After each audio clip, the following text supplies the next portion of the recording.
He's the Lord of Minecraft, not the Light God King. This video is purely for entertainment and does not infringe on copyrights or laws. The rights to the novel and image belong to the original author. We do not claim ownership. Don't like waiting and want to listen to this fanfic in full now? Subscribe to our Patreon, where you'll find the best fanfics. Chapter 126. I see the shadow dragon has the potential of a dragon emperor. Outside the hastily constructed conference room, Fishley was giving final instructions to Liliace and the others. Even the three-headed dragons had transformed into dragon people, listening intently to Fishley's instructions. The Holy War has just ended, and His Holiness the Pope still has a lot of work to do, such as settling the believers, compensating the sacrificed warriors, and reporting the results to the Great Dawn. His Holiness the Pope's time is very tight. Your Majesty the Queen, Grandpa Rock, and the 3 Dragon Clan seniors, please do not bring up irrelevant matters. Don't waste time. The 5 powerhouses, whose ages could all be Fishley's grandparents, moderately like chickens pecking at rice as they listened to Fishley's instructions, because inside this hastily constructed conference room sat a holy pope whose strength was outrageous.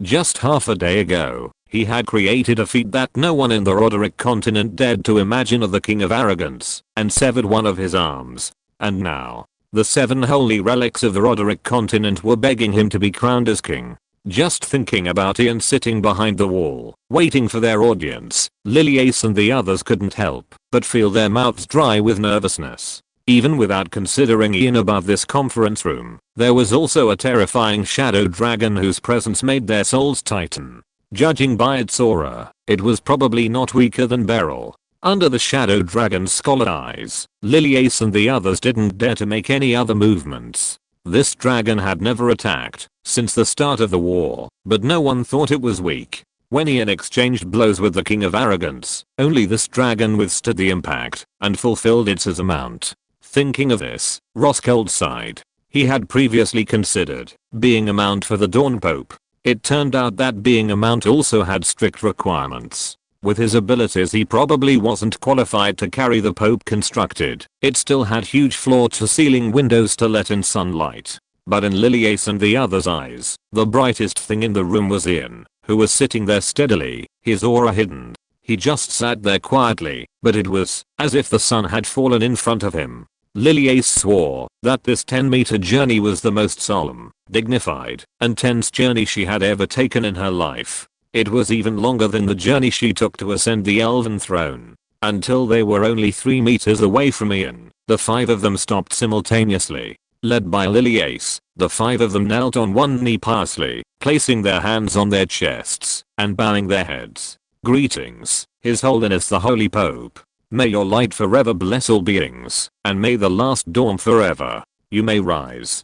Please take a seat. Ian slightly daring to sit fully on the chairs. They stared unblinkingly at Ian. The latter had a smile on his lips that made them feel like they were bathed in the spring breeze, and he slowly began to speak. Today's holy war of the Dawn Church was thanks to everyone's help. If it weren't for your timely intervention, I'm afraid my silver armor pillar would have suffered a great loss. As soon as he finished speaking, Liliace hurriedly replied, Your Holiness the Pope, there is no need to thank us. We didn't actually do anything. If it weren't for the miracle of dawn, I'm afraid we would have been wiped out long ago. In the end, we still needed your help. We are truly ashamed. Compared to your great and unprecedented achievements, our efforts are not worth mentioning. Roskilde on the side also quickly echoed. That's right. Strictly speaking, we were the ones who dragged down the Dawn Church. The Elven Queen told us that the appearance of the Abyss this time was actually a scheme against us. The demons attempted to use our hands to pollute the Dragon Island holy relic. It's laughable that we were so easily fooled. If you hadn't saved us, I'm afraid the Lamenting Cup would have really been in trouble. By then, the Abyss would have been deployed more accurately, and we would have been the sinners of the Hundreds Race Alliance. Roskilde's words seemed to be self-reflection, but in reality, they were weakening the original of their trip. After all, in the beginning, Dragon Island was questioning the Duchy of Bilka and the so-called Dawn Church that had borrowed the Dragon Clan's power. If this were to be investigated, Roskilde didn't think Dragon Island could withstand the anger of the Pope in front of him. So who said the Dragon Clan was arrogant and brainless?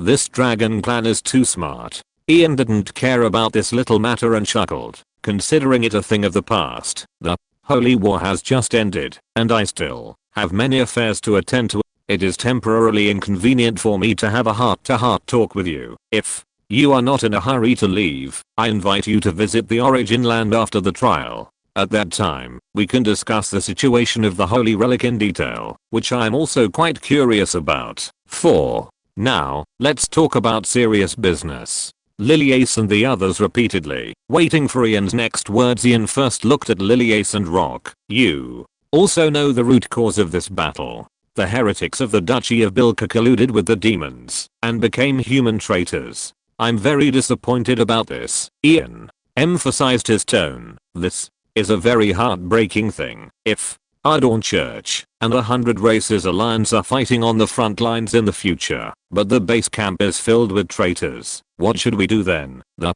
Bilka royal nobles have now been arrested and will be tried in the royal capital in 7 days. Therefore, I hope that within 7 days, Queen Liliace, you can cooperate with Fishley. No matter what means you use, you must dig out more trays from the King of Bilka's mouth.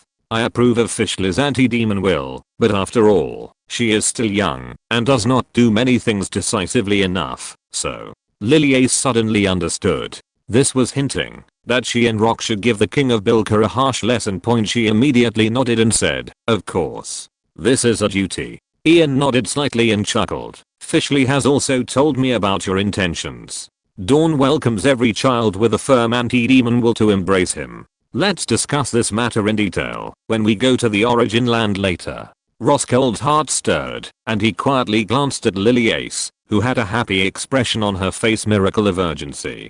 Within the 100 Clan Alliance, the elves, dragons, merfolk, dwarves, behemoths, and titans were all major clans of equal standing. But it seemed the elves were about to latch onto a golden thigh. A thigh that could violently suppress the main force of the demon race, effortlessly annihilate the 4 horsemen of the apocalypse, and even severely injure the arrogant king of pride, causing him to rage. If they really managed to cling to it, wouldn't the elves surpass the dragons and others? Riscorda felt a sense of urgency. If he dared, he would have shouted, our dragon race can also believe in the dawn. But the dragon race, after all, wasn't his to decide. To put it bluntly, since the death of the previous dragon emperor, the dragon race hadn't yet produced a new dragon emperor capable of lifting the chalice of lament. Involuntarily rose, as if piercing through the ceiling to see the giant lying dragon there. Resting point. Perhaps one had been born. The latest novel is first published. Maybe the new dragon emperor had already surrendered long ago, and was now thriving. Elder Riscorda, what are you annoyed thinking about? His Holiness the Pope is calling you. Fishley's somewhat voice entered Riscorda's ears. The latter snapped back to reality, hurriedly knelt on one knee, and said, covered in sweat, apologies, Your Holiness the Pope. I lost my composure. It's alright. It's understandable after experiencing such a battle. Ian waved his hand and said softly, I heard from Commander Markov that when Be-Real appeared, he mentioned something about the god level, pseudo-gods, and how the Roderick continent couldn't give birth to god level beings. The elves and dragons are the longest existing races. Do you have any understanding of this? Hearing this, Riscorda and Liliace exchanged a glance and shook their heads in unison. Apologies, Your Holiness the Pope. Riscorda recalled, the dragon race doesn't have such inherited knowledge. Our judgment of strength is based on the dragon race's infancy, childhood, adolescence, and maturity, and so on. Liliace also responded, the elven race is largely similar, but my strength and rocks are already among the strongest in the 100 Clan Alliance. But, according to what Be-Real said, we are only pseudo-gods, and that's under the blessing of the dawn. As of now, I estimate we haven't even reached the pseudo-god level he mentioned. Rock snorted, what? Pseudo-gods and gods? Before His Holiness the Pope, they are all fakes. Only the Dawn and His Holiness the Pope can be called gods in this world. Ian didn't care about Rock's flattery point as he thought the demon race had a mature system for advancing in strength. But why couldn't the Roderick continent give birth to god-level beings? Was the lower world Be-Real spoke of a derogatory term or a true level of the world? The demon race, it's becoming more and more interesting. Your Holiness the Pope, Be-Real also said. Liliace recalled, he described me as a pseudo-god whose power and law haven't solidified. I think this should be important information. Power and law. What does it refer to? Could it be magic power and laws? But if it involves laws, then be real so-called god is a bit too weak point in any case. This information was very important to Ian, but unfortunately, the information was too vague. Fortunately, Be Real's existence could be considered a reference point back then. Outside the land of origin, the Ender Dragon's breath had nearly killed Be Real. Judging like this, the Ender Dragon should be considered god level in the demon race's evaluation, and not a weak god level. His Ender Dragon was still quite impressive. But Be Real was god level. What level was the King of Pride? That was definitely a level that Be Real couldn't reach. Could it be that he really had to follow the customs of the Western fantasy world and divide them into true gods, chief gods, god kings, and the like? After thinking for a long time, Ian temporarily put this matter aside. Wasn't the time to chat more. He had originally planned to preach to the dragon race, but looking at Rascorda's situation now, it seemed unnecessary. He was now purely a volunteer. After seeing a few more miracles, he would take them to the land of origin for a tour, throw them back to Dragon Island, and wait to reap the rewards the 7 holy relics had. If you're not in a hurry to leave, go to the land of origin for a tour after the trial. I'll hold a banquet at the residence and discuss the details with you then. Liliace and the others weren't fools who couldn't understand the hidden meaning, and they immediately stood up. Thank you, Your Holiness the Pope. We won't disturb you any longer. After a pause, Liliace said seriously, Your Holiness the Pope, today's battle will surely have spread throughout the world. Accidents. I'm afraid that the 100 clans nearby will come to investigate the situation soon, and the reaction of the 7 sin domains please. Be careful, Your Holiness the Pope. Ian nodded slightly. The land of origin is located closest to the abyss. We will be clear about every move of the demon race, so don't worry too much. The dawn is still here. No, I wanted to ask you to be careful of the 100 clan alliance. Lily Ace pursed her lips and said softly, Your Holiness the Pope, after the defeat of the 4th anti-demon war, I'm afraid that the 100 clan alliance won't be the only ones with escapism and surrenderism. Moreover, the 100 clan alliance itself is not a monolith. Saying this, Liliace felt that it was a bit inappropriate and hurriedly said, but no matter what the other races do, my elven race will definitely and forever firmly follow the dawn and fight until death. Ian didn't answer, just smiled gently and nodded. In the end, King Bilka's betrayal still had an impact. The chain of suspicion was ultimately buried. After Liliace finished speaking, Rascorda bit his lip and said in a low voice, Your Holiness the Pope, I can't represent the dragon race, but as long as the Dawn Church needs it, I'm willing to fight for the Dawn at any time. I believe that when today's events spread throughout the Roderick continent, the 100 Clan Alliance will understand who the real hope is. Our dragon race will definitely make the right choice. So after a pause, Rascorda looked at Ian with anticipation. During these few days of waiting for the trial, can we temporarily follow the Great Ender Dragon? Your Holiness the Pope. The Great Ender Dragon has the aura of a Dragon Emperor.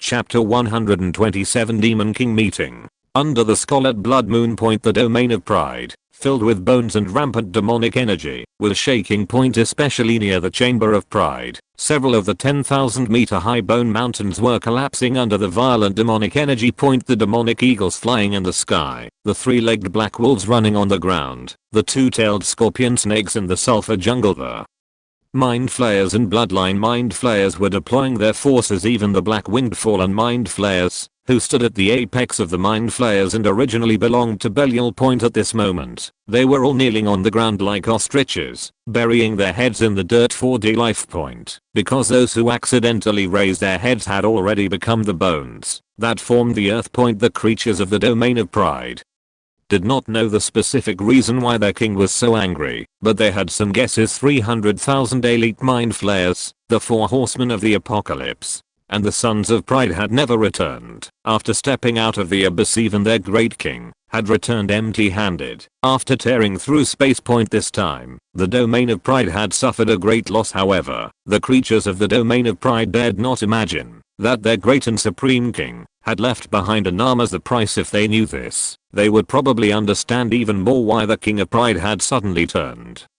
into the King of Wrath. Today, point in the Chamber of Pride, all the mind flayers who had served the King of Pride were crushed to death by him. Point even the building, which was full of dark aura, was crumbling under the King of Pride smashing. Damn. Damn, Pope of the Dawn. You deserve to die, world. Holy relic. Damn it. The one-armed King of Pride swung the demonic energy-filled ram's horn hammer and slammed it fiercely on the ground. This caused the entire domain of Pride to roar again. Countless ravines cracked open, swallowing the unlucky mind flayers into the black energy beneath the earth. A mere lower world. Base insects. Vile life. How dare you? How dare you humiliate me so? Die. All of you die. Die. Scarlet full moon in the sky shone on him. He suddenly raised his head, his eyes full of hatred staring at the blood moon, and a broken chain faintly appeared on top of his demonic horns, but it disappeared into space in an instant. The King of Pride regained his clarity. His eyes flickered with complex and indescribable emotions. After a long time, the King of Pride silently lowered his head. Ruins its center shone with a dark and deep vortex, and it was unknown where it led. He quietly stared at the gate, and after a moment, dear Arengus, you are the only one who hasn't arrived at the Demon King meeting. How long do you need to vent? A weak and lifeless voice came from inside the door. The King of Pride tightened his grip on the ram's horn hammer, and after a long time, he adjusted his emotions and put the ram's horn hammer away. He silently crossed the gate and disappeared into the domain of Pride Point. After crossing the interdimensional gate, the King of Pride arrived in a vast and desolate world that was the same as the domain of Pride. Was the blood moon overhead, unchanged. Look, who is our dear comrade? The High Mountain did not say a word, but silently stretched out 5 arms and grabbed the vague thing in front of him, devouring it. Blood flowed all the way down from the High Mountain until it flowed to the round belly with an inconspicuous scar. The belly opened, also its big mouth, and a scarlet-long tongue protruded from the 4 rows of sharp teeth to lick the blood clean. Okay, this guy hasn't changed. He's a little glutton. The erratic and strange voice spread in all directions, but I've thought about it. Lotna's hands are thicker than Arengus's. If you transfer one, it looks a bit weird. This image is too detrimental to our demeanor. No, Arengus. He's already lost face. Hee. The clown-like ridicule made the King of Pride furious, and the ram's horn hammer fell into his hand. Great. Do you want to die again, you dog bastard? Oh dear. How scary. Rigi, your position as King of Wrath is in jeopardy. Arengus is really the King of Wrath now. As soon as the voice fell, the invisible voice solidified behind a snake-headed demon that was completely blood red. The snake-headed demon suddenly opened his eyes, and a tyrannical aura swept across the entire world.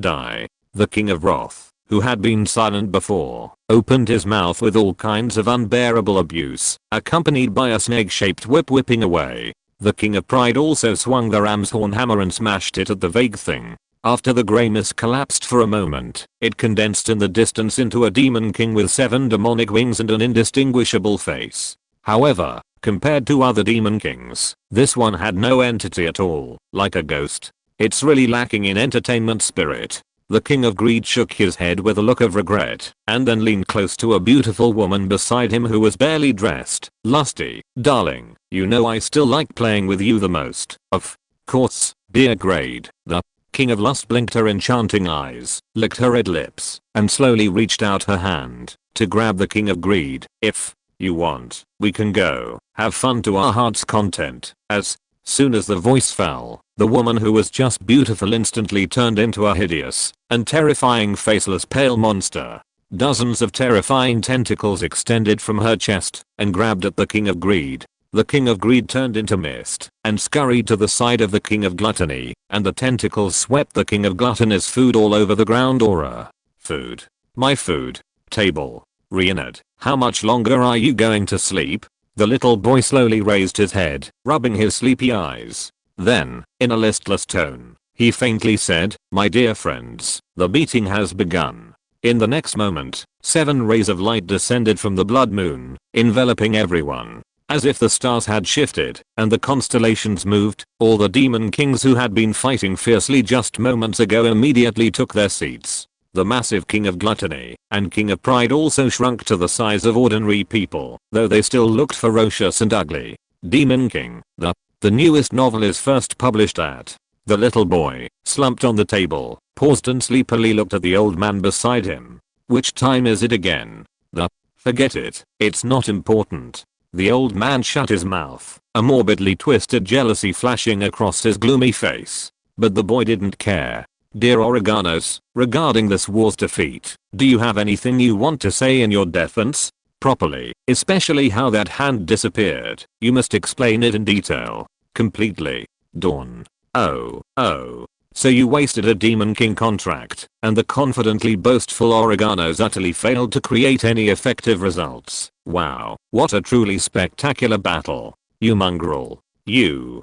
Dear Grady, your master doesn't want to hear your hypnotic jokes right now. Could you please be quiet for a moment? Before the King of Pride could speak, the King of Sloth spoke again in his listless voice. A fierce glint flashed in the eyes of the King of Greed, but he still spread his hands with a grin. Of course, dear Enid. The King of Pride took a deep breath, suppressing his anger as he narrated his experience in detail. By the time he finished speaking, he realized that the King of Sloth had fallen asleep again. The King of Envy slammed the table heavily. The King of Sloth groggily sat up. Oh. Meeting adjourned. The King of Envy's face grew even more unsightly, and he said in a deep voice, Dear Enid, you should check if the master has any new instructions to issue. The King of Sloth rubbed his eyes and looked up at the blood moon in the sky, seemingly lost in thought. After a long while, the King of Sloth roused himself with rare energy out. The King of Greed tilted his head and chuckled sinisterly. Of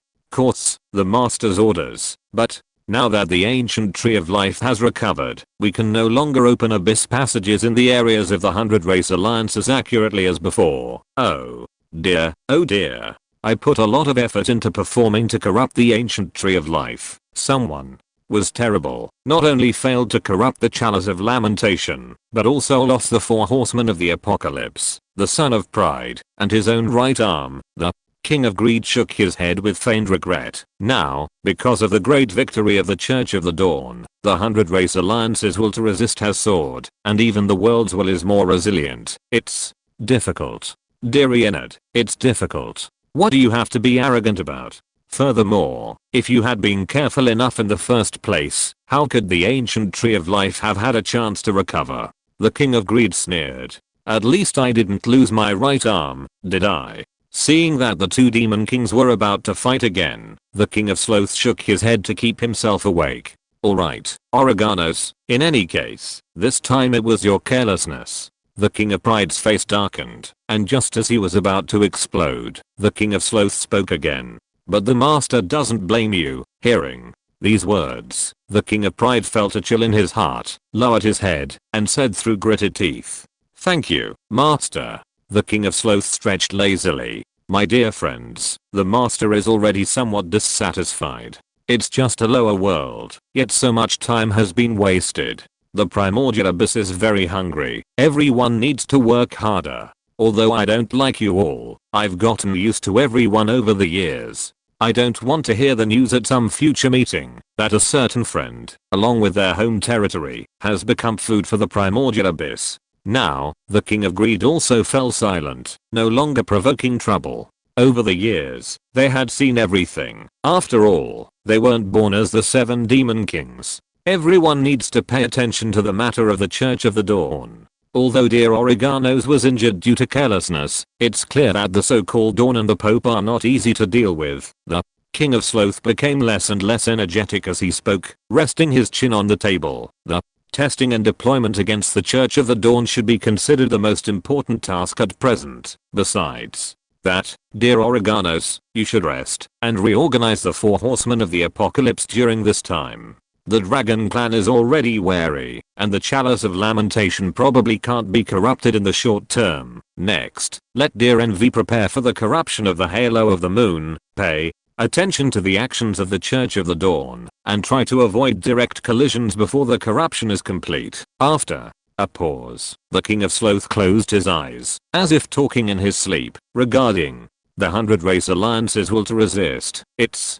been quite a while since the last war, and with the so-called Church of the Dawn, perhaps they have indeed forgotten the despair we brought them. My dear friends, we must give the 100 race alliance a war that will make them recognize themselves and correct their attitudes until the primordial continues to devour the world's will of the Roderick continent. Until we cross the world's barrier and descend upon the Roderick continent, we will eventually make them understand what true despair is. Chapter 128. The holy artifact guides the 100 races, offering praise to the dawn. Crossing through the interdimensional gate, the King of Pride returned to the domain of pride. The Chamber of Pride, which had just been destroyed, had been restored to its original state, and even the mind flayers who were responsible for serving him in the Chamber of Pride had returned to their posts. This world did not seem to have suffered any damage due to the King of Pride's rampage. Everything was restored to its original state on the bone earth.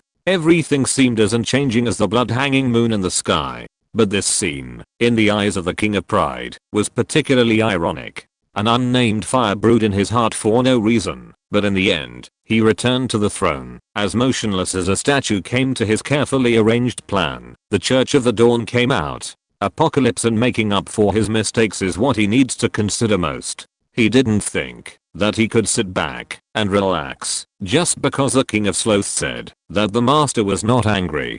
For tens of thousands of years, even the King of Sloth had never seen the master who was high above clearly artifacts and the world's will stubbornly resisted, greatly reducing the efficiency of the primal abyss's devouring. The opening of the primal abyss is not without cost. If he really got hungry and needed to replenish energy, the King of Pride believed that, given the mistakes he had made, he would definitely be the first to offer himself. The King of Pride's only remaining left arm couldn't help but grip the armrest of the throne, his eyes flickering. For the domain of pride, he abandoned his former glory, abandoned the beautiful name of a hero, and transformed into the King of Pride. If the domain of pride is still inevitably swallowed by the primal abyss in the end, what is the meaning of everything he has done in the past tens of thousands of years? He glanced at the empty hall, and the King of Pride, a lone commander, took a deep breath. For now, the most important thing is to restore the high-level combat power of the domain of pride as soon as possible. His injury is not important, just where can he find a carrier that can bear the authority of the apocalypse?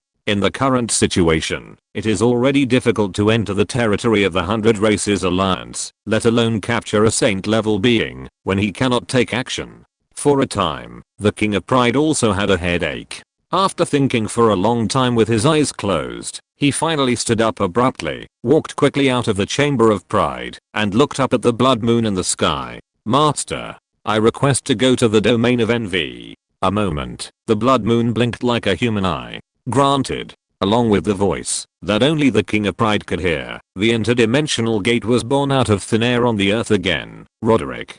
Continent Point in the southeast sea of the 100 Races Alliance Point. The handsome merfolk gathered in a basin under the trench point. Around the basin are the moon-picking clams, which are as big as merfolk, opening and closing in silence. Point. The moon-picking clams are as dense as a forest, and with the huge corals and reefs, this place is like a dreamy underwater forest. Point. Hundreds of powerful the merfolk surrounded it is constructed of various pure white runes in the center of the basin. The swaying of the fishtails stirred up bursts of underwater turbulence. After a long time, the burly middle-aged uncle, the leader of these merfolk, took the lead in bowing down to the holy ring of the moon. The remaining merfolk also prostrated themselves in the sea like wheat. Father, how is the holy ring of the moon? After the merfolk stood up, the young man closest to the middle-aged man asked anxiously. The middle-aged man frowned slightly and shook his head after a moment of silence. The holy ring of the moon is very good, and it even reveals a sense of joy, which is very rare. Chasm?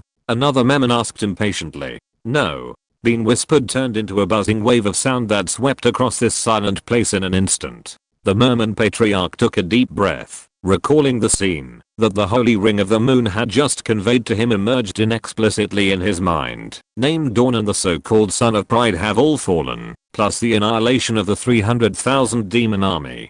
Finally, with the right arm of the King of Pride, the coronation of Dawn was achieved, over the world towards the Bilka Principality. He raised his head and said softly, "The matter of the Demon King was told to me by the Lunar Holy Ring, but at the same time, the Lunar Holy Ring also told me that the Demon King has already been repelled by the Dawn Church. They even left behind 300,000 elite demons, the 4 horsemen of the apocalypse, and even the King of Pride himself left behind an arm as the price." These words caused all the mermaid powerhouses present to look as if they were doubting their lives.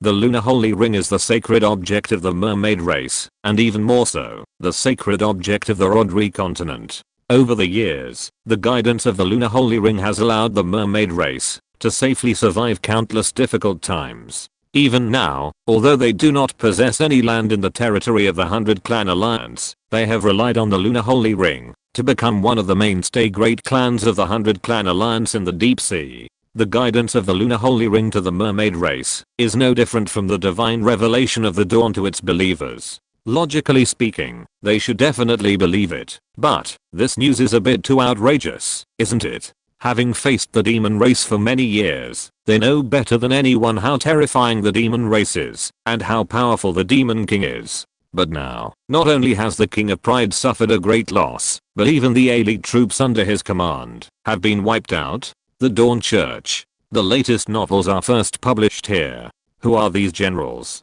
They are so brave. The Dawn Church. Suddenly, a mermaid's voice rose slightly. I remember. Bilka Principality. 7 sacred objects are dispatched together is important enough. In any case, we must grasp enough information. This may be an important opportunity for us to fight against the demon race and launch a counterattack. I think the elf race and the dwarf race will not ignore it either. The mermaid chieftain slightly and said softly, Neptune is right. The Lunar Holy Ring has guided us through countless crises over the years. His guidance is the root of our mermaid race's survival to this day. In any case, we must obey. Neptune, lead 100 mermaid warriors to the Bilka Principality to investigate the situation. After making this decision, the mermaid chieftain dismissed the other mermaid powerhouses to do their own things. Only Neptune was left behind. Looking at his most proud son in front of him, the mermaid chieftain inexplicably felt that this trip would lead his son to lead the mermaid race on a path of greatness. Father, is there anything else you want to tell me? The handsome Neptune looked at the mermaid chieftain with a serious expression. The latter patted him on the shoulder with a kind expression on his face. My son, you have grown up teachings. Neptune nodded solemnly confusion. Father, do you mean the mermaid chieftain turned to look at the faintly glowing Lunar Holy Ring? My intuition tells me that this is the hope that our mermaid race and even the 100 Clan Alliance have been waiting for countless years. Do you know what else the Lunar Holy Ring told me? Neptune didn't speak and quietly looked at the mermaid chieftain. The latter took a deep breath, turned his head, and a trace of shock flashed in his eyes. Submit. Surrender of the 7 sacred objects crossing space to earnestly request Ian's coronation has finally spread back to the various races. And also within this short day, the powerful 100 races who had never seen the Dawn Church or learned the name of Dawn from the feedback of the sacred objects. Like the mermaid race, they finally set off towards the Bilka Principality with full of suspicion and feigned expectations at the fastest speed. They must personally witness that incredible scene. Dawn descends, the demon race is subdued. This is the information that the 7 sacred objects passed on to them. In addition, there is also a particularly similar piece of information. Offer praise to the great Dawn. They must see with their own eyes the hope of the Rodri continent that the 7 sacred objects spoke of, and see the severed right arm of the Demon King. Domain has become the eye of the storm that the 100 Clan Alliance is watching. Ian had expected this, but he didn't expect the subsequent reaction to this matter to be so intense. He just quietly stayed in the royal capital, arranging the post-war recovery work, and also studying the abilities of the 7 holy crowns. Until the day of judgment arrived, Ian, who had been in seclusion for 7 days, finally appeared. If you're listening to this novel on a channel other than Fanfic World, it means they downloaded and uploaded it without effort. We cordially invite you to visit our channel. Mundo fanfic novelist. There you'll find the original version of this story, and you can explore many other novels of various genres. We're waiting for you to immerse yourself in a world of incredible novels. Chapter 129. The stage is set. The 100 races have arrived. The miracle of judgment shall descend. Early morning. The Dawn believers, having finished their daily morning prayers, swarmed to the Dawn Square, which had already been cleared. The royal capital has undergone a tremendous transformation.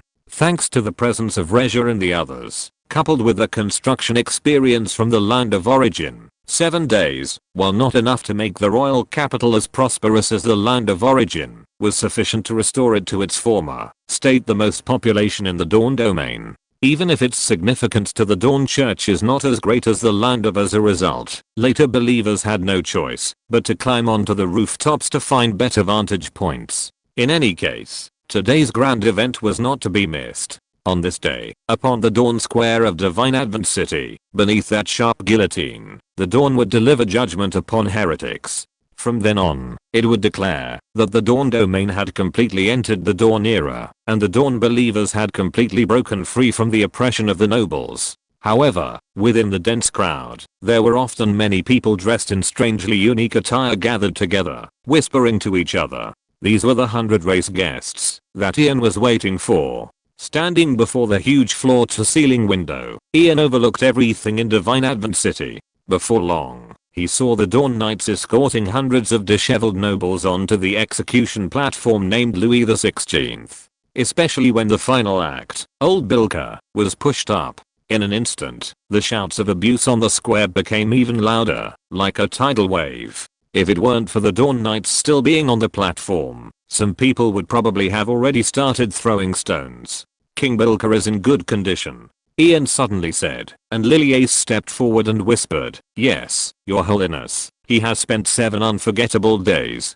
Fortunately, the Dawn bestowed a miracle, not affecting his experience of gratefully accepting the judgment today. Ian slightly and then said, "Is there any progress on the forces colluding with the demon race?" Liliace presented a list, and Ian glanced at it. Most of them were nobles from the Human Kingdom Alliance, but the only one that caught Ian's attention, the Kingdom of Pris. Ian narrowed his eyes slightly. Have they also fallen? I'm afraid it's more than that, Your Holiness. This is just information that King Bilka himself knew. He knows nothing about the others. But I believe this is not all. Ian casually handed the list to Lear, glanced at it. More than I imagined. And all humans. It's really disappointing. What have humans done under the rule of these nobles? Hearing this, Loke's eyes flashed behind him, and he whispered, "Your Holiness, do you need me to go there myself to clean up these despicable trays?" Ian was silent for a moment and whispered, "Cleanse all those nobles, leave none behind.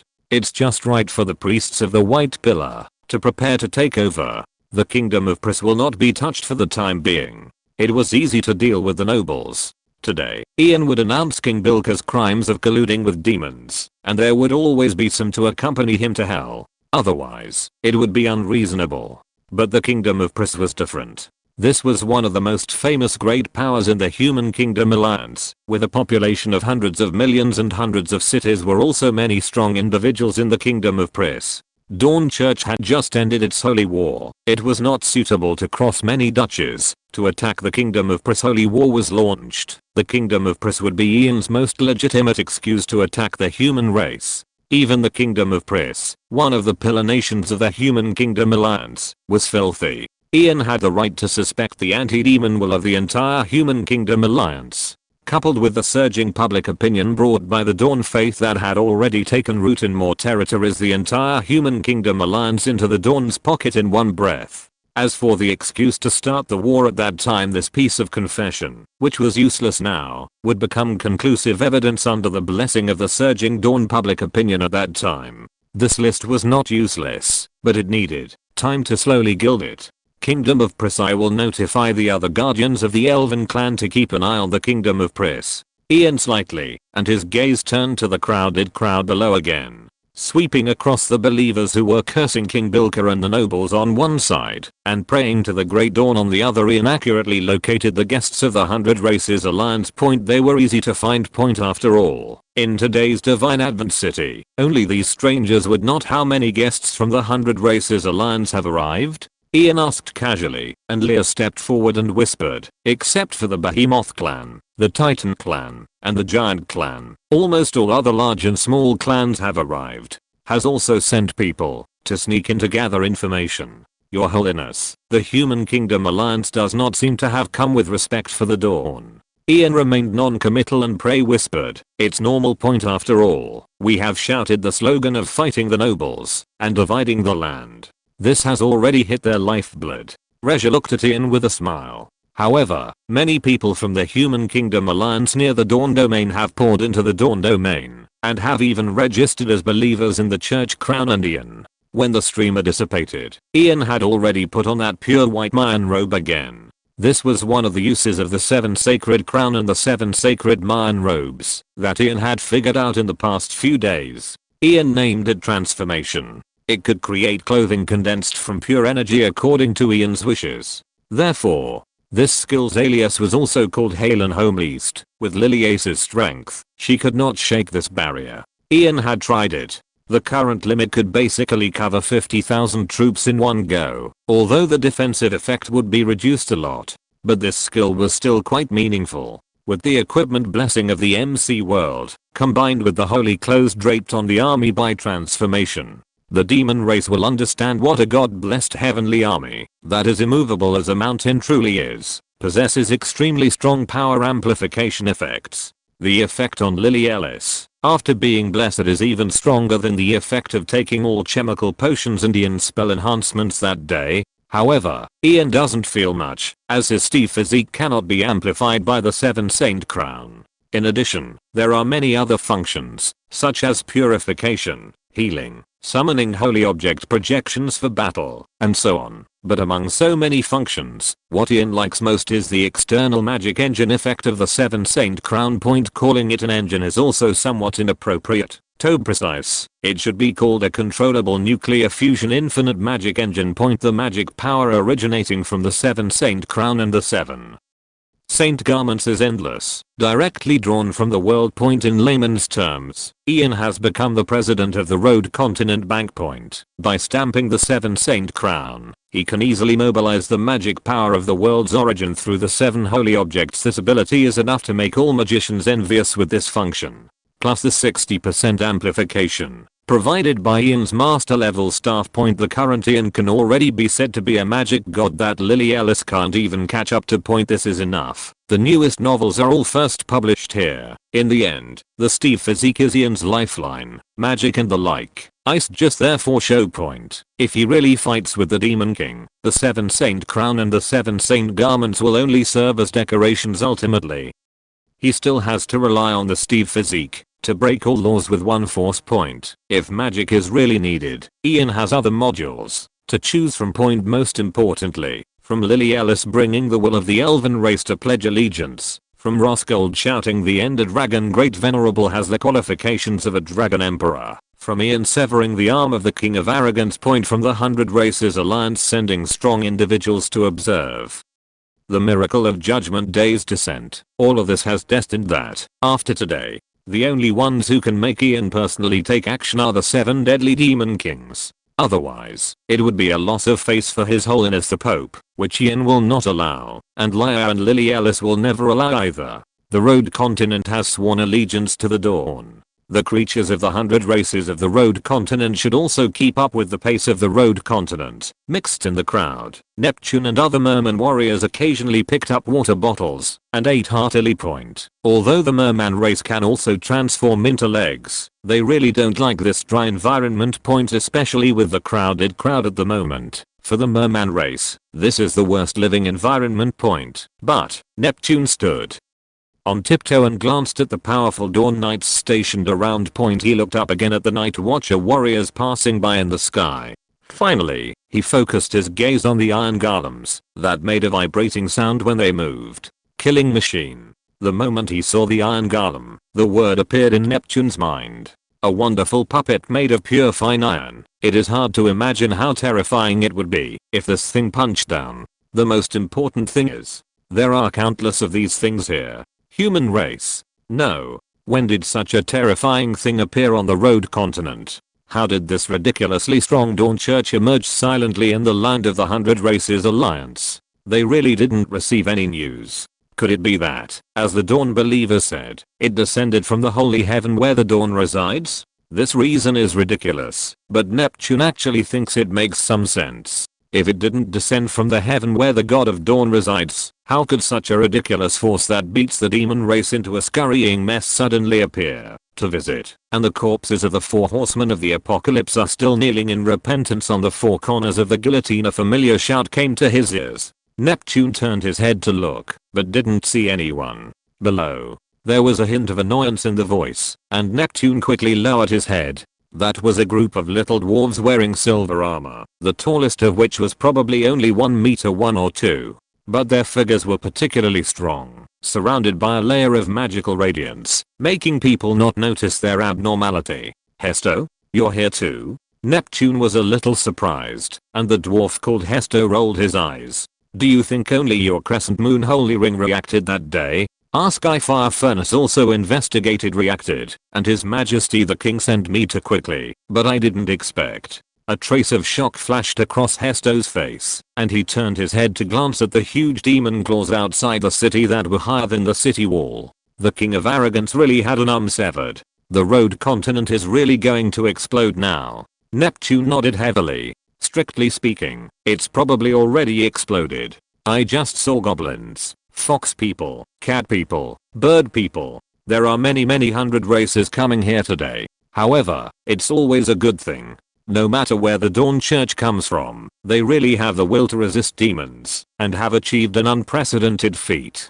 Perhaps the 100 Races Alliance will have real hope. Speaking of this, Neptune was silent for a moment, and said in a low voice, Hesto, how about we go to see that His Holiness the Pope together later? I'm alone. I'm a little. Neptune had to admit that, before even seeing that His Holiness the Pope, his power in severing the Demon King's right arm had already made him afraid to go to pay his respects alone. He had to pull a few like-minded people, otherwise he was afraid that he wouldn't be able to say a word by then point. If he offended someone, Neptune didn't think that the merman race could withstand the Dawn Church's questioning.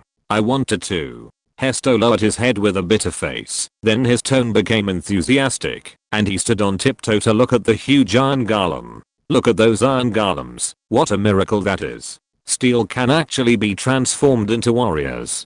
Believe me, Neptune, only we dwarves can understand what kind of miracle that is. And the armor worn by those Dawn Knights is too incredible. Too shocking. If this isn't the craftsmanship of God, I absolutely disagree. You can't understand how important these things are to our dwarf race. This is God's guidance to us. I want to pay my respects to that His Holiness the Pope more than you do. This is the opportunity that our dwarf race has been waiting for countless years.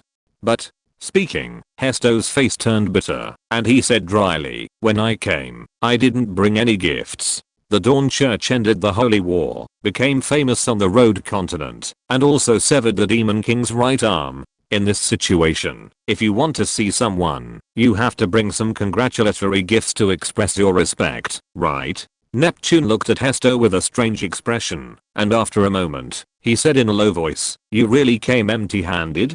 Say, he could only sigh in his heart that the dwarf's emotional intelligence was really terrifyingly crude, although he didn't seem to be qualified to complain about the dwarf race. But who told him to have a visionary father at this moment? The Dawn believers around suddenly became restless, flying from the distant horizon point. Before they could see what it was, the earth-shattering roar arrived first their teeth.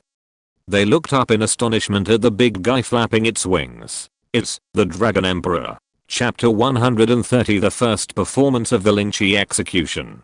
Dragon Emperor. The thought only flashed through Neptune's mind before being erased. The previous Dragon Emperor died in the Anti-Demon War, and so far, no one in the Dragon Clan has been recognized by the cup of size. Google search TWKA and this matter is widely known among the myriad races of the Alliance. More importantly, the previous Dragon Emperor wasn't as formidable as this Ender Dragon. Neptune couldn't help but walk forward, wanting to get closer. But at that moment, Hesto beside him quickly reached out and grabbed him, forcibly stopping Neptune's movement. Are you crazy? Look at the surroundings. Neptune even more was that. It seemed that the elves were already people of the Dawn God sect. Neptune gave Hestor a grateful look. If he had moved another step just now, the elves would probably have taken action. Although he had no malicious intent, just wanting to see clearly whether it was the Dragon Emperor or not, the current situation seemed like a perfect opportunity for assassination. No matter how he looked at it, he should just wait patiently. At this time, 3 more roars of dragons sounded, and from other directions, 3 black dragons, smaller than the Ender Dragon, spiraled down and landed on the judgment platform. Clinging to the top of the pillars that had been erected on the judgment platform at some unknown time, their dragon eyes scanned the people below. In the past 7 days, even though Ian hadn't focused on the Dragon Clan, Roscold and the others still chose to join the Dawn God sect. Of course, Ian didn't deny that the main purpose of these 3 guys was to find a way to take the Ender Dragon, to inherit the Dragon Emperor's position and rule the Dragon Clan. It swept over the heads of the crowd. The fierce gale made many people's scalps tingle. Alliance spies with ulterior motives disappear without a trace. The Ender Dragon spiraled towards the judgment platform, and when it reached the center, the Ender Dragon crashed onto the last stone pillar, sharp claws pressed on the top. Roaring to the sky. The night watchers in the sky once again sounded the heavy horns, and for a time, the solemn atmosphere in the arena reached its peak point. Pure white and soft light bloomed from the back of the Ender Dragon. Golden and illusory cloud stairs appeared out of thin air. The Dawn Knights played the drums in unison. Freen's voice became the only echo in this instantly quiet square. Crown City, Ginkgo City, Pine Orchid City. Each city's vicar is in position. Bishop Matthew of the Dawn Territory Diocese is in position. Commander Uriel of the Night Watchers Legion, Commander Caliphar of the Purifiers Legion are in position. Markov, Commander of the Silver Armored Pillar Temple Knights, and the Temple Knights are in position. Grand Inquisitor Ezra of the Black Book Pillar and the Grey-Robed Inquisitors are in position. Cardinal Judge Lael is in position. Accompanying Freen's calls, streaks of white light flashed on the cloud ladder, and as they finally condensed into a long chair, Lael and the others also took their seats wearing robes transformed from the 7 sacred crowns. In the end, Freen's tone became more and more sacred. Closing the gospel book, she clasped her hands together and looked up at the throne at the top of the cloud ladder. Lost lambs, please pray sincerely, so the righteous will be saved and the wicked will perish. Believers who thirst for salvation, please praise faithfully, for the benevolent Lord will look down from the place of glory, gazing and cherishing, bestowing love upon all living beings, so good deeds will ascend, and sins will be exterminated. Offer praise for the descent of His Holiness the Pope.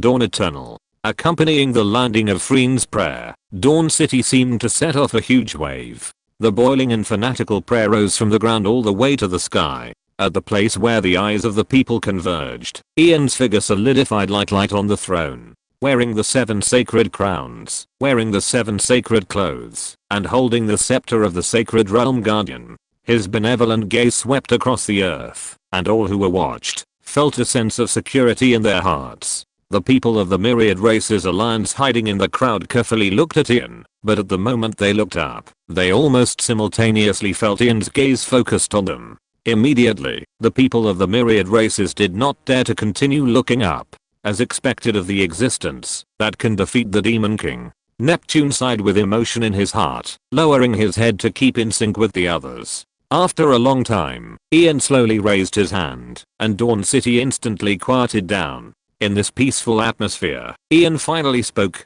Children of Dawn, your piety is all seen by Dawn. But compared to your piety, Dawn cherishes your suffering even more. Hunger, cold, death, all kinds of misfortunes should not belong to you.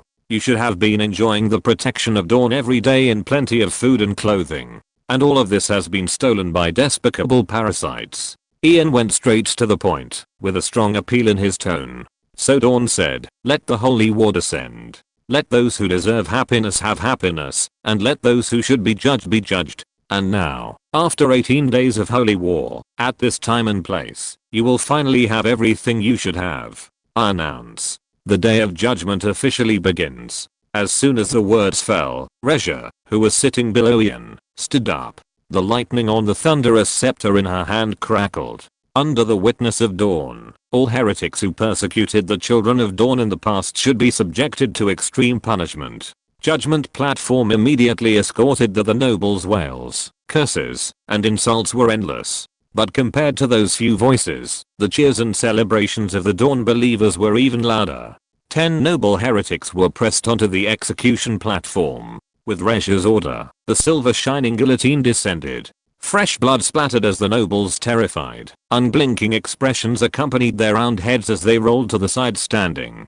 Dawn's judgment would not slow its pace. Because of their panic point amidst the gradually spreading bloody atmosphere, more nobles were escorted and pressed onto the execution platform point. The guillotine, still stained with fresh blood, was slowly raised by ropes. The sound of the taut ropes being pulled became the most terrifying demonic sound in the world. To some point, the process of waiting for death also became the most painful torture for the nobles beneath.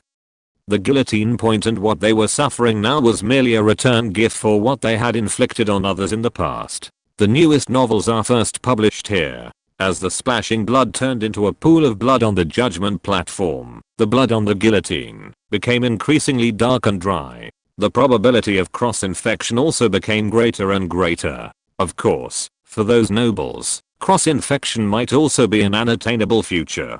Batch after batch of nobles died. The hearts of the Human Kingdom Alliance spies below also gradually sank to the bottom as the increasingly lively cheers of the believers rose. The Dawn Church was really going to kill all the nobles. And it was not until even members of the royal family were beheaded that they finally understood that something major was about to happen to the Human Kingdom Alliance. Row after row of headless corpses were carried out by the Dawn Knights. As for their whereabouts, they were probably thrown into the wilderness, into the bellies of certain magical beasts and scavengers. Until finally, old Bilka, with his white hair, was escorted and knelt before the judgment platform. Looking at that extremely disheveled king, even the Dawn believers who were in high spirits were momentarily dazed.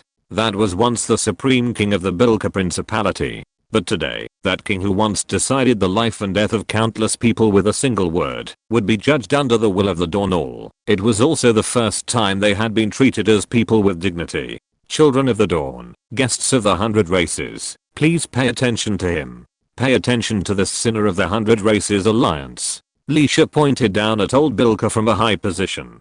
The next moment, the Dawn Knight took action resolutely, and tore apart old Bilka's clothes. But the expected old body was not displayed in front of everyone. Hidden under old Bilka's clothes was a mind flayer body covered with blue-black scales. Demon. Someone exclaimed. He is a demon. Races Alliance were stunned, and then their faces were filled with angry fire. In this situation, it was impossible not to see it. This damned, 10,000 times deserving to be killed King Bilka had secretly colluded with the demons and betrayed the 100 Races Alliance. Damned beast. Neptune gritted his teeth and roared in a low voice, then his eyes were filled with worry. This was the Bilka Principality, the closest to the Skyrim front line, and the king of a country had colluded with demons and betrayed them. How many such guys were there within the 100 Races Alliance? At this moment, Neptune and the others realized that the demon's infiltration was far more terrifying than they had imagined. Brenka Sabilka.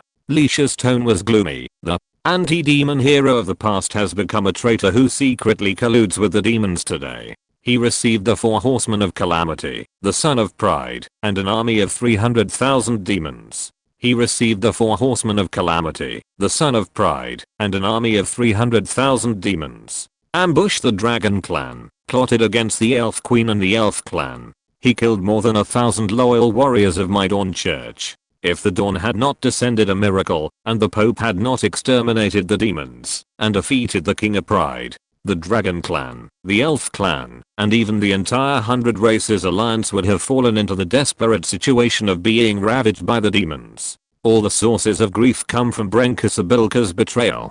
Listening to a series of shocking numbers, looking at old Bilka's hideous demonic body, the crowd could not help but take a look at the corpses of the 4 horsemen of calamity, and then look back at the Demon King's claw outside the city. After a long time, it was Hesto, the dwarf, who roared angrily with a flushed face. Kill him.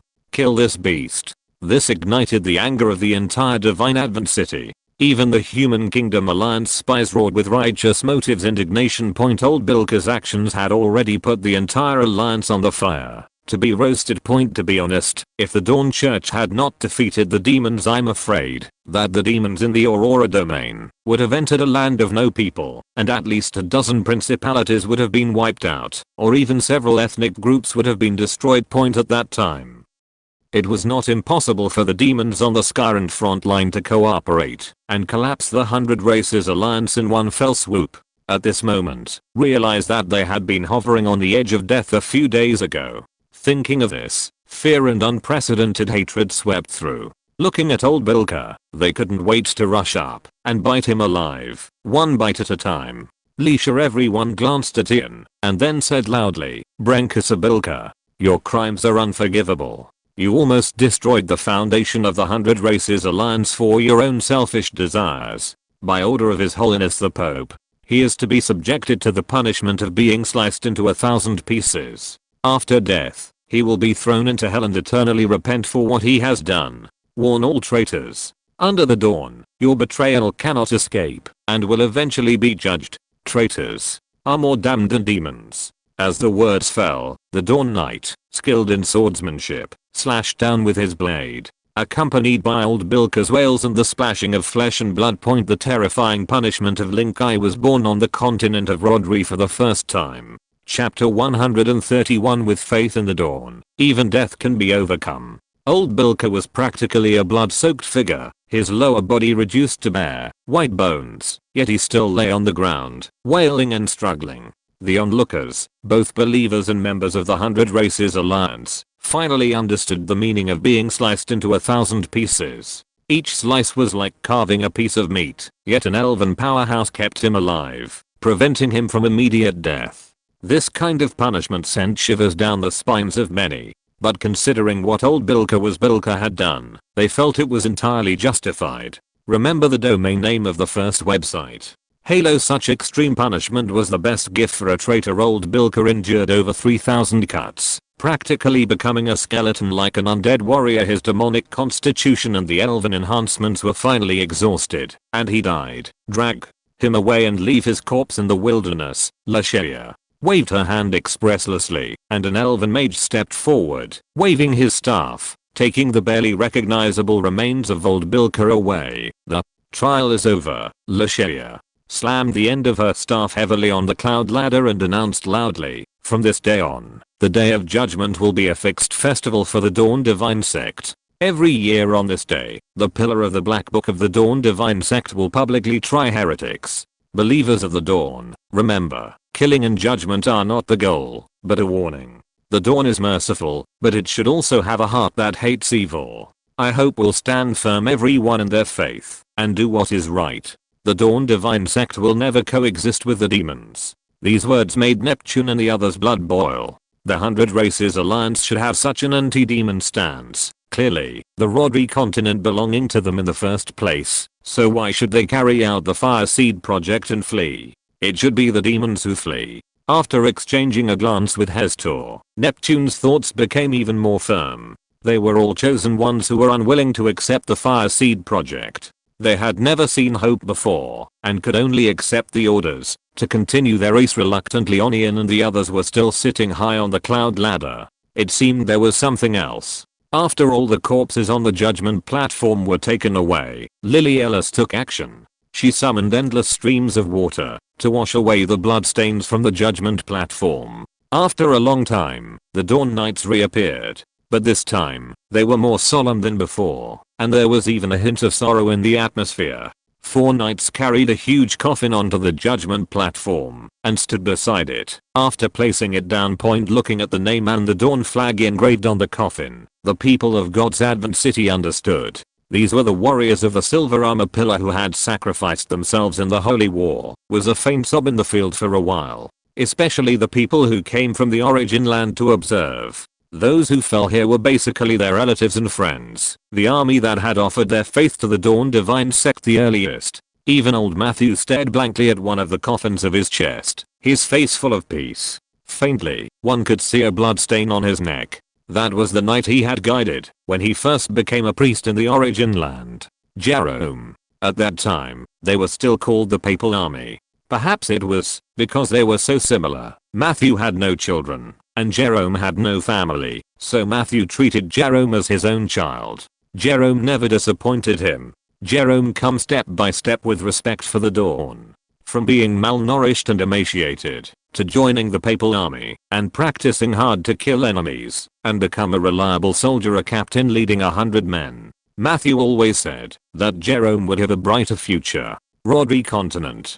Now, this young knight with unlimited potential was lying down. Markov said that Jerome had a chance to survive, but in order to buy time for his comrades, he fearlessly launched a charge against the Mind Flayer warriors who were stronger than him. Jerome's sacrifice, but he was even more proud of Jerome. He never forgot his as a child of the dawn, and as a dawn heavy cavalry of the silver armor pillar. Matthew firmly believed that Jerome could surely impress the dawn with his devout faith, causing the dawn to open its arms and guide him into heaven, always by the dawn's side. Closing his eyes, Markov tried his best to maintain the dignity of the bishop of the dawn domain. If he shed tears under the spotlight, it would be too embarrassing for the Pope. The judgment platform was not very large after all, and at most duty it could only hold 10 dawn knights and 10 night watchers. When the coffin was placed, Ian slowly stood up with a compassionate expression. 987 dawn knights, 123 night watcher warriors. They hold on to the faith of the dawn, and practice the kindness of the dawn. In order to make those who deserve happy young lives have become cold and bone-chilling numbers. Ian looked around at the silent people. Just as you, who are loyal, should enjoy happiness, they, who are devout, should not have died here. They should have embraced the love of the dawn with their young lives. Continue to practice the will of the dawn until the long night breaks. But now, because of despicable trays, because of lowly demons, they are lying here. Children of the dawn, me, long silence, a unified roar echoed between heaven and earth. No. Ian slammed the Holy Realm Guardian staff down. As long as the demons exist for a day, the holy war of the dawn will not cease. We will annihilate the demons. Make them pay the price for their invasion. Children, we have the dawn. Ian finally moved, step by step, towards the judgment platform below the cloud ladder, towards those 20 coffins. The miracle of the dawn has already proven that the demons are not invincible. We annihilated the main force of the 30,000 troops from the domain of arrogance with tens of thousands of soldiers. We used the united power bestowed by the dawn to kill the 4 horsemen of calamity. We used the power of faith to sever the demon king's right arm. The demons are powerful, but not terrifying. Under the miracle of the dawn, we will eventually dispel the eternal night of the demons and personally bring dawn to the continent of Rodri. And now, as the words fell, Ian stood before the coffins, raising the Holy Realm Guardian staff high. Markov and the others had already realized that an incredible miracle was about to be displayed before everyone's eyes. Immediately, they stood up one by one, staring at Ian with anticipation. The latter closed his eyes. The tone became peaceful and serene. Listen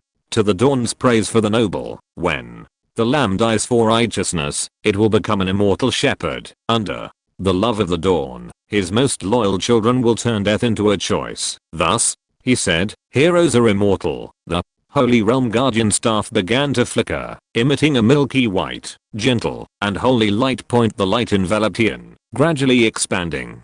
It was like a gentle sun on the falling sun scene. The light continued to expand, and in an instant, it perfectly covered the entire judgment platform, covering the corpses of the 20 silver armor pillar warriors. In the darkness, held their breath, and widened their eyes. They seemed to have already felt that the dawn in heaven had now personally descended upon this place. Piety, the Lord promised. Suddenly, a majestic and grand sigh came from the light. He who believes in me, though he dies, yet shall he live. The pure soul will surely be cared for by me, like the morning light shining on the dew, like the spring breeze awakening the earth, like the river flowing, washing away all suffering. The righteous soul will be lifted from the realm of death by the light, and sit with me, enjoying joy and peace forever in my kingdom. Return, return, continue to the dawn with my glory. The light became more and more pure and radiant, until finally, the sound of a heartbeat echoed on this silent land. The holy light also dissipated.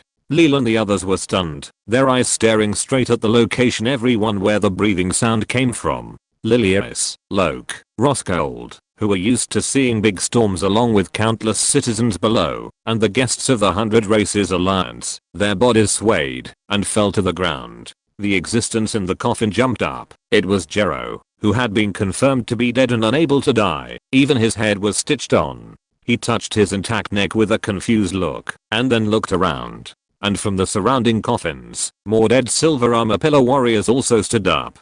Heartbeat, breathing, the exuberant vitality of blood running through the body instantly appeared in the perception of Lilius and others. That was an existence completely different from the undead. That was life. Life just like this. When Jero and the others stepped out of the coffin, kneeling on one knee to Ian intact, and shouting Dawn Eternal with their hands on their chests like other knights, Lilius's eyes went black, and she fell backwards. Lilius, who fell into Fishly's arms, looked up at Ian sitting at the Fishly couldn't hear the words behind her to shatter from this scene, but in her ears was the endless sound of prayer. Eternal Lord, your power transcends everything, and your promise never changes. Before you turns despair into hope, and death turns into life. Because you live, all who trust in you will have eternal life, and share eternal glory with you. Dawn Eternal. Ian on the cloud top throne smiled, and quietly listened to the waves of prayers below. Today, Ian gave the continent of Rodri another little MC shock. From today onwards, the Hundred Races Alliance will understand what it means to believe in the dawn and gain eternal life. Chapter 132, The Resurrection Miracle, Forging a Flawless Golden Body. Wizardry mod Master level spell Heroes Undying. In the Wizardry mod, allies can be resurrected 15 seconds after death. Placed in the Rederic continent, the manifested form is indeed no different from believe in the dawn, gain eternal life. The definition of allies is actually very vague. In Ian's understanding, it means those who are already followers of the Dawn Church, and any life form that sincerely desires to join the Dawn Church, offers faith to it, and is recognized by Ian himself, belongs to an ally. Currently, it seems that this is indeed the manifested form. In this way, it has become a true believe in the dawn, eternal soul. Spell has indeed become stronger. Not only can it resurrect a large number of the deceased at once, but the magic power consumed is also not much. In the eyes of the people of the Rederic continent, considering the attitude towards resurrection, the cooldown time of the Hero's Undying spell can also be ignored. Point overall, it seems that no other spell is more suitable as the Dawn's signature method than Hero's Undying. The ability to resurrect, coupled with Ian's power to defeat the Demon King.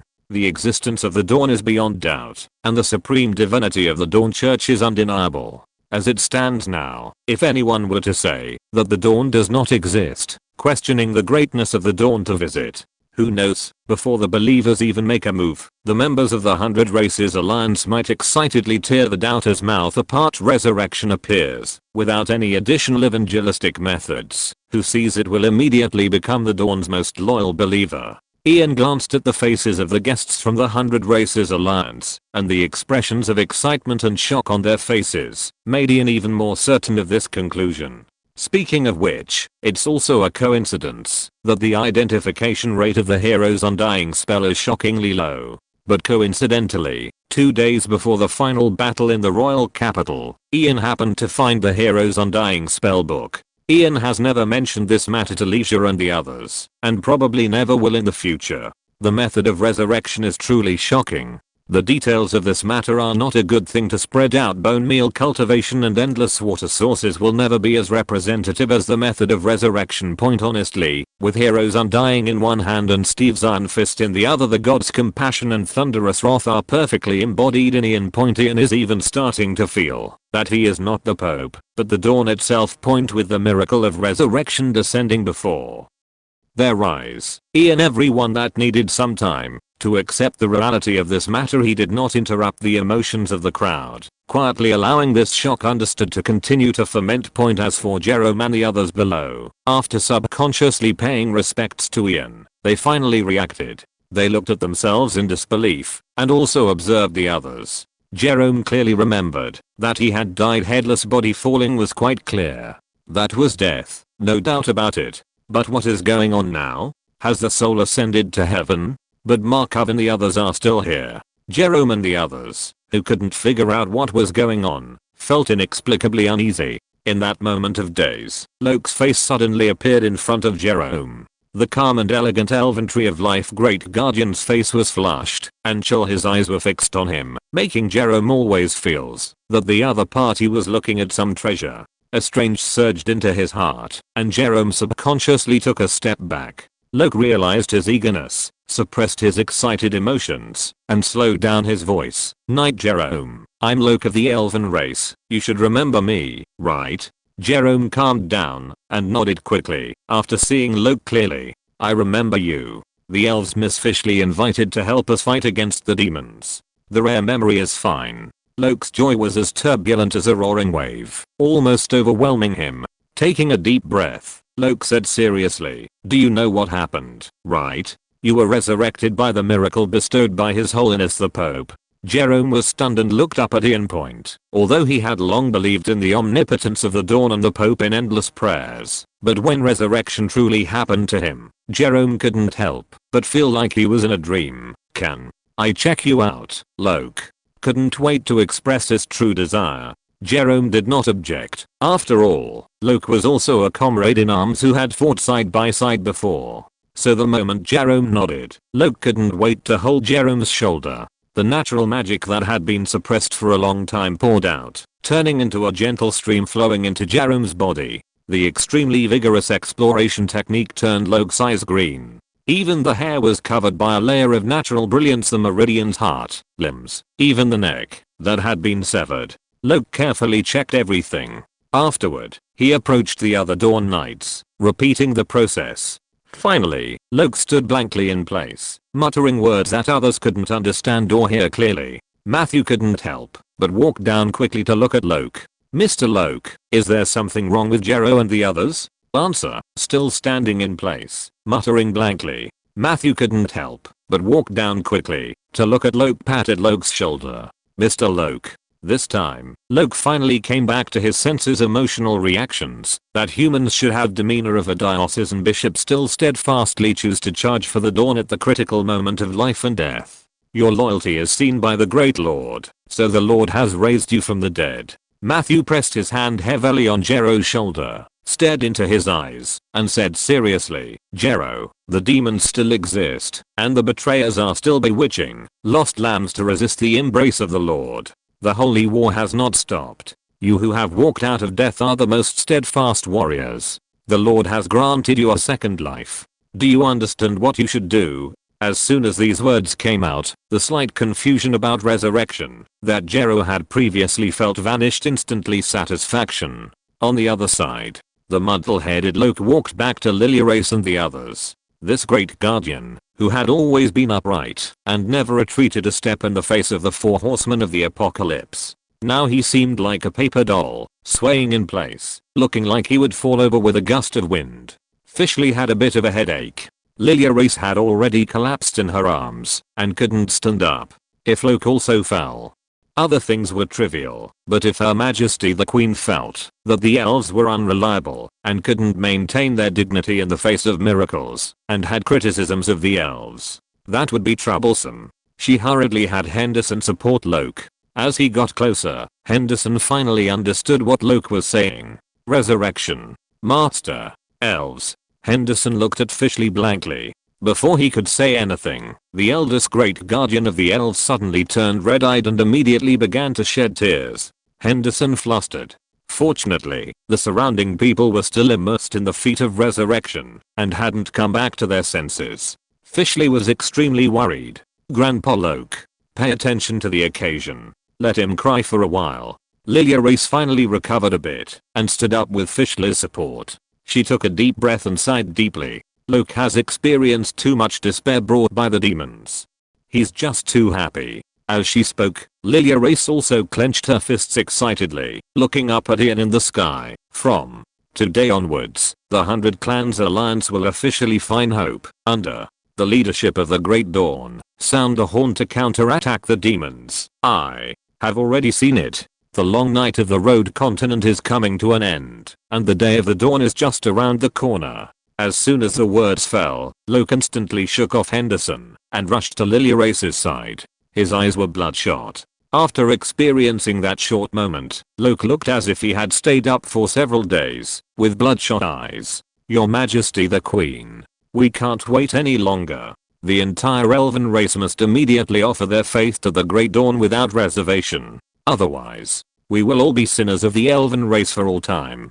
Having witnessed the resurrection, Loke's mind was now filled with the idea of joining the church. Reach the top of the 100 Clans Alliance didn't give him as much security as a believer's identity certificate from the Dawn God sect. He didn't want to accept the regret of being powerless against the demons again.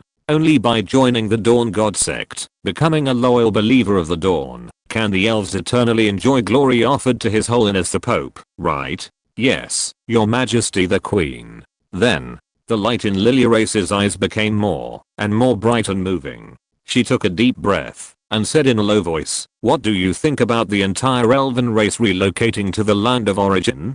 Chapter 133, The Water Wind Dawn's Favor. Upon hearing Lilia's bold proposal, Grand Protector Rock of the ancient Tree of Life, who should have opposed it, merely paused for a moment before falling silent. Fishley, on the other hand, was somewhat astonished. She immediately objected. "Your Majesty, is that really necessary? If we leave, what will happen to the ancient tree? What will happen to the newborn elves? If the ancient Tree of Life has a problem, the demonic abyss will take advantage of it, and we'll have to trouble His Holiness the Pope again. Even if we want to express our devotion, there's no need to come all the way to the land of origin." Lilia remained silent, gazing intently at Fishley. After a long while, her gaze became meaningful. With the seed of life and the dawn level, the wills of the ancient trees of life are connected. When the time comes, the ancient Tree of Life and the Forest of Elves can completely transfer its will here. Recalling the current state of the ancient Tree of Life and the Forest of Elves, Lilia asserted, "The ancient Tree of Life and the Forest of Elves will definitely prefer to be near Dawn's territory. We won't completely abandon the Forest of Elves either. We can send people to stay there, but we'll focus on developing the new territory in the land of origin. Besides, with His Holiness the Pope deterring them, the demon race certainly won't dare to attack the elven race in the short term. They have already lost the ability to plot against us there." It was evident that Lilia's words were not a spur of the moment decision. She had likely thought about it many times in the past few days, but the miracle of resurrection had today solidified her idea. Fishley paused, glancing at the silent Rock. She guessed in her heart that Lilia and Rock must have discussed this matter beforehand. Fishley pursed her lips, still unable to accept it. "But, the Forest of Elves is, after all." "Fishley." Lilia's the tone became slightly heavier, interrupting Fishley and gently patting her shoulder. She pointed to the Winged Race, the Dragon Race, and even the other guests from the 100 Race Alliance not far away. "The Rodri continent has changed." Fishley didn't understand Lilia's meaning, and the latter helplessly lowered her voice and said, "His Holiness the Pope possesses the power to defeat the Demon King, sever the Demon King's claws, and make the Demon King retreat in fear. He also possesses the divine art of resurrecting the dead." Think carefully, Fishley. Is His Holiness the Pope really just His Holiness the Pope? Even if it's a divine blessing, why aren't Bishop Ear and the others blessed by God? Why is it that only His Holiness the Pope possesses this authority? Why did the Church of Dawn emerge out of thin air only after His Holiness the Pope appeared? Why can His Holiness the Pope exercise the authority that only a god should possess? Fishley froze, looking at Lilia in astonishment. The latter stopped beating around the bush and went straight to the point. "Got the body of the Lord walking in the mortal world. Don't you understand yet, Fishley?" Lilia looked at Fishley solemnly. "The elven race must get closer to the Great Lord." Fishley covered her mouth in disbelief. "Are you saying that His Holiness the Pope himself is? Is there any other possibility?" Wielding the power and authority of God, Fishley felt as if an electric current ran through her body, and she couldn't help but shudder recalling everything she had seen and heard in the past. It all seemed to be explained by this reason point besides Dawn itself. Who else could be so hateful of evil? Besides Dawn itself, who else could possess such great power? Pope is benevolent. At this moment, Lilia, the elven empress who had not yet officially joined the church, displayed a level of faith far surpassing that of Fishley, the leader of the Holy Anthem troop. The benevolent Lord hopes to see his children willing to confide their grievances to him. Do you understand? Only by getting closer to God can we bring a better future to the elven race. Only then can His Holiness the Pope see the loyalty and dedication of our elven race. This was a slightly embellished way of putting it. In fact, what truly made Lilia make this decision was the winged race, the dragon race, and the guests from the 100 Race Alliance, who had come today. Look at the winged race, a race that had weakened to the point of almost disappearing from the Rodri continent. Now, because they are closer to heaven, they have become an important fighting force in the Church of Dawn. Dawn Point, they are now not only the winged race, but also messengers exercising the will of God. Combat power does the winged race now possess under the light of dawn? All kinds of divine blessings, immortality, potions, equipment, and now there is Resurrection Point. The winged race is almost becoming a race of gods. How could Lilia not be envious? Moreover, just the fact that the winged race has Ian, who can defeat the Demon King, standing behind them. The winged race has gained glory in the eternity that countless races crave. Point Lilius would vouch that if the anti-magic war were to be won, the winged race would be a great race recorded in history. They would be legends who could follow the Dawn Church to redefine the world order and ascend to the heavens with the gods. Future of the elven race. Lilius had to move the elven race closer to Ian Point. Furthermore, today, the Dawn Church would surely become famous among the 100 Race Alliance, and I'm afraid that many weak races are already eager to submit to the Dawn Church. Point even Roskilde, in all likelihood, is now figuring out how to get the dragon race onto the Dawn's warship. Point the elven race is already one step behind the winged race, but fortunately, there are Fishley and the others, and Lilius has already expressed her willingness to submit to Ian Point if they don't seize the time to submit as a race and get closer to Ian. Are they going to wait until more races join and snatch the elven race's position in Ian's heart if one day other weak races surpass the elven race because they are closer to paradise? What face will Lilius have to face the elven race's ancestors? The newest novels are first released at Apex Novels. This is also a war without gunpowder, competing with other races for favor in the heart of God. In Lilius's view, this war is as significant as the anti-magic war. Thinking of this, Lilius said without doubt, in any case, the elven race must move. Even if we don't move the entire race, we must at least bring most of the clansmen here, so that they can be watched by the Dawn from a closer distance. This matter is decided after going to the land of origin to offer loyalty to His Holiness the Pope. Loke, you will immediately go back and bring people over. We must build a new home in the area closest to the land of origin before other races do. The elven race must be like the winged race, becoming the race closest to His Holiness the Pope and most loved by His Holiness the Pope.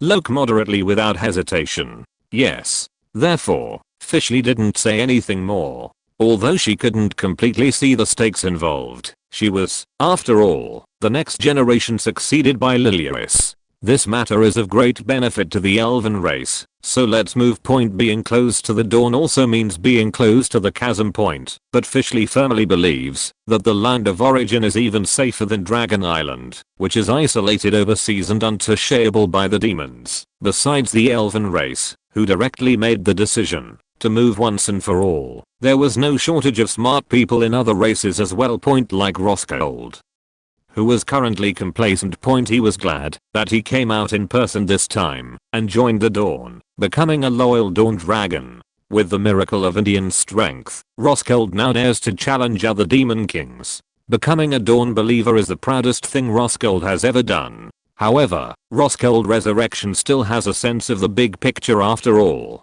He has joined the Dawn and will have no worries in the future.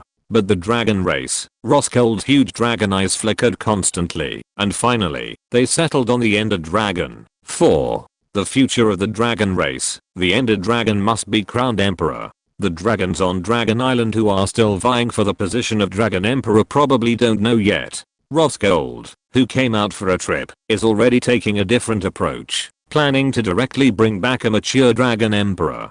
However, in the end, letting the Ender Dragon succeed to the throne is not the goal, but letting the entire dragon race join the Dawn is the key. Roskilde can see that in the future 100 Race Alliance, whoever joins the church first, whoever is more favored by the Pope, will have a higher status. The Great Dawn needs more dragons to show its supreme and unparalleled glory. The Resurrected Jero and others did not stay on the judgment platform for long. After them, there were more Dawn Knights and Night Watchers waiting to be resurrected. Ian originally thought of showing the miracle of resurrection and then letting the remaining knights return to the land of origin to be resurrected slowly. However, seeing that the atmosphere in Divine Advent City was completely ignited by the dawn, Ian didn't mind showing more. The power of resurrection is already shocking, but what if this resurrection magic that rejects death can be continuous and in batches? Ian was not idle. While Markov and the others were on the western expedition, Ian had put his heart into crafting this Holy Realm Guardian Staff. The magic power condensation speed was raised to the maximum level, recovering 3 points of magic power every 2.5 seconds. Even the magic power storage was increased 6 times according to each increase of 15% in the magic power storage limit. This staff has nearly 6,000 magic power storage point. And how much magic power does the heroic undying spell consume at a time? A mere 150 points. The louder the devout prayers in his ear, the higher Ian's interest point. Since he was already creating a miracle, he might as well create this miracle into an epic eternal in one breath. Today, he will resurrect all the sacrificed silver armor pillar warriors in one breath. Let the world forever remember a truth. As long as you are loyal to the dawn, death is not a mandatory choice in life. Again, the people here finally understood why the original Bilka King would change its name to Divine Universal Advent City. On this day of attention, the Supreme God walked out of his heaven. The dawn transformed into a loving pope, tirelessly pulling his children back from death again and again. Therefore, on this day, their God truly descended beside them. Chapter 135. Let the flames of jealousy devour the merfolk. The domain of jealousy. This place is completely different from the domain of pride. There are no dense demonized beasts or mind flayers. There aren't even towering mountains of bones. This is a boundless black ocean. The sea water is viscous, turbid, and pitch black, probably 10,000 times worse than the Ganges River towering black palace that reaches the heavens. Below that is a bizarre and hideous statue, with the palace sitting on top of the statue's head like a crown. The statue's arms hang down naturally, coiling around its body like venomous snakes, all the way to its feet. This makes the statue look as if it is binding itself here. The statue an object in each hand. The left hand holds an eyeball, wide open and filled with unwillingness holds. The right hand holds a coiled and twisted long tongue. See below the statue, 3 enormous black shadows loom. Tongue of distortion, and the shadow of devouring. Their massive bodies move slowly, and the viscous black sea churns with countless waves. The waves are filled with countless massive leviathans. The former Pride King looked down on these 3 big guys. What's the use of being so big? It's not convenient to move. If a real fight broke out, his 4 horsemen of calamity could play them to death. Calamity. And as soon as he thought of the 4 horsemen of calamity, his right arm, which hadn't grown back yet, throbbed faintly tremble, and spatial cracks tore and spread. The vice servants in the sea hurriedly scurried deeper, and the entire domain of jealousy shook at this moment. Just then, an old and peaceful voice came from the palace. "Dragonesses, did you come all the way here just to vent your anger?" As the voice fell, the churning black sea suddenly calmed down. It was as if someone had forcibly pressed the pause button, terrifyingly quiet and eerie. The Pride King's face darkened, and the anger in his heart piled up on Ian again. Before he was injured, as the strongest individual among the 7 demon kings, except for Sloth, who was the only one who could contact the master, which other demon king would dare not give him face? Now it's good greed mocks him, and jealousy scolds him. It's all the fault of the damned Church of the Dawn. The hatred in the Pride King's heart almost materialized, but after all, he had something to ask for this time. In the end, he still shrunk his body in front of the palace gate, took a deep breath, calmed his anger, and walked in. The Jealousy King, sitting in the empty palace, saw the Pride King honestly entering through the main entrance. A fleeting moment of sarcasm flashed across his old face. Once upon a time, the Pride King never bothered to go to other sin domains. Even if he did, he would break in rudely door. To be honest, the Jealousy King was quite happy that the Church of the Dawn had taught the Pride King a lesson but he wouldn't say such a thing Even if the Pride King lost the 4 horsemen of calamity and 1 right hand, his strength was still stronger than him Although he didn't dare to really kill him under the master's gaze, he could still beat him up. to make him lose face if he was pushed too far. In the words of other worlds, the Jealousy King stood up and looked at the Pride King, his old face full of amiability. What a rare guest, dragoness. Is there anything I can do for you? The Pride King walked towards the Jealousy King expresslessly. When he reached the opposite side of his throne, a brand new throne appeared beneath him. Ring, feet, and an ornate long table appeared between them. The Jealousy King didn't rush to answer, like a kind old grandfather, pouring tea and pushing it to the Pride King. Finally, he took a sip on his own before saying, "What do you mean? Did you replace Linus and come to urge me on behalf of the master?" After saying that, without waiting for the Pride King to answer, the Jealousy King said with a face full of emotion, "I have said long ago that Linus's lazy nature is really not suitable as the master's mouthpiece, but Black light flashed silently in the Jealousy King's eyes. "Dear dragoness, the most powerful you is the Demon King most qualified to bear this responsibility." As these words fell, an unnamed fire suddenly rose in the Pride King's heart point. Just as the Jealousy King said, he who has lived the longest, joined the Demon Clan the earliest, and is the most powerful. Why can't he directly contact the master? That Sloth King is just a lazy brat. What qualifications does he have? Suddenly, the Pride King, thinking of this, was furious and slammed his palm down, turning the table into powder. The entire palace was also crumbling. "Bastard. Put away your tricks. Kindly." This time, it was a heartfelt, just like he thought. The Pride King's divine authority is indeed unstable now. In the past, such methods would not have been able to provoke the Pride King to produce jealous emotions at all. Calamity has indeed had a great impact on him. The knights who house the Pride King's 4 great calamity authorities are gone, which directly affected the stability of his divinity. But that's all there is to it. Jealousy King's smile became even more angry. Just as the King of Pride was about to fly into a rage, unsightly gills appeared on the King of Envy's neck, spraying out bursts of black mist. With a gentle wave of his hand, the black mist dispersed with the wind. Having done all this, the King of Envy returned to his former dignified gentlemanly demeanor. "My dear Auriga, I didn't do anything." Envy smiled. "All living beings harbor envy, for desire is like a shadow, while satisfaction is as fleeting as morning dew." Enough. The King of Pride slammed the table, and a shrill wail echoed around him. "I'm not here to listen to your useless nonsense. I understand." The King of Envy gladly stood up and walked behind the King of Pride. "Having lost the 4 horsemen of the apocalypse, you desperately need to recollect the corpses of saint-level powerhouses to house your authority. The newest novels are first released here. You need to show your worth to the master again." The King of Envy walked back around to the other side of the King of Pride, his head now transformed into a hideous snake-like eel point. He licked the corner of his mouth with a slender tongue, hunching over. After losing 4 saint-level powerhouses in one go last time, the Behemoth and Titan races have learned their lesson. They won't be so reckless again. Furthermore, it's hard to say whether they have a few more saint levels. "So, you came to me." The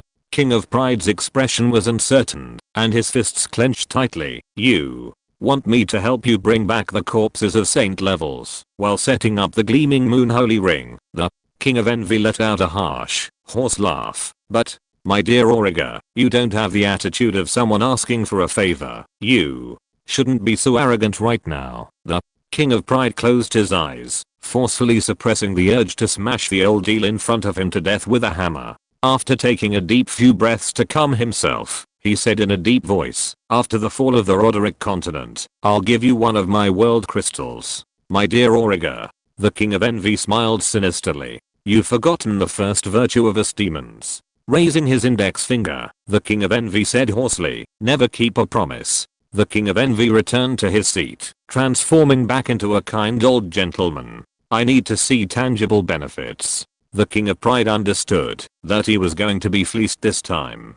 Closing his eyes, he said somewhat powerlessly, "What do you want?" As soon as he finished speaking, the King of Envy's eyes lit up, and his tone became a bit impatient. "A shard of godhood." Leaning forward slightly, the King of Envy smiled strangely. "A shard of the godhood of the Son of Pride."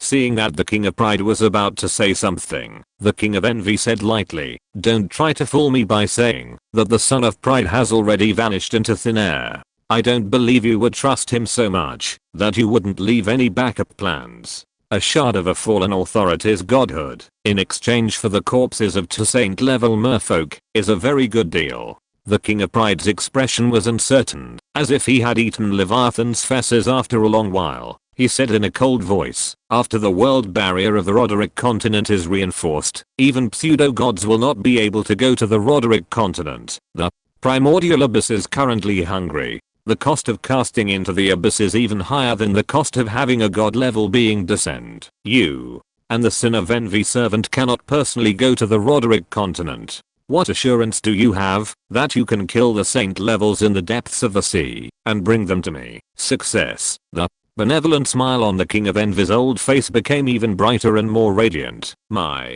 dear Auriga, that's what I need to consider. What you need to do is hand over the fallen godhood shard to me, and then go back to the domain of pride and wait for my good news obediently."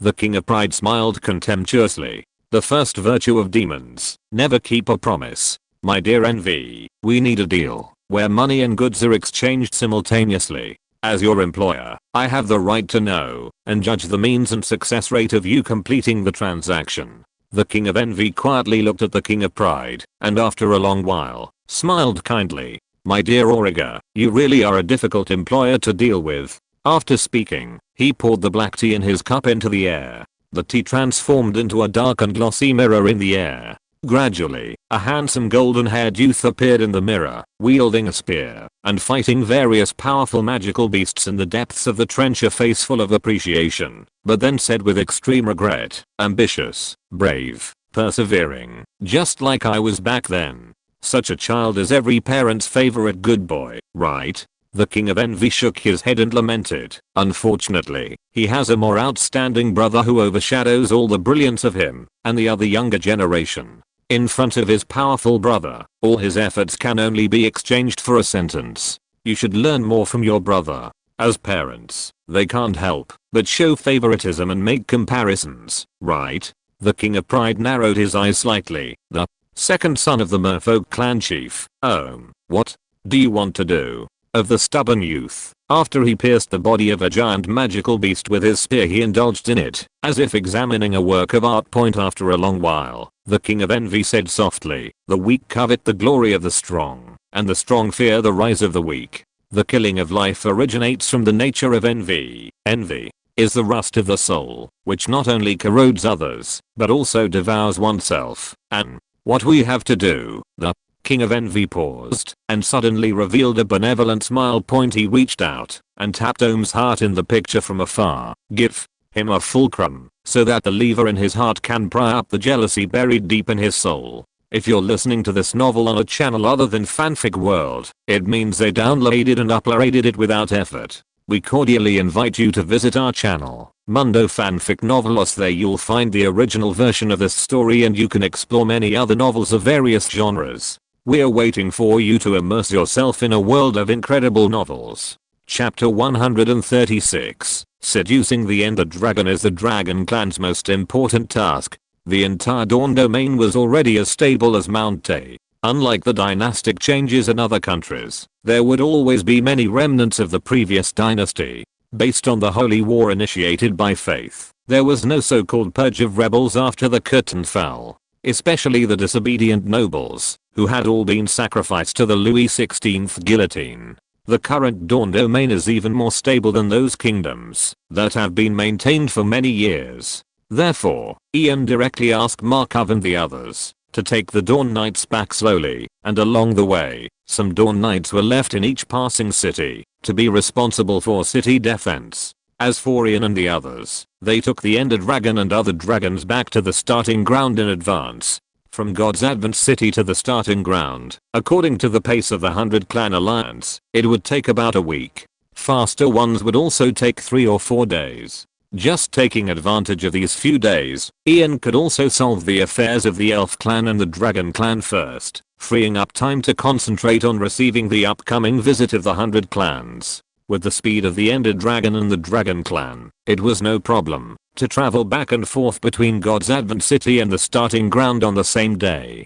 So, they set off on the morning of the day after the Day of Judgment, and just after lunch, Ian and the others returned to the starting ground. After so long, although the population of the starting ground has a lot, it is still not worth mentioning compared to the royal capital. However, Ian did not have the idea of expanding the starting ground. As the future holy city of the Church of the Aurora, the people of the starting ground must all be the most devout and loyal believers. After leaving an afternoon for Lilias and the others to familiarize themselves with the starting ground, Ian asked Regia and the others to return to the MC world to settle the supplies. Many of the resources that Lear and the others brought out after this war were not used up. Ian himself went to see the feedback from our men's side. Unexpectedly, although the progress bar had some improvement, it did not reach the point where he could receive the next stage of rewards. Ian also understood. Although the so-called civilization prosperity index also takes into account the area of the territory, this point accounts for a very small proportion. Our men values the comprehensive prosperity of civilization more. This made Ian dispel the idea of taking shortcuts, otherwise taking advantage of the high morale left over from the Holy War, plus the evidence of those demon communicating nobles provided by old Bilka. Ian could have drawn dozens more cities from the countries near the Dawn domain, to say the least. But now, forget it. Don't bite off more than you can chew. Let's build the Dawn domain first. Just these 30 odd cities in the Dawn domain, without becoming like the starting ground. As long as they are more prosperous than they are now, this part of the progress can be made up quickly. Ian expects that the entire Dawn domain will achieve civilization sublimation within a month or two.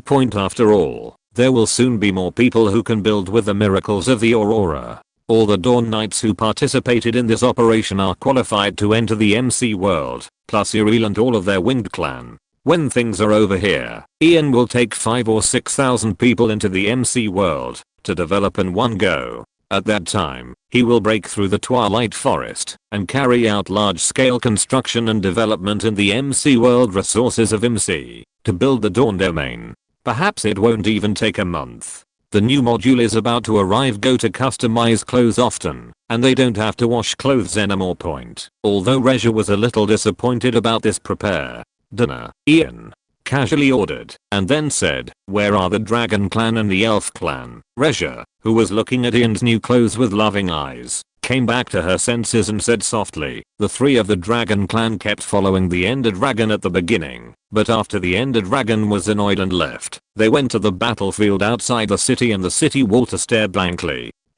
After a pause, Regia shook her head seriously. In their words, that's not staring blankly, it's admiring the greatness of the Ender Dragon. The corners of Ian's mouth twitched, and he complained, "They are too crazy about the Ender Dragon. I suspect that they now believe in the Ender Dragon more than in the Aurora." Regia covered her mouth and chuckled.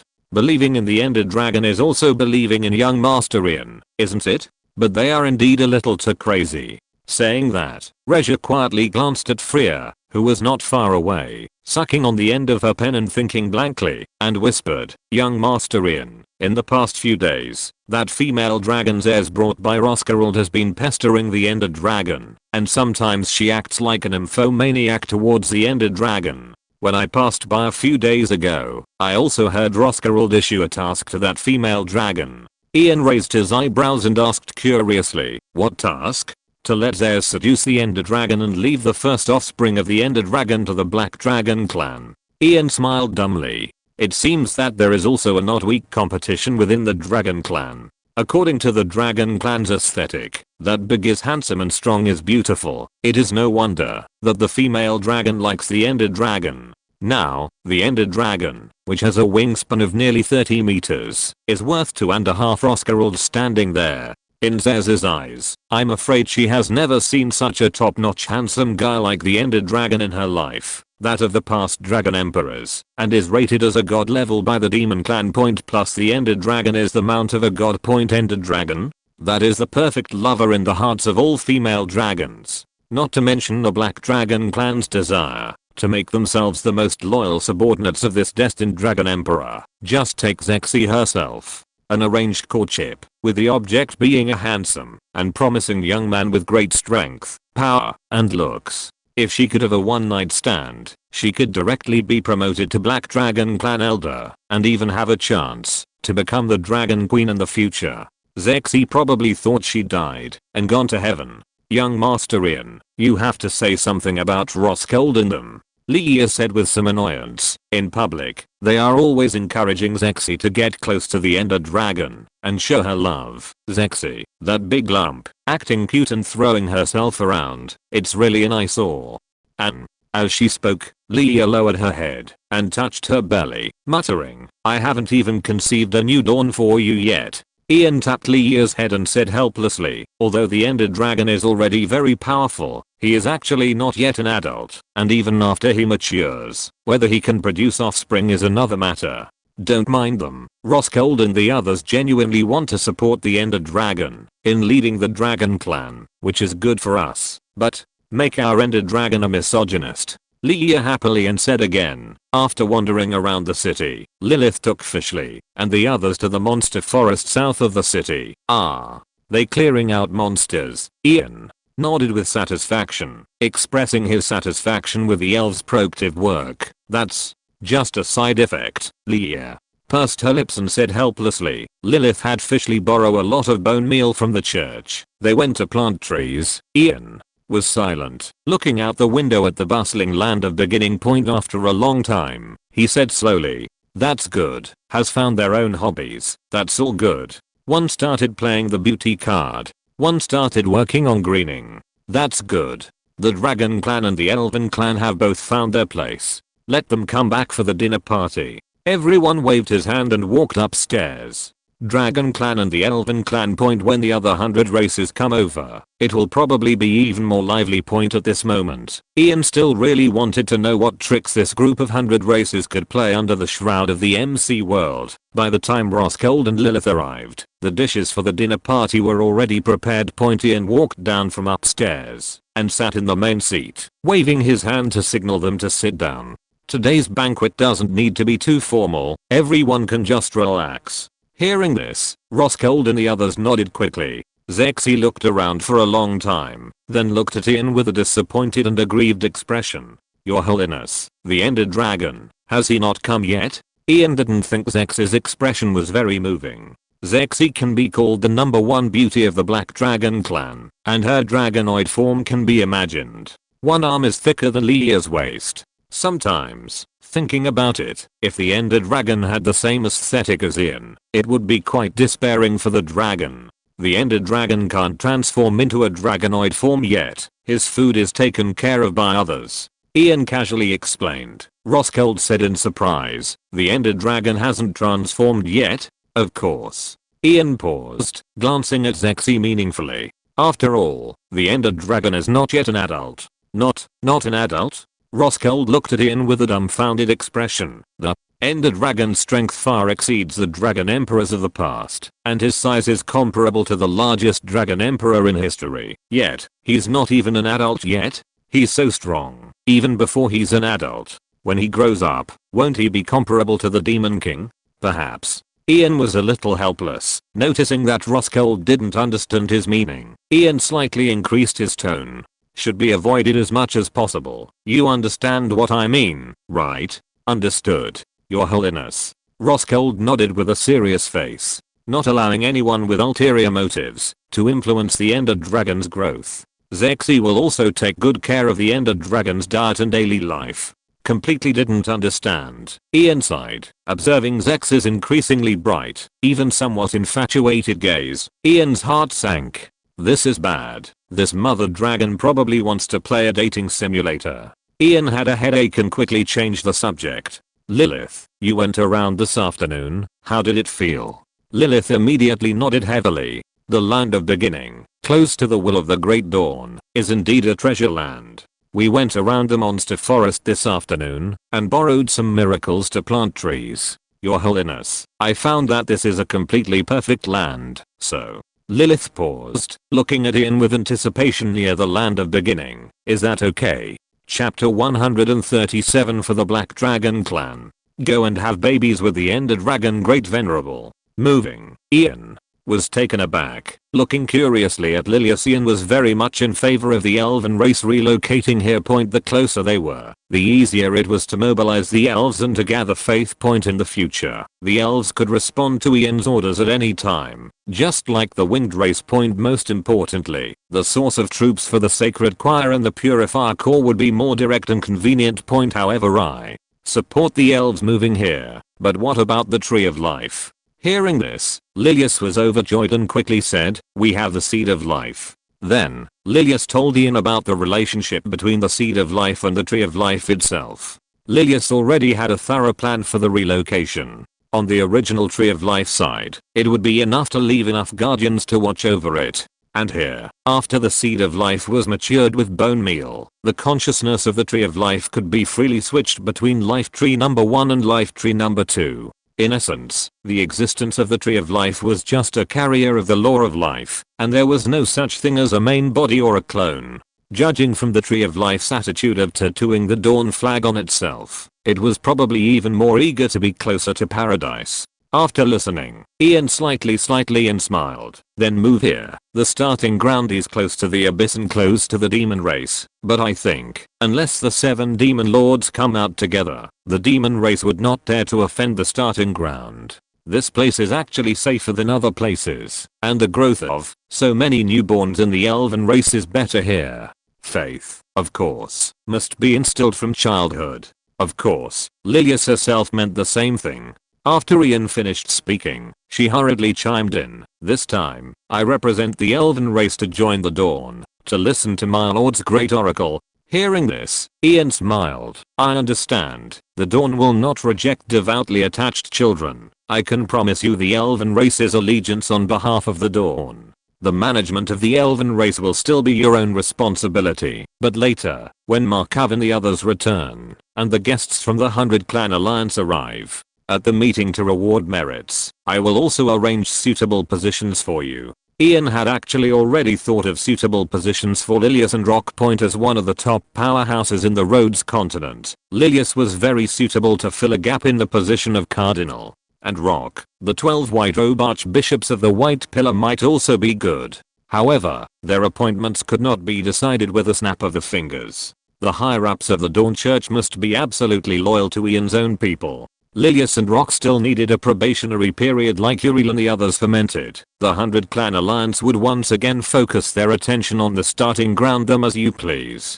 These words were like heavenly music to Lilius and Rock's ears. This afternoon, they had been planting trees with bone meal all afternoon, and it was no exaggeration to say they loved this feeling of transforming into a natural miracle, watching the saplings fall on the bare ground, and in a short moment, they grew into towering trees, spanning decades or even hundreds of years. Only the elven race could understand how wonderful this greening ecological project was. If they hadn't run out of bone meal, they could have planted like that for a lifetime. Now with Ian's promise, Lilius set a small goal in her heart. Within 3 months, she would turn the beast forest here into a primeval forest comparable to the elven forest. By the way, Ian suddenly reminded, Fishley told me that the Tree of Life will grow with bone meal ripening, and new elves will be born. "Yes, Your Holiness the Pope," Lilius said with a happy face. "With bone meal, the elven race can give birth to a large number of new clansmen, providing more and better warriors for the Dawn." Ian shook his head. "What I mean is, don't just keep giving birth to the elven race. Too many newborns will take a lot of energy for the elven race to take care of, which is not conducive to development. The elven race's growth period is also very long, and it may take decades to enter adolescence. Although we don't lack resources to raise children, the population structure with too many newborns is not healthy either. Bone meal ripening must also have a limit." Lilius and Rock thought about it thoughtfully, and nodded in agreement after a long time. Now, the elven race's allegiance to the Dawn, and moving to the starting ground was finally settled. Family group. This time, Roskilde was a little anxious. He couldn't even bother to eat the delicacies in front of him, and hurriedly said, "Your Holiness the Pope, actually, our dragon race has also longed for the Great Dawn for a long time."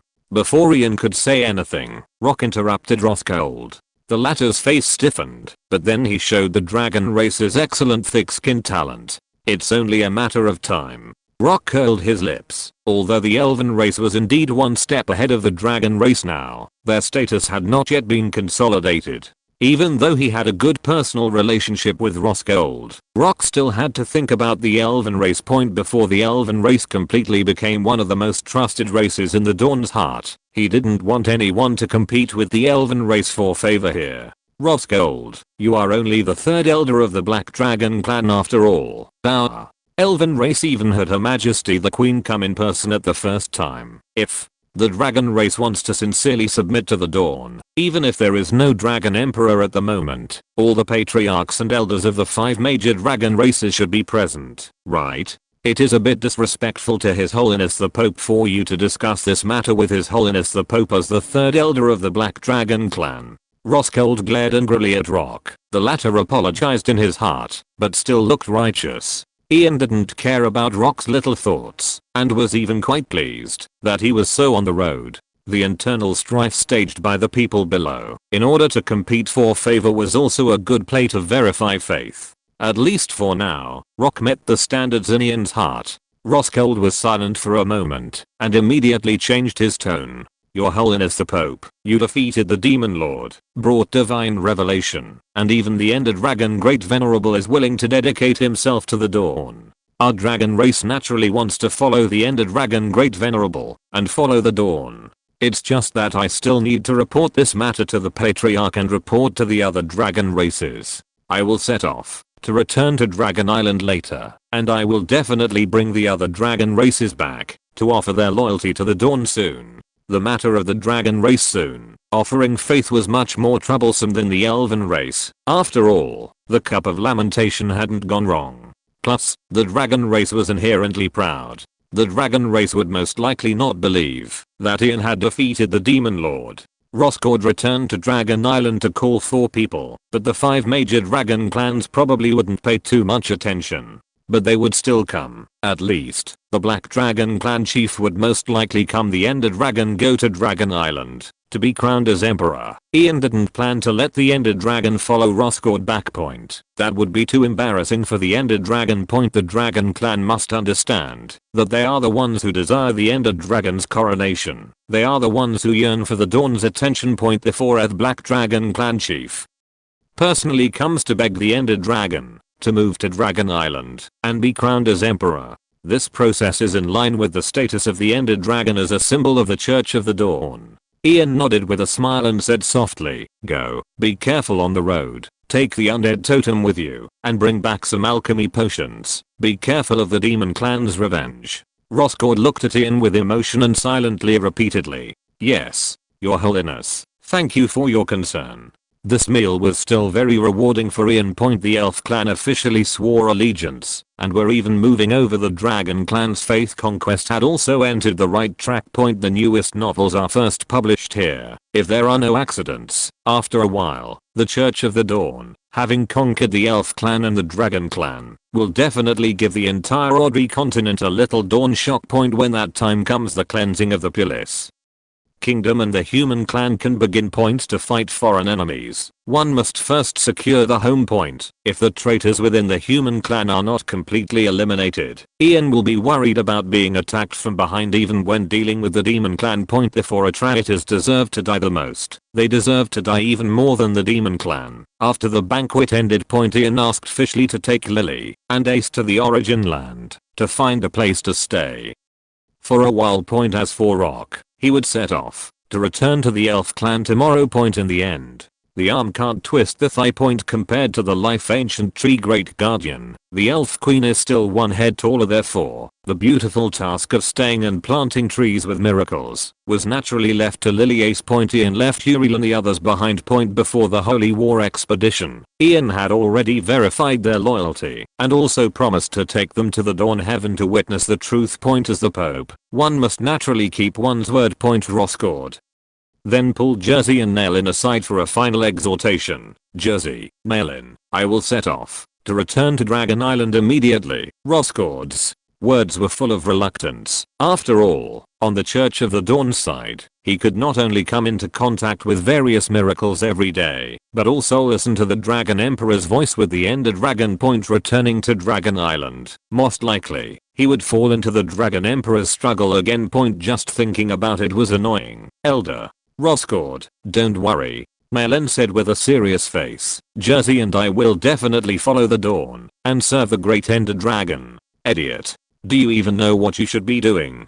Roscord scolded angrily, and Malin immediately looked at Roscord with a wronged expression. The latter took a deep breath and said in a low voice, "It's not realistic for me to return to Dragon Island and bring the 5 clan chiefs. At most, I can only call our clan chief. During this period, it will definitely waste a lot of time. The Great Dawn has shown miracles, and many hundred clans have decided to submit. Malin, you must ensure that you appear by His Holiness the Pope's side at all times, and actively take on all the dirty work and hard work. Before I return, you must ensure that in His Holiness the Pope's heart, our dragon clan is still as special and prioritized as the elf clan among the 100 clans."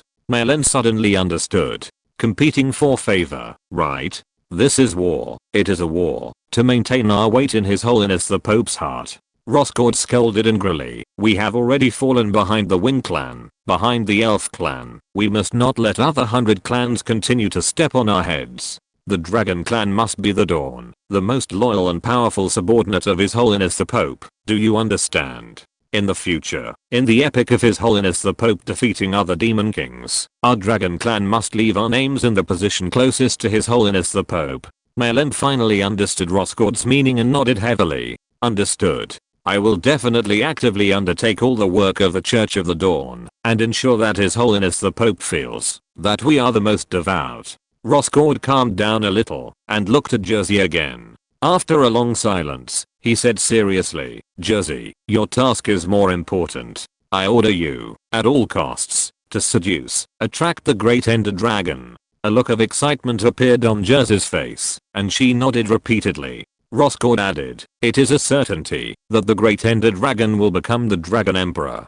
With his current strength, he has already surpassed the past Dragon Emperors. But don't forget, the Great Ender Dragon is not yet an adult. Once the Great Ender Dragon is completely adult, I'm afraid it will be no less than a Demon King. The Great Ender Dragon will definitely become the greatest emperor in history. This is our Black Dragon clan's opportunity to surpass other dragon clans. You must, at all costs, ensure that the Great Ender Dragon's first offspring is born from you. Only then will you be qualified to compete for the position of Dragon Queen." As soon as he finished speaking, Malin muttered from the side, "But the Great Ender Dragon is not yet an adult." Roscord's face darkened, and he punched Malin away. After calming the anger in his heart, he said in a low voice, "This time I brought the clan chief. Next time it may be the Great Ender Dragon returning to the Dragon clan to inherit the Dragon Emperor's position. At that time, the other dragon clans will definitely spare no effort to have their mother dragons give birth to offspring for the Great Ender Dragon.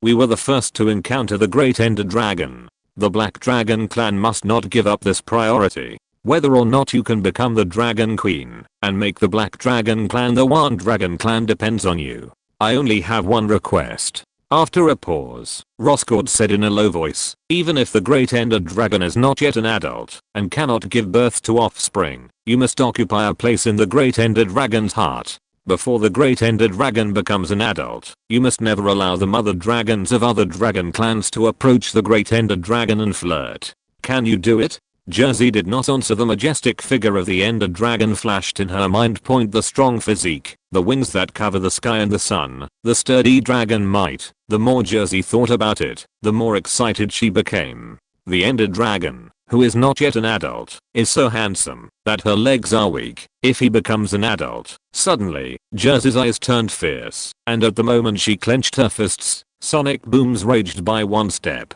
The Great Ender Dragon will definitely be mine. Missing such a perfect male dragon, Jersey could regret it to the point of wanting to commit suicide. Roscord nodded with a gratified expression. "Very good. Very energetic. You are the #1 beauty of our Black Dragon clan. I believe in you. If you really want to count, the Great Ender Dragon also looks like a black dragon. You have a great advantage." After A pause. Roscord solemnly patted Jersey on the shoulder again. 4. The greatness of the Black Dragon clan. Go and work hard to seduce the great Ender Dragon. Chapter 138. From today onward, the Wind Tribe will be renamed Angels. Ian stopped paying attention to the affairs of the elves and dragons. He now had more important things to do. To fulfill his previous promise to the Wind Tribe. Through repeated wars and the development of the Church of the Dawn, Uriel and the others had proven the Wind Tribe's loyalty. Now, they weren't following the Dawn because they had nowhere else to go. But because the concept of Dawn had completely become a faith that the Wind Tribe was willing to pursue for life. Ian recognized their value and, for the first time, had Uriel summon all the Wind Tribe members to the papal residence. At this moment, the entire residence had been sealed off by the Dawn Knights, ensuring that not even a fly could get in. Over 3,000 Wind Tribe members, young and old, stood on the lawn of the papal residence, looking up with reverence at the only faith in their hearts. Ian stood with Lil on his left, and Regia on his right. Except for Markov and Matthew, who hadn't returned yet. Basically all of his people were here. Ian's gaze swept across the faces of every Wind Tribe member with a hint of gratification, and the fanatical faith made Ian increasingly satisfied with the Wind Tribe. Suddenly, Ian, who had been silent for a long time, spoke. It's been 2 months since the Wind Tribe joined the Church of the Dawn, right? Uriel replied without thinking. 2 months and 8 days, Your Holiness. Your Holiness descended like a god, rescuing the Wind Tribe from the clutches of the demons. Ian slightly and then said, more than 2 months. The Wind Tribe followed the Church of the Dawn, defeated the conspiracy of Crown City, annihilated the army of Prince Bilk III, and liberated the Dawn in the Western Crusade, resisting the demons, never giving an inch, and repeatedly making great contributions to the Church of the Dawn. I have seen all of this. Hearing Ian say this, the Wind Tribe members couldn't help but puff out their chests and raise their heads in excitement. Their loyalty had earned them the trust of His Holiness the Pope. This was the most proud thing for the Wind Tribe. The matter of the Wind Tribe's rebellion during the 4th Anti-Demon War has now been investigated into the Demon's Trap. You are still staunch. Now that the Son of Pride has been executed, you have been cleared of your grievances, and the King of Pride has also paid a heavy price. I believe that this news will soon spread throughout the land of the 100 Races Alliance, and everyone will understand the innocence of the Wind Tribe. This news, if it were the Uriel of the past, would have brought tears of joy. But now, after the dream had come true, Uriel and the others didn't have the ecstasy they had expected, had a new dream. Under the light of the dawn, to tear apart the demonic haze that had enveloped the Rodri continent for hundreds of years and usher in the dawn. Uriel instantly knelt on one knee, and this triggered a chain reaction. All 3,000 Wind Tribe members knelt like Uriel. The Wind Tribe will never forget that it was the dawn that gave us everything. Regardless of whether the past grievances are cleared, the Wind Tribe will forever follow the dawn, striving to become the sharpest spear of His Holiness the Pope and fight for it for life. Ian nodded with satisfaction, slowly raised his hand, and the light strips extending from the 7 sacred crown robes swept over the heads of all the Wind Tribe members with a sacred aura. I said that after the end of the Holy War, the children who have proven their loyalty to God will be qualified to follow God.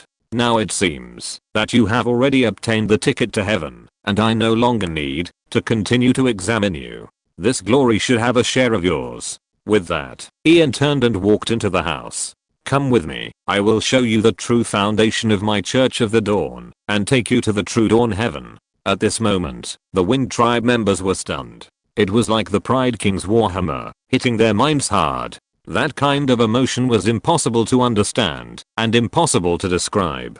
Just like Hania at the beginning, both eager to set foot on the territory of heaven and fearful of whether their faith was loyal enough to embrace this glory. But Ian didn't have time to continue to comfort them. The construction of the Dawn domain was about to begin, and Ian needed more faithful believers to share the work of Regia and the others. Not only this batch of Wind Tribe members, but also the 2,000 Dawn Knights who had proven their faith would also be on the list to see God. In extreme silence, the Ian Wind Tribe people followed upstairs in a daze. Following Ian across that mysterious portal, Uriel had thought many times about his reaction to ascending to heaven.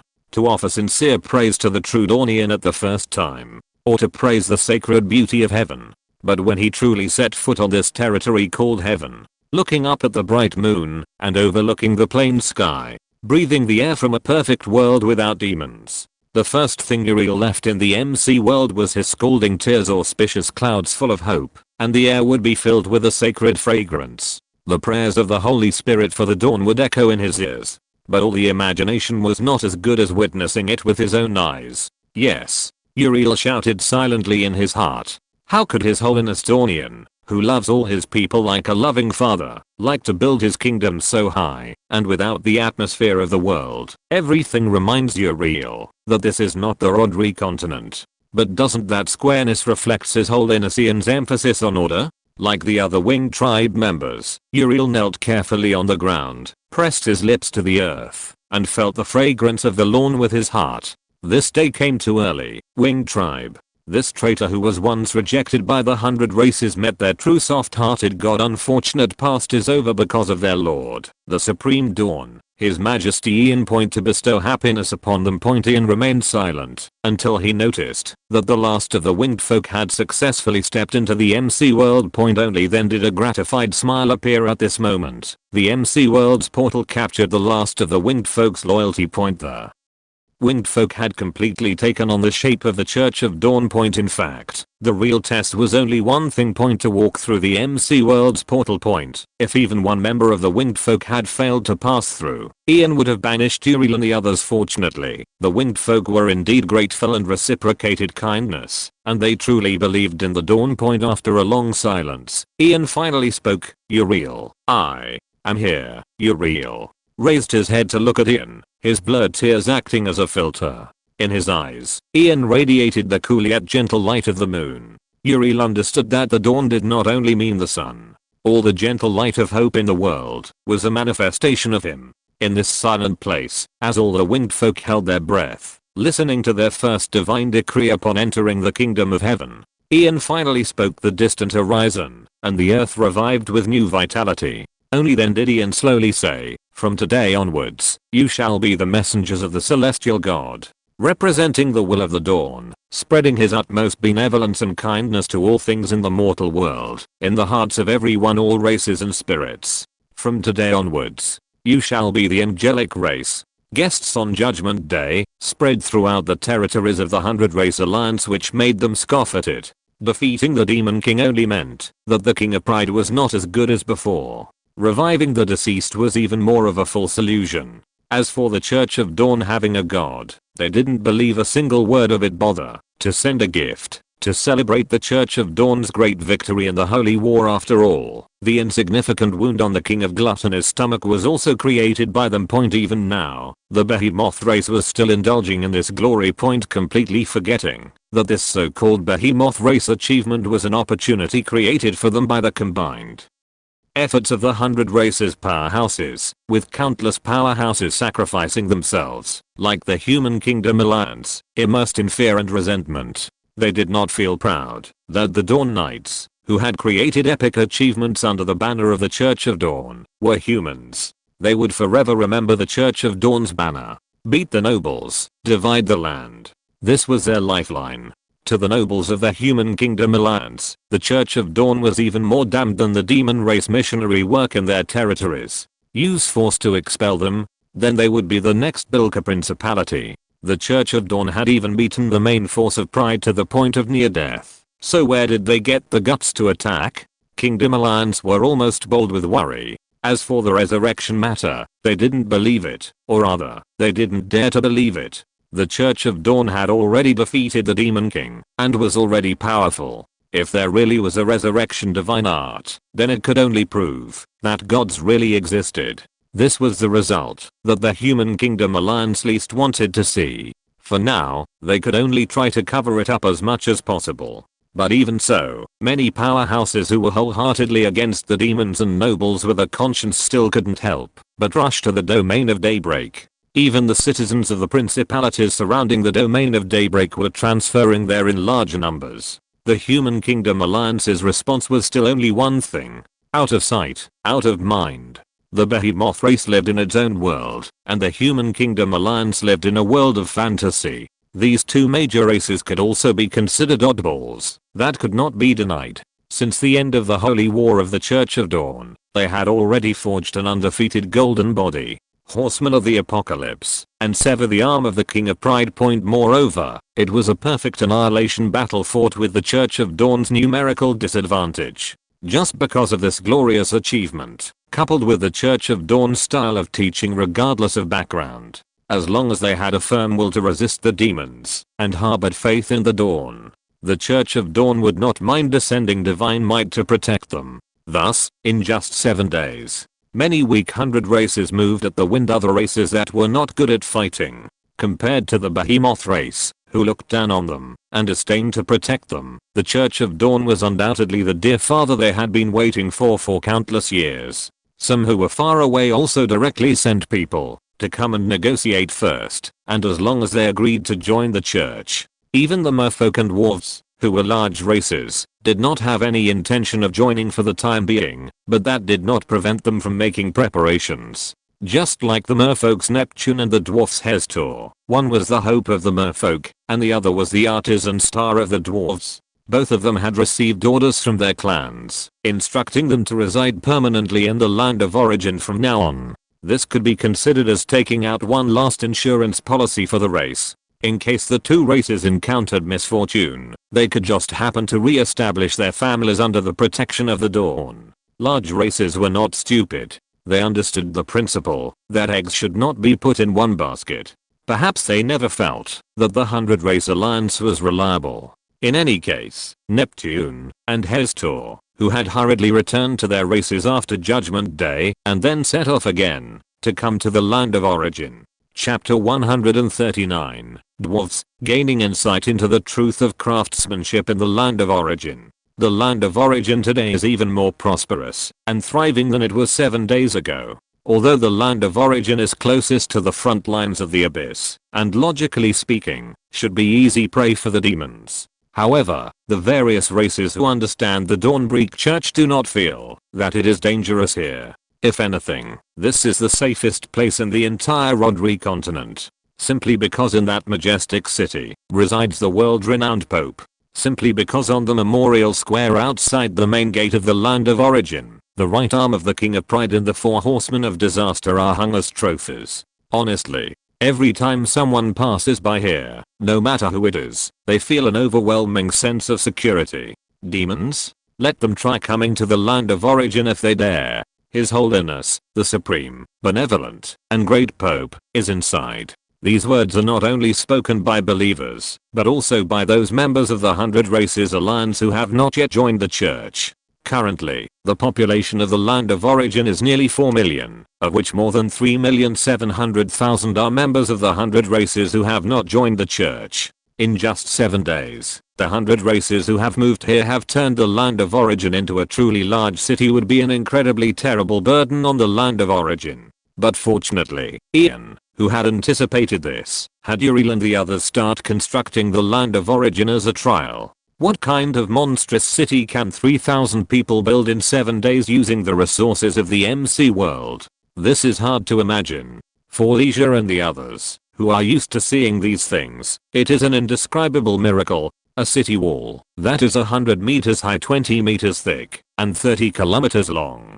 Ian accepted this miracle very easily. It's just some city construction that is not difficult and can even be said to be copying blueprints. When he played MC in his previous life, he heard a lot of things that were even more outrageous than this. A master built a medieval city alone in 1,000 hours. A construction team of more than 30 people replicated the Forbidden City 1-to-1. It is the MC world. The imagination of life can never reach its limit. Ian personally directed more than 3,000 people to carry out construction. If the speed was slow, what need there be for the existence of the MC world? Endless resources and the magical characteristics of MC construction, amplified by a large number of people, were brought into full play. The current land of origin is divided into 3 areas: inner, middle, and outer. The most core area is only inhabited by the high members level.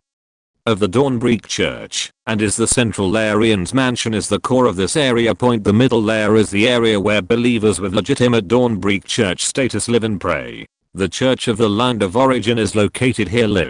The construction of this layer is simpler, and Uriel and the others may repair it later when Ian formally accepts these people into the church. But in any case, the area where these people are located is also protected by the city walls. In addition, with the Dawn Knights, Night Watcher Angels, Iron Golems, and Wolf Packs patrolling from time to time, even races that once had bad relationships with each other dare not cause trouble here. The entire Land of Origin is safe and harmonious, and is already an Eden that many of the 100 races who live in deep waters and dangerous areas, and live a precarious life yearn for, even with the blessing of a large population. The commercial trade in the Land of Origin is becoming more and more prosperous, and in the few past days, the magical beasts in the southern magical beast forest have also been forced to move. The elves have settled there, thanks to Liliace leading people in persistent afforestation. The green area of the current magical beast forest is also about 1% of the original elven forest. Even the seed of life has been planted, and under the urging of bone meal, it has grown to nearly 1,000 meters in height. However, because of this, Liliace and the others have been temporarily deprived of the right to use bone meal. The scope of the magical beast forest is already close to accommodating Mingayu City in the south, and it has almost annexed the Great Rift Valley where the angels once lived in the east. If they plant more trees, the domain of Daybreak might become a primitive jungle. Moreover, part of the will of the ancient tree of life has been transferred here, and in a few days, more than 2,000 new elven newborns have been added. If they don't control the elves' crazy desire to plant trees, the elves will be able to turn into kindergartens one day. For this reason, Ian also specially pulled Liliace over to criticize her. Liliace humbly accepted the criticism, and then, she actually opened a kindergarten in the Land of Origin. It is located in the central area of the Land of Origin. Nearly 10,000 newborns are arranged to live and reside there, and the guardians of the ancient tree of life take turns giving classes. In Liliace's words, the Dawnbreak Church will be better. So Ian also sent priests from the Pillars of White to teach classes there regularly. The education of the God of Love must start with babies. In any case, after the end of the Holy War, the Dawnbreak Church became famous, and became the new guardian in the hearts of the 100 Races Alliance of Development. Sometimes, believers and people from the 100 Races Alliance sleep at night, and when they open their eyes, and go out in the morning, they see the completion of a new and outrageous building. For those who have seen a lot of miracles, sometimes they still cannot accept it. Land of Origin was just a small city with a small area and city walls only 20 meters high. Hestor nodded blankly, his eyes staring straight ahead. A priest who believes in the gods should not lie, right? Neptune asked again uncertainly, and Hestor shook his head blankly. Impossible. The creed of the Dawnbreak Church has requirements of honesty and chastity. Who believe in the Great Dawn cannot lie. So, Neptune covered his chest, feeling the increasingly rapid beating of his heart. Has a miracle descended again? Hestor punched his palm hard, responding with a look of annoyance. Damn it, I went back and missed another great miracle. After the end of Judgment Day, Neptune and Hestor hurriedly found a priest to talk to point. After learning more about the Dawnbreak Church from it, the two of them submitted a request to return to the land of the church's priests are about to summon today's miracle of the harvest. The shouts that suddenly rang out in their ears interrupted their thoughts, as a large group of people from various races came running excitedly from afar. Neptune, confused, grabbed a nearby canine youth. The canine youth, annoyed at being stopped, glanced at Neptune's obvious merman scales and Hestor beside him. Hurry, hurry. I won't be able to get a good spot to watch the miracle. Neptune was somewhat confused and curiously asked, excuse me, what miracle are you talking about? New here, aren't you? The canine youth immediately looked proud and said, the clergy of the Church of Dawn will pray for the dawn, to bestow a miracle of harvest upon the land every day. Isn't His Holiness the Pope coming in person? Hestor looked at him with some doubt, and the latter retorted, how is that possible? His Holiness the Pope is of noble status and handles a myriad of affairs every day. He must communicate with the Great Lord, so how could he have the time for such trivial matters? But the miracle clergy. recognized by His Holiness the Pope, can all request the descent of miracles. The canine youth looked back at the towering pillar of light, proudly saying, "This is the closest place to the great Lord's origin, the holy city of the Church of Dawn. Our great Lord is watching us at all times. The miracle of harvest is the hunger Lord's compassion for our, regularly bestowing miracles that make crops bountiful. Even if you don't have official believer status yet, as long as you hold sincere faith and offer praise to the Lord, you can obtain enough food. If you want some, you can go to the outer city area to queue up later." Neptune and Hestor exchanged glances, and after a moment, Neptune asked again, "Have many races moved here recently?" "Of course," the youth proudly said. "Catfolk, birdfolk, foxfolk, leek. Many races have moved here entirely, waiting for His Holiness the Pope to emerge from seclusion and offer their loyalty to the great Pope. Even the elves have moved here, but they joined the Church of Dawn long ago. Elves are soldiers in the Church of Dawn's holy choir and purifier units." As he spoke, the youth couldn't help but looked enviously at the demon beast forest to the south. That is the new home that His Holiness the Pope approved for the elves. They even moved the Tree of Life here. In just a few days, the elves have expanded the demon beast forest hundreds of times under the miracle of the dawn. They are truly fortunate. Envious of them. Knights, follow His Holiness the Pope to fight against the demons and create epics. The rest of his words were basically the youth's passionate expression of his piety and loyalty to the Dawnundian. Neptune finally gave the youth a gold coin and let him leave. After exchanging a glance with Hestor, Neptune whispered, "Father was right. The elves really have joined the Church of Dawn as an entire race." Hestor nodded heavily. "And these 100 races, they all want to join the Church of Dawn now. It seems we need to speed up our actions." The dwarves and mermen had no intention of joining the Church of Dawn right now. In the words of their chieftains, joining after witnessing the divine power of the Church of Dawn would probably not be considered piety in the eyes of His Holiness the Pope. Even if they joined, they would not be valued. The current plan was to show the Church of Dawn that they had value, surpassing others as much as possible. The dwarves and mermen were not in any immediate danger, so there was no need to rush. However, even so, they had to leave an impression on His Holiness the Pope that surpassed that of the other 100 races. "Let's go. We'll enter the city first," Neptune promptly urged, and the two led a large number of mermen and dwarves into the city. After passing the inspection and obtaining temporary passes, the two races finally entered the origin land, once again shocked by its magnificence. The city was spotlessly white, completely clean. Under the reflection of the towering pillar of light in the distant central city, it appeared even more solemn and holy. Walking in, they didn't know where to go. Neptune thought for a moment and said softly, "According to what the cultivator said when we entered the city, if we want to settle here long term, it's best to buy a house from the church management office. If we don't have enough money, we can apply for deferred payment. For the time being, our mermen race wants to settle here long term. Hestor, what about you? Do you want to be our neighbors?" After the question was asked, Neptune didn't receive Hestor's answer for a long time. Neptune couldn't help but look back, and was immediately dumbfounded. It wasn't just Hestor. All the dwarves brought by Hestor were now surrounding a strange machine, staring dumbfounded as the machine continuously ejected strange minicuts. Minicuts followed the aerial tracks, flying all the way into the distance. This monotonous scene made the dwarves watch with fascination. Their gazes were even more infatuated than the way Regia used to look at Ian. Neptune gods didn't understand Hestor's situation. In his eyes, these strange things were indeed magical. Incredible could be described as a miracle. So, what were Hestor and the others going crazy about? "Hestor, what are you looking at?" Only silence answered Neptune. The dwarves stared up at the strange machine, as if they were possessed, without saying a word. After a long time, Neptune became impatient and urged, "Stop looking, let's go. We are going to buy a house, submit a request to the priests, to meet His Holiness the Pope, and then take a stroll around the origin land." When the time, before he could finish speaking, Hestor, who had been silent for a long time, finally spoke. "Truth." Neptune was somewhat stunned. "What?"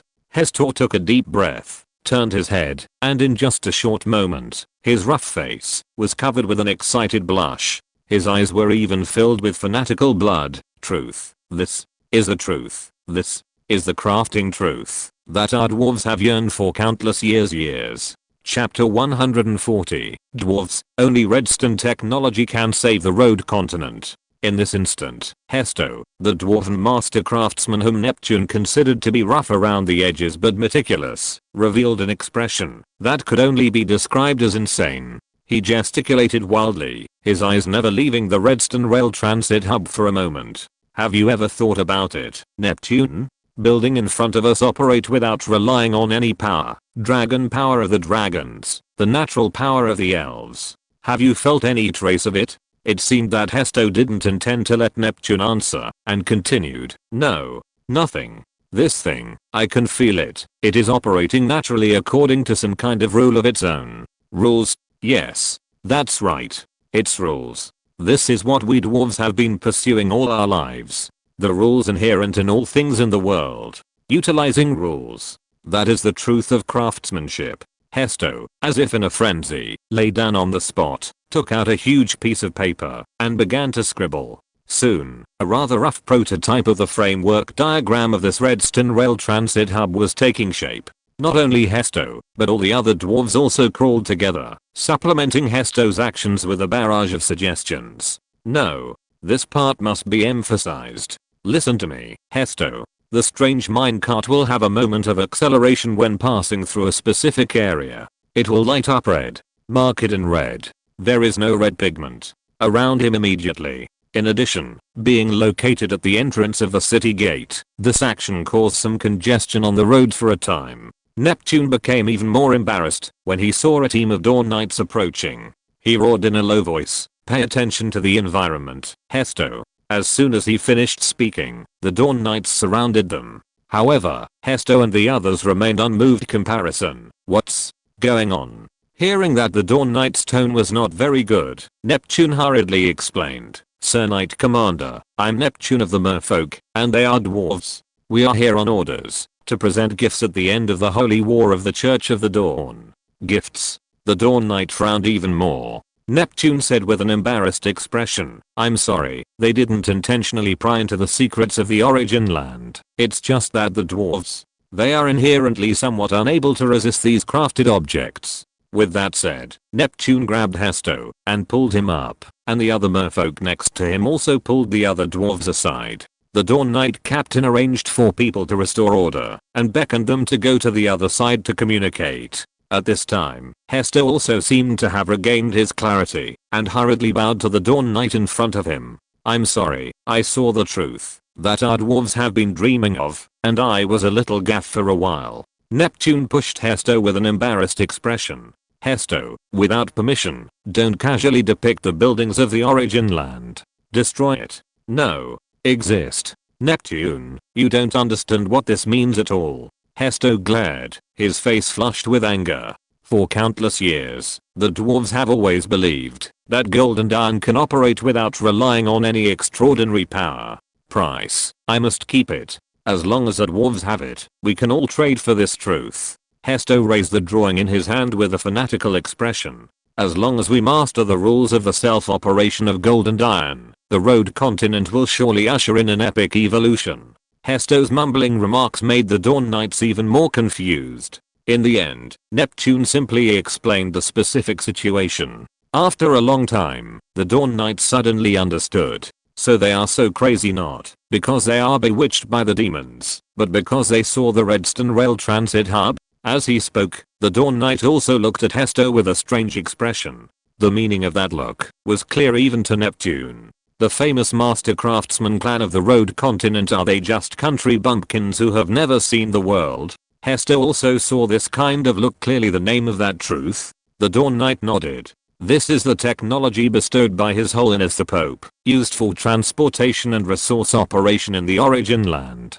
In the future, it will also be massively equipped throughout the Dawn territory. It is a people-friendly project in the mouth of His Holiness the Pope. It's not a secret. Even if you see it, you can't make it. If you are really interested, just take a ride yourself. Don't always behave so indecently in the origin land. The Great Dawn has arrived and is watching us. There was obvious blame in the Dawn Knight's tone. Such a startle. It's unbecoming of my lord. My sincerest apologies. Neptune apologized decisively, but Hesto looked excited and said, "Is this kind of truth not replicable? Of course, only clergy recognized members by His Holiness the Pope are qualified to forge such a structure. So this is also a miracle." Hesto immediately lowered his head with a look of disappointment. "This isn't a miracle," the Dawn Knight said helplessly, "in His Holiness the Pope's words. This is called Redstone technology." Technology. This unfamiliar word, upon its birth, directly took root in the hearts of all dwarves. Redstone technology. Technology. Hesto slammed his palm hard, and immediately, the hand that had just scabbed over and stopped bleeding spurted blood again. But Hesto didn't care at all. He excitedly hugged the dwarf next to him. "That's right. It's technology. The newest novels are first published here. Using metal and the rules of the world to transform the world and create incredible feats. Redstone technology. This is the truth we have been pursuing all along." On him.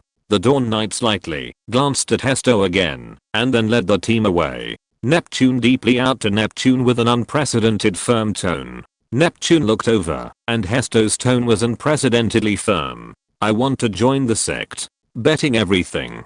I must learn Redstone technology." At the same time, in the Dawn Holy City of the MC world, Ian was lying on his sky island, basking in the sun, while Freeney sat aside, re-recording the key resource situation of the current MC world for Ian. Decreasing point in the beginning. Every iron ingot and gold ingot had to be recorded clearly, until the nether was stably developed, and a large number of iron farms were built. The importance of iron ingots and gold ingots has declined sharply, to the point where it is no longer necessary to waste brain power to record how many of these things there are.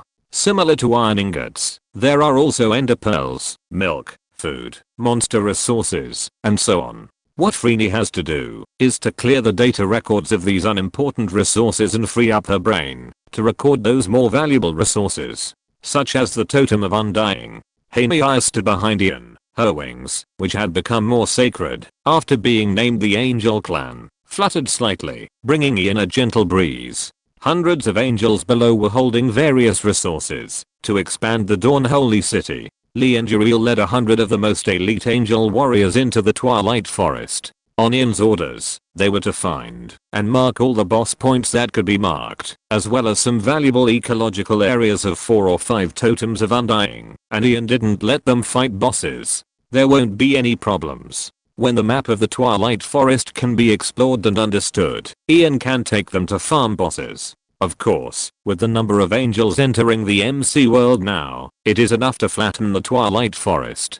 But, Ian deliberately saved this symbolic mod with such commemorative significance until now. He always has to walk through it himself. However, Ian will not give up the convenience that should be enjoyed, and he must do some operations to recall the bitterness and think about the sweetness. Otherwise, wouldn't he have called the angels in for nothing? Your Holiness the Pope. When Ian was about to fall asleep in a daze, Leisha crossed the MC world portal and returned here. Seeing Ian open his eyes, Leisha said in a low voice, "The merfolk and the dwarves have arrived." "Have they arrived finally?" Ian stretched lazily, and Leisha added, "The merfolk and dwarves also brought a lot of gifts to present to us. In addition, there is one more thing. The dwarves just made a joke." Leisha briefly told Ian about the dwarves. Ian had long expected the dwarves' fanaticism for Redstone technology. As long as they are not idiots, they will be obsessed when they see simple Redstone technology. However, Ian couldn't help but sigh at Hesto's ease in drawing the blueprint of the Redstone Rail Transit Hub and seeing the importance of this thing. As expected of the dwarves who are best at crafting. They are right. Redstone technology will indeed bring unprecedented evolution to this world. A race that knows how to respect technology is a race with a future. As expected of my predetermined candidate for the Dawn God Sex Redstone Technology Research Institute. Hearing this, Hanei behind Ian moved in her heart. Ian values Redstone technology so much, it seems the Rangers should also study this thing carefully. How long until Markov and the others return? Soon, they should be able to reach the land of origin by tomorrow afternoon. Clan Alliance, but the focus will be on announcing the formal joining of the entire elf race to the Dawn God sect. Chapter 141 Building Adventurer and Mage Guilds with MC Resources. Lily Eye's promotion to Cardinal Bishop in charge of diplomacy, and Rock and Matthew's promotion to white-robed pillars, the 12 archbishops, had been decided long ago. In recent days, Lily Eyes and the elves had demonstrated loyalty worthy of Ian's new appointment. Lily Eyes even proposed to express her loyalty to Ian through the elves' contract magic. The reason for delaying until today was to maximize the Dawn Church believers' confidence in this information and to give the 100 Races Alliance a little dawn shock. The elves' strong basic combat power and high-level strength, coupled with the Dawn Church's repeated creation of epics, and Ian's defeat of the King of Arrogance. The chemical reaction of the two is worth a great shock to the 100 Races Alliance. After the commendation meeting, Ian can also officially start the construction of the Dawn territory. Send 2,000 angel races to engage in construction, and Ian will take the rest to explore the Twilight Forest point next. It can be regarded as a rare time for recuperation point. The management of the Dawn territory is simpler than Ian imagined point after the Dawn Church became famous. In addition to the people of the 100 races surrendering in recent days, many strong people from the Human Kingdom Alliance with firm anti-demon hearts have also come to join point. Ian does not intend to keep all these people in the starting land, and will distribute them to help manage the cities of the Dawn territory point. The effect of the Elven Kindergarten is good, and Ian intends to fully implement compulsory education in the Dawn territory point with the resources of the Dawn Church, coupled with the surrendered 100 races powerhouses acting as teachers. Compulsory education in the Dawn territory can be fully promoted point. Not all 100 races will stay in the starting land point. Ian plans to have the believers of the 100 races take the outer city as a core, to build a commercial and trade area dominated by Dawn point. The prosperity of civilization cannot be achieved without economy, faith, education, military, and so on point. The current Dawn territory has everything, except that the economic and trade bases still in its infancy point. Once the economic system is built, Armin's reward progress bar will soar again point. In addition, this commercial and trade area is also prepared for the merman and dwarf races. Unlike the elves, whose tree of life had problems, they yearn to join the Dawn Church point. The dwarves and merfolk, whose development is very smooth, may not directly attach themselves like the elves in a short time. The Dawn Church is more of a backup plan for them. Building a commercial and trade area in the starting land allows these large races to stay and take root here to engage in trade. Gradually, they will be assimilated by the Faith Dawn. Before that, what Ian has to do is to keep them, and slowly, let them offer faith and loyalty. Whether it is the merfolk's ability to survive in the sea or the dwarves' innate talent for crafting, Ian believes they are the most outstanding Redstone technology researchers. These two races are of great significance to the development of the Dawn Church and the MC world, and are high-level professional and technical talents that Ian needs. He is determined to have them. There is one more thing, Your Holiness. Laisha spoke again. Rock sent a message that the purge of those demon-worshipping nobles has ended, with the entire clan exterminated, leaving no one at large. But Rock's message also said that the priests who went to preach around the Dawn territory are encountering obstacles in their missionary work. Ian's eyes turned cold, and he said calmly, "Has someone attacked them?" Hearing this, Hananiah behind him frowned and said coldly, "Your Holiness, I'm willing to lead troops to strike and unleash the divine wrath of Dawn." Laisha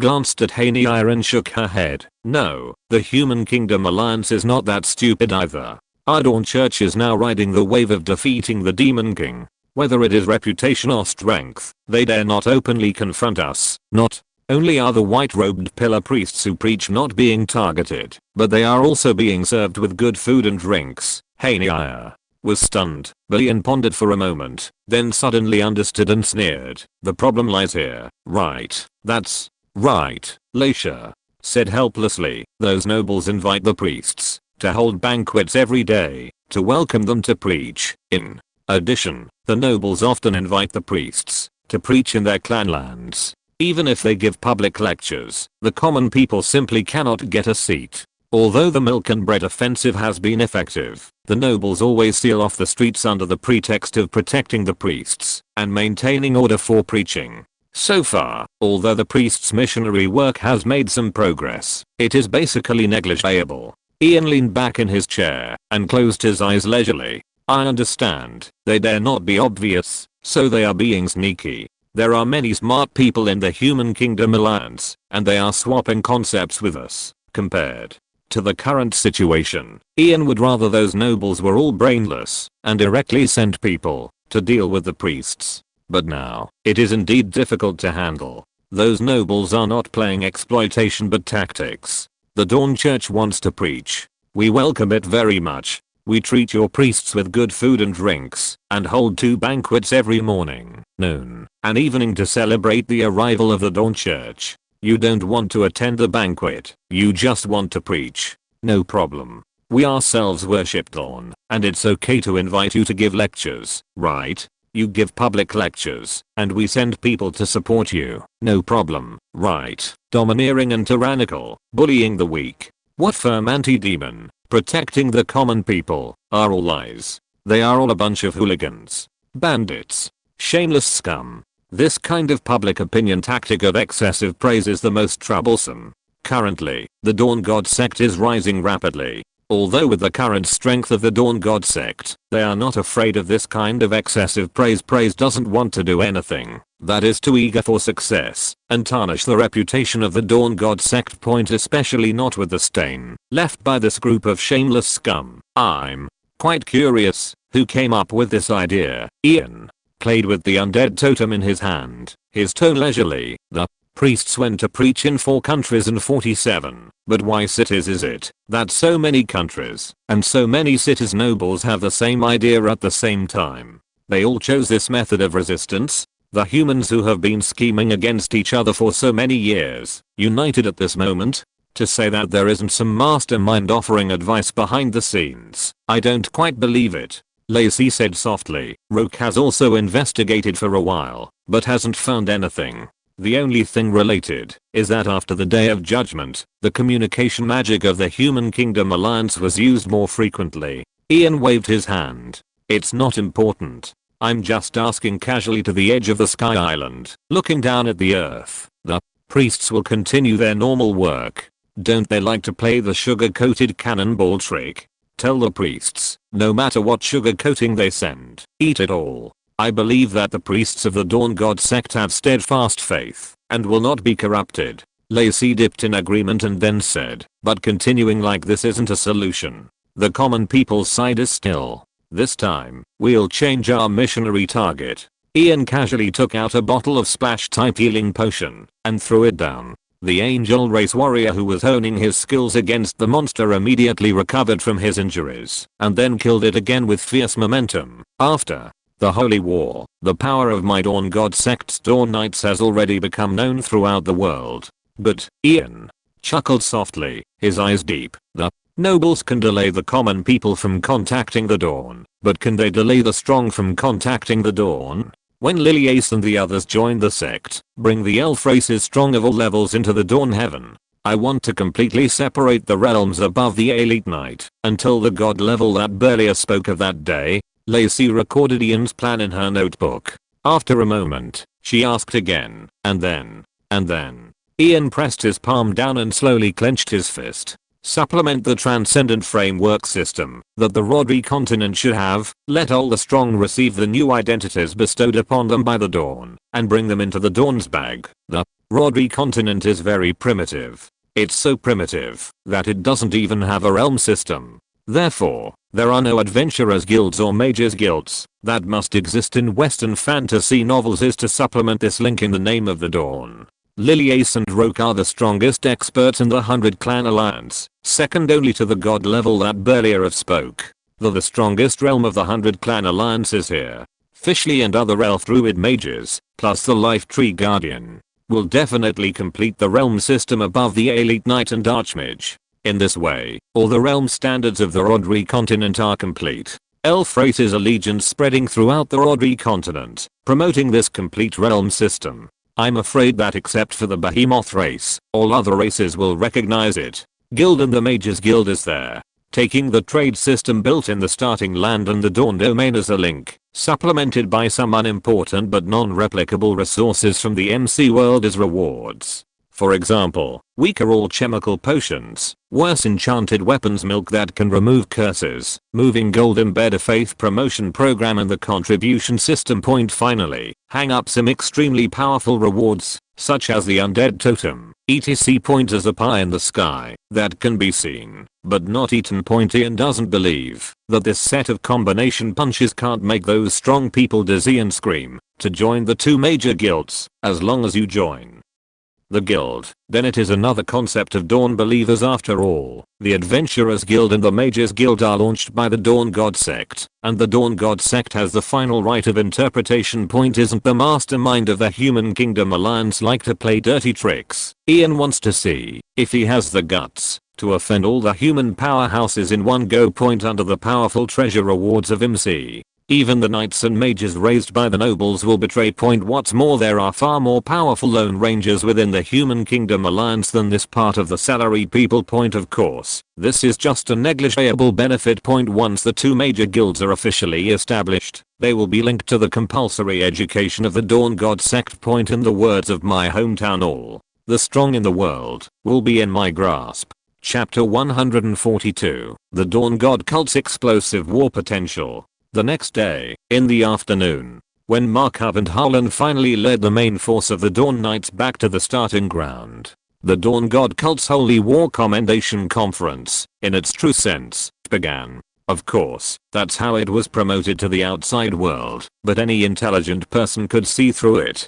Commendation was just for show. With a label of supreme power through this commendation conference, they wanted the world to witness the Dawn God Cult's superficial power structure. Point. But regardless of the purpose, the final result achieved Ian's expected outcome. Point Liliace was appointed Cardinal Archbishop, in charge of diplomacy. Point with Liliace's face fruit ability, coupled with the might divine of the Dawn God Cult, no one in the 100 Clan Alliance dared to resist the cult's diplomatic offensive. Rock and Matthew were promoted to the 12 white-robed archbishops of the White Pillar. Rock's promotion was due to his strength, and also because Ian wanted to stabilize the hearts of the elven people, making them realize that His Holiness the Pope was watching over them. Therefore, he received this responsibility. Matthew's promotion was purely due to his ability and loyalty. During the Holy War, everyone was watching Markov and the others lead the army with valor. But few people paid attention to the efforts of the White Pillar priests. Wherever Markov and the others went, the city gates were wide open, and the people lined the streets to welcome them. To achieve such rapid conquest, there had to be an even more excellent management system and logistics to ensure that the warriors could continue their conquest without any distractions. Matthew, along with Doris and others, followed the path of Markov's conquest. Using the Dawn faith to control, they passed through course. Point in addition, Matthew's eldest disciple, Doris, took over Matthew's previous work, temporarily acting as the bishop of the Dawn Domain Diocese. After a 3-month probationary period, he would be officially promoted. This was just the reward and promotion for the White Pillar after the Holy War. The rewards for the Silver Armor Pillar, the main force in the war, were even more generous. The reward for Markov and the others was the staff that Ian had specially prepared for them. Knights were separated and became the Dawn Heavy Cavalry. In the future, they would exist as the most elite unit of the Dawn Knights. Not only were their weapons and equipment fully upgraded, but the 200 most outstanding performers were promoted to Dawn Heavy Cavalry captains. The iron armor on their bodies had been replaced with enchanted diamond armor into the MC world by Ian. Counting this way, the MC world already had a development force of more than 5,000 people. Even with Ian's imagination, once these people were familiar with the characteristics of the MC world, it would probably not take 2 months. The development of the Dawn domain would be 100 years ahead of the Road continent. 100 Clan Alliance. Point the Dawn God cult had also become the demon race's greatest enemy. Point under various factors, expansion became inevitable. Point not to mention the Dawn Knights and Night Watchers. Night ranks. In addition, 5,000 elven mages were assigned to the White Pillar's Sacred Choir, and the original Life Tree Guardians and Sages became the senior sequence of the Sacred Choir. The Chanters. All the remaining adult elven mages were assigned to the Purifier unit, managed by Fiscal. Point the originally empty Purifier unit instantly expanded to more than 10,000 elven mages. Moreover, most of them were existences above the advanced Mage level point. The current Dawn God cult's combat sequence had expanded to a level that Ian had to call ferocious. This didn't even include the fact that after the commendation conference, Ian officially received the surrender of the 100 Clan's powerful silver armor pillar warriors in minutes. Coupled with the invincible logistics support capabilities of the MC World Point, it could be said that the Dawn God the cult's potential combat was already maximumed out. The top level combat power included Ian himself, the Demon King level powerhouse. There was the Ended Dragon, a god level existence. The mid-level backbone included Liliace and Rock. Existence is second only to god level. The lower level foundation could pull out an army of millions of intermediate knights and intermediate mages and above. The current Dawn God cult truly had the confidence to face any of the 7 sin domains alone. The Dawn God cult's development had lasted for more than 3 months, already exceeding the imagination of the 100 Clan Alliance and breaking away from the small-scale levels of the 100 Clan Alliance. From the perspective of the demon race, the current road continent only had the Dawn God cult that could pose a fatal threat to them. But Ian was not proud of this. Cult was not developed enough, and it needed more powerhouses, more powerful powerhouses. After all, like the Pride domain, the demon race still had 6 more, not to mention the unclear mastermind behind the Demon Kings. Ian never counted on the 100 Clan Alliance. After fighting for more than 200 years and still retreating steadily, either thinking about surrendering or escaping, the 100 Clan Alliance was at most just helping the Dawn God cult and providing soldiers. Demons could only be fought alone by the Dawn God cult.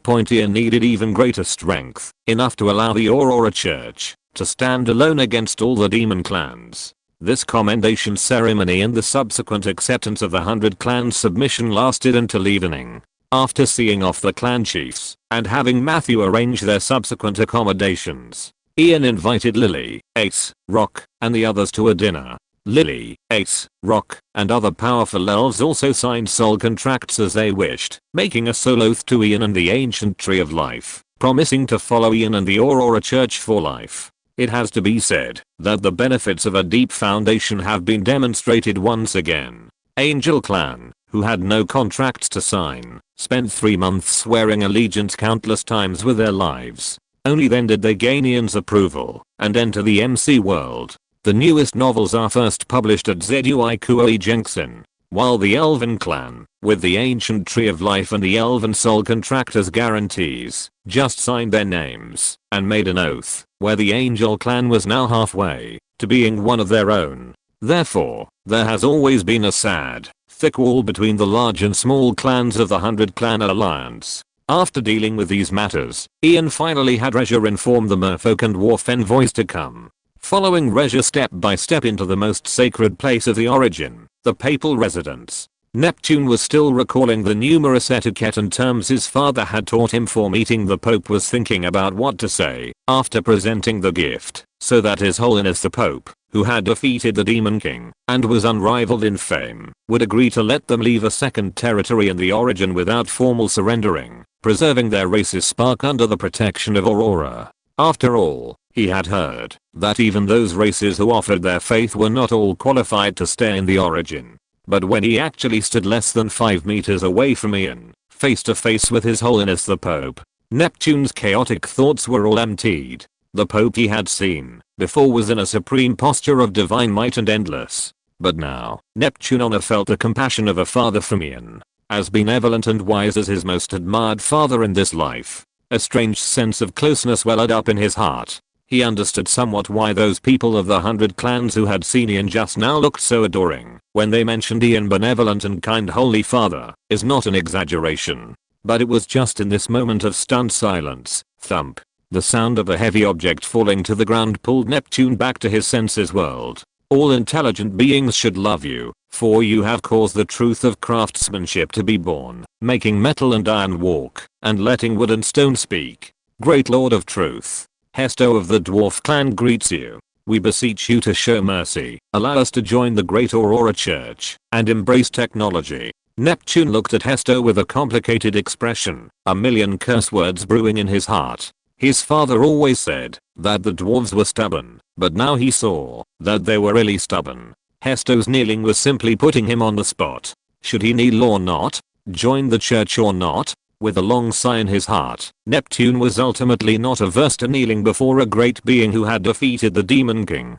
He calmly bowed down, holding a jewel above his head. Greetings, Great Pope. Neptune of the Merfolk clan, representing the Merfolk clan, offers congratulations to Aurora. Hesto also came back to his senses and hurriedly held up a storage ring. The dwarf clan also pays tribute to the great Aurora years, which can give the forged weapons powerful magical effects. Neptune's face darkened, and he raised his voice. Our clan offers the tears of the bright moon, which is the sacred object condensed by the bright moon holy ring. Taking it can maintain eternal youth, greatly increase strength, and control the bright moon magic. We dwarves have also brought thousands of magical weapons and magical armors to offer to the great Aurora. Our Merfolk clan also offers 1,000 moon essence treasures. We also brought all the forging secrets of the dwarf clan. The Merfolk clan brought 100 books of great sea magic. Fighting red-faced. If she remembered correctly, these two were like brothers just now. Why are they like enemies now? After a long time, Ian smiled and spoke. I have already felt your sincerity. After saying that, he signaled Freya to take the gifts from the two clans. Seeing this, Neptune and Hesto put away their inexplicable desire to compete. Before Neptune could speak, Ian directly pointed out their intentions. The Merfolk and Dwarf clans are both large clans, and I think you shouldn't want to directly submit to the Aurora Church now. You want to build a second territory in the origin, rely on Aurora, and preserve the spark of your race, right? Immediately, Neptune scratched his head somewhat awkwardly, but Hesto said excitedly, Your Holiness the Pope, my king did instruct us like this, but now, we sincerely want to join the church. The truth of Redstone technology is everything that our dwarf clan has sought in our lives. I believe that, if the king knew that Redstone technology had appeared, he would definitely lead the dwarf clan to make the right choice. This time, Neptune was stuck again. If Ian and a group of Aurora Church executives weren't staring at them, he would have fought with Hesto. Does this guy ever consider others when he speaks and acts? Isn't the life of his Merfolk clan a life? But Ian did not agree to Hesto's request as he had agreed to the other 100 clans, but smiled and changed the subject. The Origin will subsequently build a commercial and trade system in the outer city area. If the Dwarf and Merfolk clans are interested, you can stay and participate together. Exchanging goods with the 100 clans and the Aurora Church will also be very helpful to your development. If you're listening to this novel on a channel other than Fanfic World, it means they downloaded and uploaded it without effort. We cordially invite you to visit our channel, Mundo Fanfic Novelos. There you'll find the original version of this story and you can explore many other novels of various genres. We're waiting for you to immerse yourself in a world of incredible novels. Chapter 144 Even elves can become the Pope's most beloved child. Ian suddenly realized that his current preset realm level system was still somewhat narrow. Lilia Race and Rock's nearly 1,000 levels really made Ian's worldview collapse a bit. Even when playing games, without adding special modules, using code, opening creative mode, or using special methods. Wanting to grind to level 1000, that would also require a time that could only be described as extremely long. Lilia Race and the others' levels were no longer something that could be simply summarized with the word outrageous. Let's put it this way. During this period, because of creating the looting tower and constantly farming undead totems, Lael and Resha's levels had also increased a lot. But now, the highest level Lael only has 91 levels, which is not even a fraction of Rock's level. So transcendent realm system of the Roderick continent is indeed such that the gap becomes more and more insurmountable as you go further, because there were two experienced kings with nearly 1,000 levels. Ian had to have each elf report their level and realm again. After a long while, Ian understood. The saying of experience level is only scary to look at. Strictly speaking, Lilia Race only surpassed Fishley by 3 realms. It's just that in these later realms, the level range of each realm is skyrocketing. After several hours of sorting and judging, Ian finally defined the complete realm level system. Below Elite Knight is not worth mentioning. Most elf warriors are above intermediate knight and below elite knight. The level range of elite knight and archmage has also been determined within 81 to 100. Lael and Caliphar, some of the stronger warriors among the elves, belong to this level point once they exceed level 100. It is a qualitative change point within levels 101 to 200. They belong to heroic knight and grand mage point, for example. Officially at level 183 can be said to be in the late stage of Grand Mage point above level 201. It is another huge leap point. Ian defined this range as Holy Knight and Sacred Circle Mage point. The Life Tree Guardians are basically in this stage point. The highest level is 493. And the lowest is 260 point for the time being. Ian defined the realm range of Holy Knight and Sacred Circle Mage as within levels 201 to 500 point above level 500. Knights can be called legends, and mages are called sages in this realm. Currently only Rock and Lilia race are within the Dawn Divine Church. Considering that Lilia race, after using all chemical potions, was called a pseudo-god by Belial. Presumably, Lilia race has already touched the edge of god level.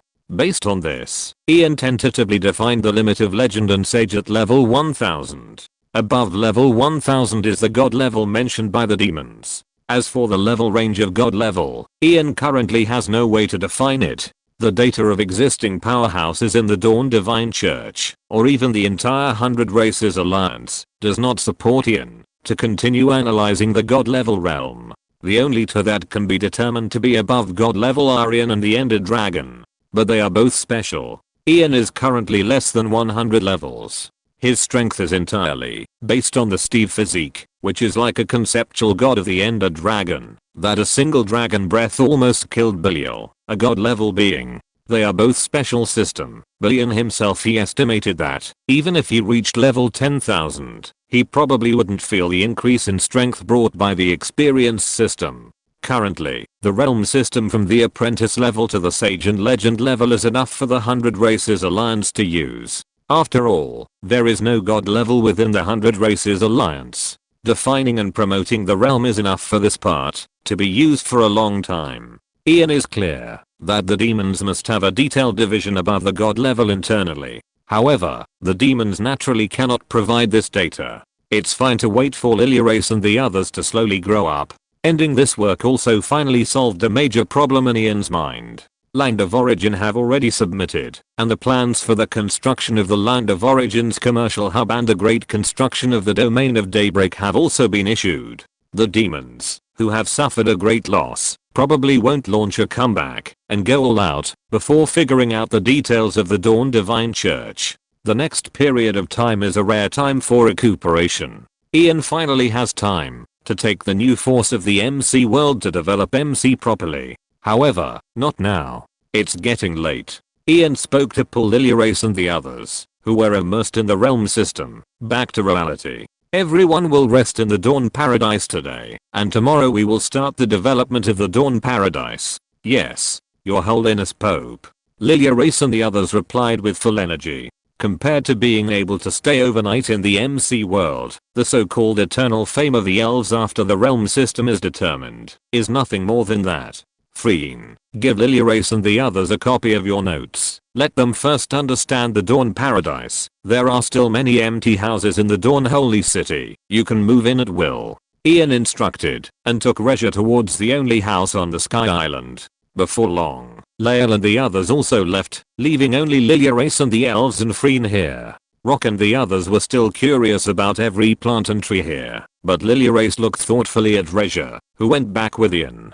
Cough. Freen coughed dryly, pulling Lilia race's thoughts back. She took out a notebook with great care and handed it to Lilia race. These are some common sense and precautions for life in the Dawn Paradise. You must study hard, familiarize yourself with the situation in the Dawn Paradise as soon as possible, and devote yourself to the work. You must not fail to live up to His Holiness Pope's importance to you. Looking at Freen, who was pretending to be mature, Lilia race couldn't help but smile. Thank you, Sister Freen. It's gospel, sister. Freen corrected with a slightly heavier tone, then yawned and said, let's go. I'll take you to the residential area. There are not many people living in the Dawn Holy City right now. Only the angel race is there. If you don't like living there, you can find a place to build a new residential area. Just report it to His Holiness Pope. Of course, according to the welfare benefits planned by His Holiness Pope, as high-level clergy of the Dawn Divine Church, Bishop Lilia Race and the few of you have the right to build Sky Island residences in the Dawn Holy City.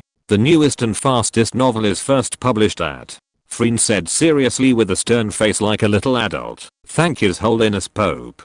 Sky Island residences allow you to admire the divine power of His Holiness Pope and listen to the divine will of His Holiness Pope from a closer distance. Of course, our elves will forever remember His Holiness Pope allowing us to come to heaven.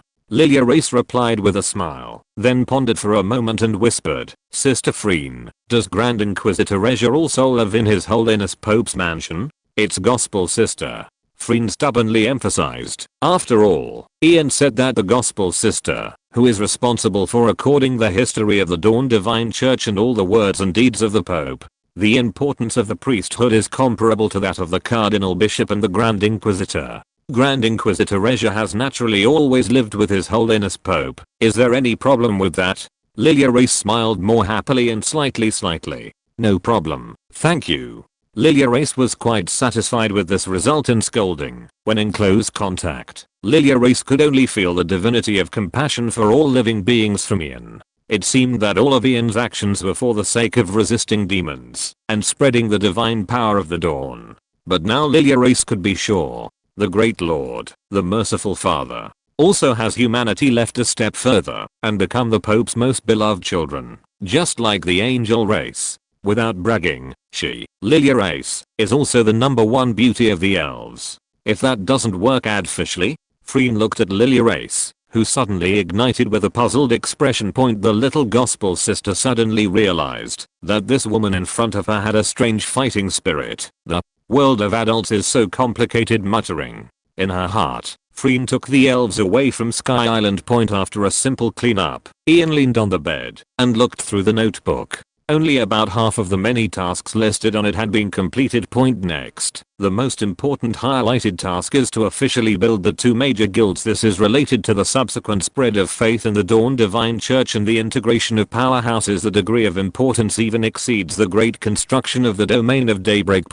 After that is a subjugation of the dragon race, probably just return to Dragon Island. Also plans to launch an eastern expedition. At the very least, he must also send people across the chasm and fight the demons in the Fallen Zone. Always being passively defensive will not help the advancement of the anti-demon cause much, regardless of whether this battle can recover lost territory. At the very least, the 100 Races Alliance, which has been retreating steadily for more than 200 years, will definitely have a surge in confidence because of this battle. Confidence is the most important thing for the anti-demon cause. When Ian finished sorting out the subsequent work and closed the notebook, he noticed that Rezha had been leaning against him naked for a long time.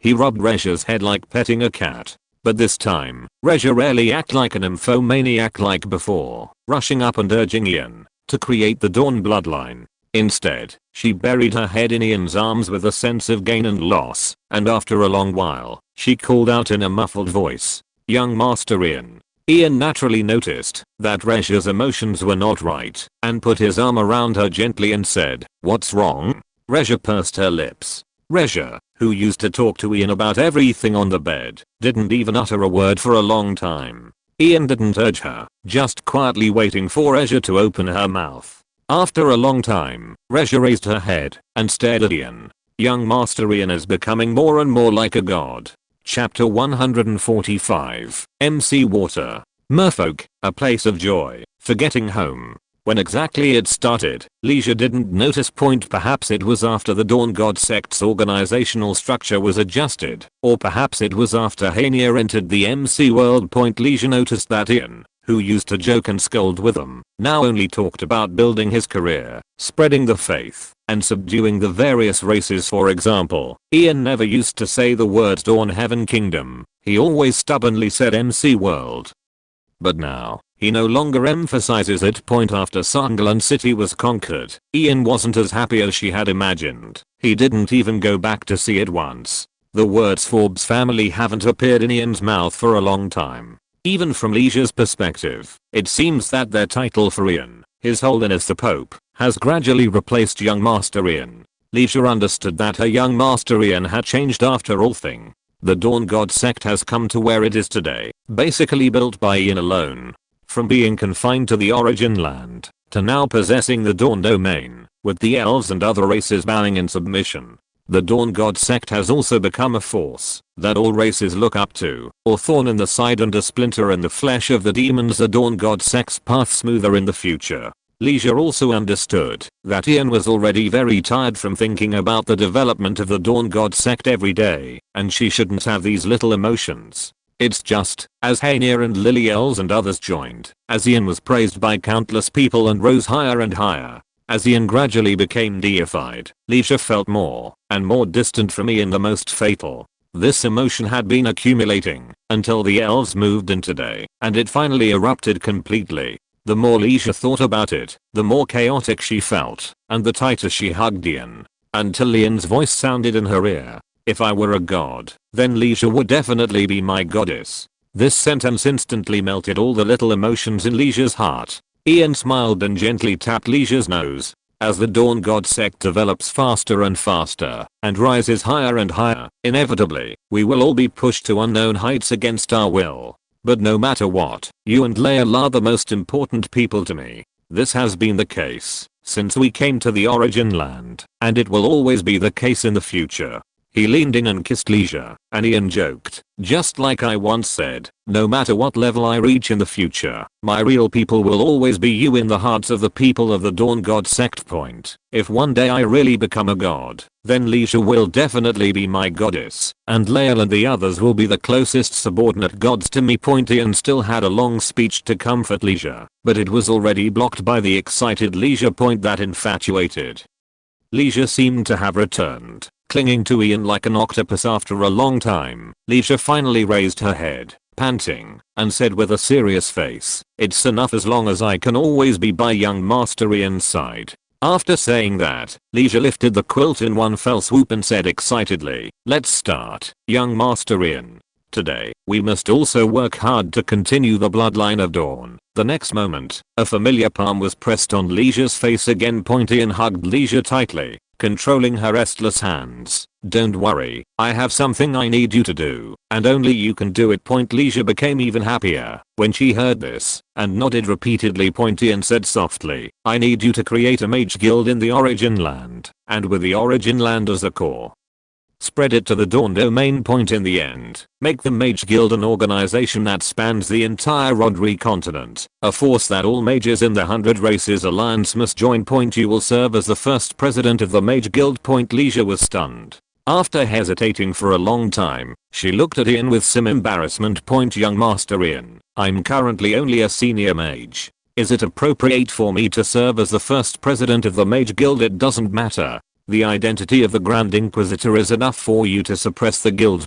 Ian comforted, "I will have Lily Elves serve as the vice president, and all the powerful mages of the elves will also join, and be at your disposal." "Then why not let Lily Elves be the president directly?" Leisure. "Lily Elves is already the most powerful mage in the 100 Races Alliance, at the peak of the Sage Realm, close to the God Realm. If she cultivates in the Dawn Heaven Kingdom for a period of time, she can also reach the God Realm. Wouldn't it be more suitable for her to be the president?" Ian shook his head and switched hands to continue dribbling the ball. The Mage Guild and the Adventurer Guild, these two organizations, are related to the Dawn God sect's control over the transcendent system of the Rodri continent. It must, and can only, use the purest of its own people. Lily Elves' strength meets the standard, and her sage peak strength is unmatched. There is no need to question her loyalty either. She has signed a soul contract, and if she dares to betray, she will die on the spot. But there is only one point that Lily Elves does not meet the requirements. She is the Elven Queen. Leisure couldn't help but feel a little proud. In the end, they were still the people Ian trusted the most. So, will the president of the Adventurer Guild be appointed by Stuart Lael? "No, I have other arrangements for Lael." Ian shook his head and said softly, "I will let Markov be in charge of the Adventurer Guild. You two, as the presidents of the two major guilds, will be responsible for coordinating and managing all the core functions of the guild's resources needed for the early stages of development. I will also prepare in these few days." Glanced at the last few items, she couldn't help but exclaim, "Undead totem? Young Master Ian, isn't this a bit? You can't catch wolves without letting go of your children. Ian smiled and joked. Besides, even if I release it for exchange, is it certain that it can be exchanged? Even if it can be exchanged, the knights and mages who meet the standards will definitely become the most devout believers of the dawn. It doesn't matter if we give the believers some treasures. Leisure was silent for a long time, finally realizing young Master Ian is planning to disintegrate the resistance of the Human Kingdom Alliance from the inside out in this way. But what if they send people from the Human Kingdom Alliance also people to join the guild and take advantage of us? Ian sneered and said faintly, the Church of the Dawn's advantages are not so easily taken. If you eat the Dawn's things, you have to swear allegiance to the Dawn. On the Road continent, survival of the fittest is a very normal rule. This is what you and Markov need to consider. The latest and most complete novels are available. Your core task is to purify the members of the two major guilds. It is also your right to assign tasks with higher mortality rates. Leisure understood Ian's meaning point, so those extremely extravagant rewards can be rewards for loyal believers, or they can be death warrants for stubborn element. Leisure also understood how to operate it specifically. Just like when they divided the Blackwater City Defense Army into 5 groups to attack the monster forest. With the current power of the Church of the Dawn, coupled with such terrifying rewards, after the two major guilds develop for a period of time, the extraordinary people on the Road continent cannot be said to be all loyal to the Dawn. Understand, young Master Ian. I will definitely complete this task as the most important task. No, this is not your most important task. Ian pinched Leisure's small face and joked, your most important task now is to serve His Holiness the Pope well, and release some of the accumulated pressure for His Holiness the Pope. This time, Leisure didn't have time to take the initiative. Perhaps to comfort Leisure, who was still a little apprehensive, Ian was more active today than Leisure had been before. Leisure could react. The continuous offensive caused Leisure's brain to go blank and she fell. His Holiness the Pope's charge was as dense as raindrops, and Leisure, whose footwork was quite poor, took all of them. However, Leisure loved this feeling to death. The starting place in the early morning is awakened by the chanting of prayers in the church. Neptune, who had purchased a property in the outer city and settled down, leaped out of the pool. The moment he landed, his fishtail turned into legs. Facing the towering pillar of light in the direction of the church, Neptune stretched comfortably. Compared to this house, the swimming pool is actually the bedroom for Neptune and the other merfolk. Neptune vowed that the sleep he had in the starting place these past 2 days was the best quality of his life. It was not in vain that he had traveled back and forth between the starting place and the location of the endless holy water several times in the past few days to fetch water to irrigate the pool on the armor of the merfolk. Neptune looked at the pool without a trace of ripples with loving eyes. Thinking back to the depths of the sea where he used to live, he thought that was the most perfect living area for the merfolk in the world. Now look, what kind of hard life did he live before? The merfolk should live in this pure and unpolluted holy water. On the 4th day of coming to the starting place, Neptune had reached the point where he was uncomfortable with his former living environment. Happy here, forget you also, dressed neatly, Neptune walked out. The commercial land for the merfolk has been approved. He has been very busy these days and needs to prepare for the future commercial trade system in the starting place. Of course, this is secondary. I have to do more contributions that His Holiness the Pope can see. Neptune muttered in a low voice, when the Dawn Domain construction officially begins, let His Holiness the Pope give priority to choosing the construction of the Brunsnow port and investing holy water. At that time, my father and Om and the others will also be able to enjoy the good days of being nourished by holy water. He was planning that in the future, his father and the others would also be as reluctant to leave this pure holy water as he was a merfolk warrior and over in a hurry. It's not good, Great Prince. It's not good. Neptune frowned slightly and said in a deep voice, pay attention to your appearance. His Holiness the Pope to know? Yes. The merfolk warrior pursed his lips and said urgently, Great Prince, we just heard people say that those dwarves, in order to show their loyalty, slept on the floor at Redstone Technology last dawn night. This morning, Hesto took everyone to pray in the church, and they haven't come out yet. Neptune was stunned. After a long while, He gritted his teeth and said, "Hesto, you're really something. Quick. Call. Let's go pray too. We must let His Holiness the Pope see that our merfolk's sincerity far exceeds that of the dwarves." With that said, Neptune ran out in a hurry, regardless of his appearance. The involution wind in the starting place was finally made more intense by Neptune and Hesto. Even the believers who went to the church early every day were forced to join the involution camp. After all, in their opinion, the Church of the Dawn is constantly developing, and more believers are joining. The loving gaze cast by the Great Lord is becoming more and more scattered. What if they are not devout enough compared to others, causing the loving Father to transfer the gaze that should have been given to them to others? For the believers in the starting place point, everything can be shared, except for the Dawn's favor, not an inch to be given. Chapter 146. The Elves' Paradise is the Twilight Forest. The past few days of peaceful life have been quite beneficial for Ian. Besides being able to relax his brain and spirit, which had been running non-stop since the start of the Holy War, it also allowed Ian's constantly rising divinity and humanity to achieve a good balance. Don't underestimate this matter. Adjusting one's mentality is a very important priestly task for the Pope, related to the stable and healthy development of the Church of the Dawn. The reason why those priests and popes in Ian's hometown were so fond of young boys was, in the final analysis, because they failed to adjust their mentality properly. Maintaining himself is Ian's most stringent requirement for himself. Ian is not unaware that Lily and the others already regard him as the Dawn. Ian does not object to this. A real, existing god is always more convincing than a vague concept, which is very beneficial to the development of the Church of the Dawn. Ruthlessness to stretch, but found herself tightly embraced by Ian. A sense of inexplicable happiness welled up in her heart. Ian had hardly gone out these past few days. Lily and the others were still pondering and familiarizing themselves with MC, and could not go on expeditions for the time being of resources and stroll around the village trading center every day. Go on an expedition to the Twilight Forest.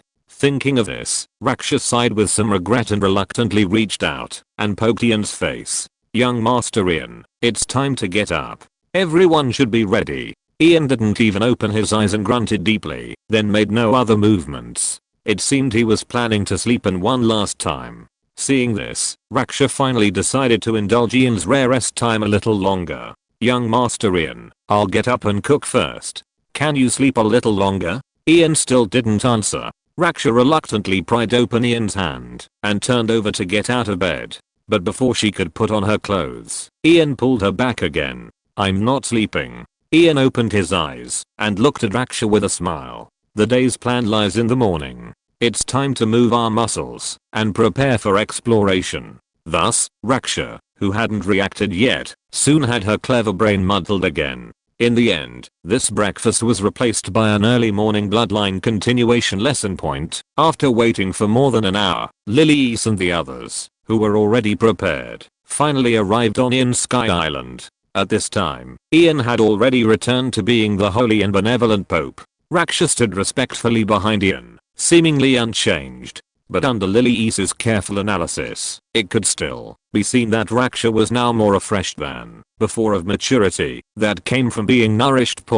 Although she had no experience, Lily guessed that a certain Grand Inquisitor had probably eaten very well these past few days. Twilight Forest with him. In addition to the regulars Lyle and the others, there were also 50 elite Angel Clan warriors led by Uriel and Hania, as well as 50 elven warriors above the level of advanced knights and advanced mages led by Lily and Fishley. There was no need to worry too much about the Angel Clan. They had also stayed in the MC world for about 10 days and had initially grasped the characteristics of the MC world.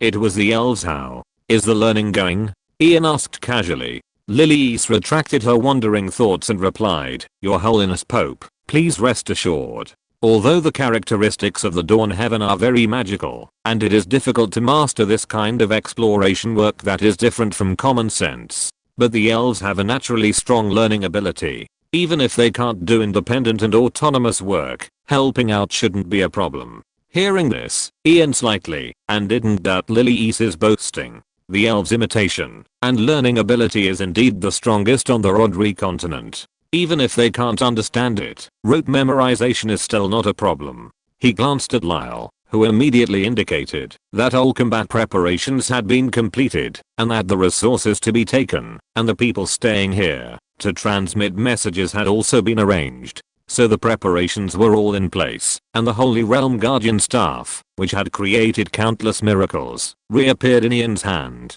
He turned and strode towards the Twilight Forest portal. Let's go. Great lightning point. Even Lyle and Freeney have their own master level staves. Even Markov and the others have obtained advanced level 1s, but the development of the Thorncraft module has only completed about 50% at most. It's like playing an adventure RPG game. Graduating with weapons and equipment is just the beginning. The subsequent perfect crafting, those fragmented small parts, are the most troublesome improvement in the work that provides the greatest improvement. Such as the Thorncraft module's accessories and staff enhancement projects, etc.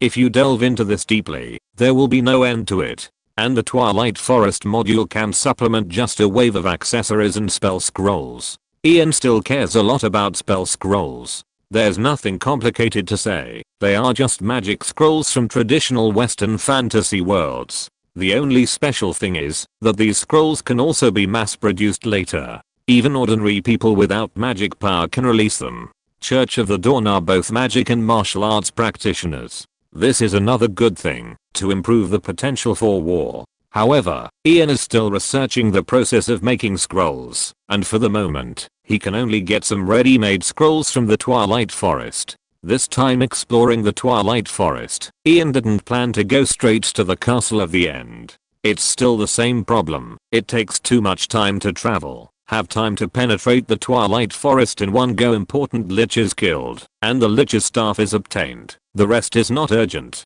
The Twilight Forest spawn point is considered safe. Ian had been here a few times before, and although he didn't go far, he figured out the group system of the spawn point. Firefly Forest. However, just in case, a few days before Uriel and the others came back, a relatively large base was built at the portal. The portal newest novels are first published at Zushu 1. The teleportation process of the Twilight Forest portal is gentler than that of the Nether portal point, at least. Unlike the first time they went to the Nether, Leia and the others felt nauseous for a long time. For Lily and Ace, this dimensional leap was quite a wonderful experience. Having only been in the MC world for a few days, they were able to travel through dimensions with Ian. The elves still felt very on it.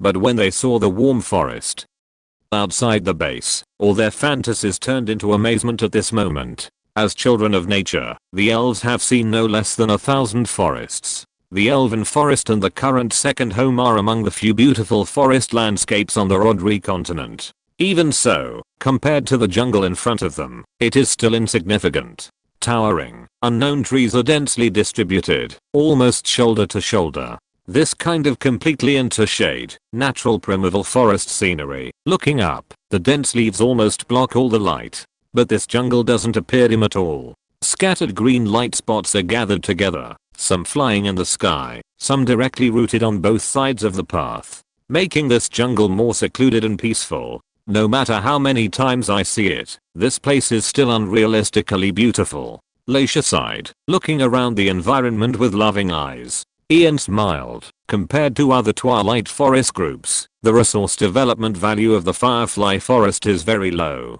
But when it comes to starting out and building a new dawn base in the Twilight Forest, the Firefly Forest is indeed the most suitable. And as Leisha said, the beauty of the Firefly Forest has an unreal dreamlike feeling, and building a holiday villa here later, coming here for leisure and vacation, when you have nothing to do, is also a fairy-like life. For Leisha and others who have seen it several times, seeing the Firefly Forest again will be obsessed with the beauty of the Firefly Forest. Lily and Ace, who came in for the first time and saw the Firefly Forest for the first time, were even more so. For the elves who had devoted their lives to the ecological greening and environmental protection of the Rodri continent, here, it is more like a paradise that the elves dream of. Quickly walking out of the fenced area, Lily, Ace and other druid mages put their hands on the surrounding trees. Some of them were even so excited that they hugged the big trees around them, as if no one else was there, in a posture of being in love. Different from the trees in the elven forest, there are always endless whispers in the ears of their druid mages. In the firefly forest, Liliace and the others couldn't hear anything. There is only the tranquility and depth in their hearts like this forest fascination. It's so beautiful. It's really too beautiful. This is what a forest should be like. As expected of the great dawn heavenly kingdom, even the forest is so dreamlike. The forests all over the world should be like here. At this moment, Liliace was almost writing her thoughts of wanting to move her home again on her face. In a trance, Liliace even had the dream of transforming all the forests in the world into firefly forests. Your Majesty, I think we chose the wrong planting area for the seed of life. Hearing Fischler's words, Liliace sighed, inevitably feeling a little regretful. However, with the protection of dawn, the ancient tree of life can continue to give birth to seeds of life. There will be opportunities in the future. Moreover, the elves are still a long way from becoming the Pope's favorite cubs. Ian probably wouldn't agree to this request now. Thinking of this, Liliace suddenly felt that her plan must be brought forward. Grandpa Rock, wake up. Fischler's sudden whisper made Liliace turn her head to look over. At this time, Rock was lying peacefully on the ground, attracting strange glances from Uriel and others not far away. Rock, what are you doing? It's too rude. Liliace reminded him with some annoyance a corpse. Until Liliace couldn't stand it anymore and urged Henderson and the others to pull Rock up. But before they had time to get close to Rock, the latter turned over and rushed to Ian in a flash. Your Holiness, please allow me to make an uninvited request. Seeing Ian nod with a smile, Rock took a deep breath and said seriously, after I die, I want to be buried here. Chapter 147. Liliace obtains an advanced magic staff. The advent of magic god. Your Holiness, Pope Ian. Rock has been delving into the survival skills of the Aurora Heaven lately, and his mind is a bit. Liliace hurriedly stepped forward, pushed Rock aside, and explained to Ian with an embarrassed expression. However, before she could finish speaking, Ian waved his hand and chuckled. It's alright. The Firefly Forest is a beautiful place that everyone else would love to linger in. I can understand the elves' fondness for it. Don't rush. You have already entered the Aurora Heaven, and there is plenty of time to enjoy the nature here. But before that, we must first finish developing the Twilight Forest. Liliace breathed a sigh of relief and quickly took out her staff, saying urgently, thank you for your understanding, Your Holiness. I will clear the path for you. Suddenly, Ian seemed to remember something and said softly, Rock, Fischler, come over here. The two were puzzled, but they quickly approached. If I remember correctly, the three of you are the most in nature magic, right? Liliace nodded and said quickly, yes, Your Holiness. Not just the three of us. In fact, all elven mages are skilled in using nature magic, and our magic power is also the power of nature. That's good. Ian glanced at Risha. With their tacit understanding, without saying much, Risha directly took out the shadow dive box and took out 3 staffs from it, emitting a shimmering emerald green light. From the moment the staffs appeared, it was no exaggeration to say that the breathing of Liliace and the other two, and even all elven mages, accelerated several times. Especially Liliace and the other two, who were closest to the staffs. Suddenly, a desire originating from the soul and natural magic surged into their hearts. Thump, thump, thump. To just like the ancient tree of life seeing bone meal, the desire was frantically attacking their rationality. It seems I don't need to say much. Your actions have already proven the temptation this thing has for you. Suddenly, Ian's slightly teasing words brought the three back to their senses. At this time, Liliace realized that she, Rock, and Fischler had already reached out subconsciously to grab the 3 staffs. The faces of Liliace and the other two instantly turned pale, knelt down on the ground in unison, pressing their heads to the earth. Your Holiness, we deserve to die. Get up. Ian slightly raised his hand, and the power of the 7 holy crowns lifted the 3 up. Life always has irresistible desires, just like the dwarves' desire for redstone technology. I can understand your reaction, but, Lily, Ace lowered her head in shame. The dwarves, after all, had not submitted to Aurora. As the Elven Queen, and one of the cardinals of the Aurora Divine Church, she had not controlled her emotions. Transcendent, more thirsty than a wolf seeing mutton.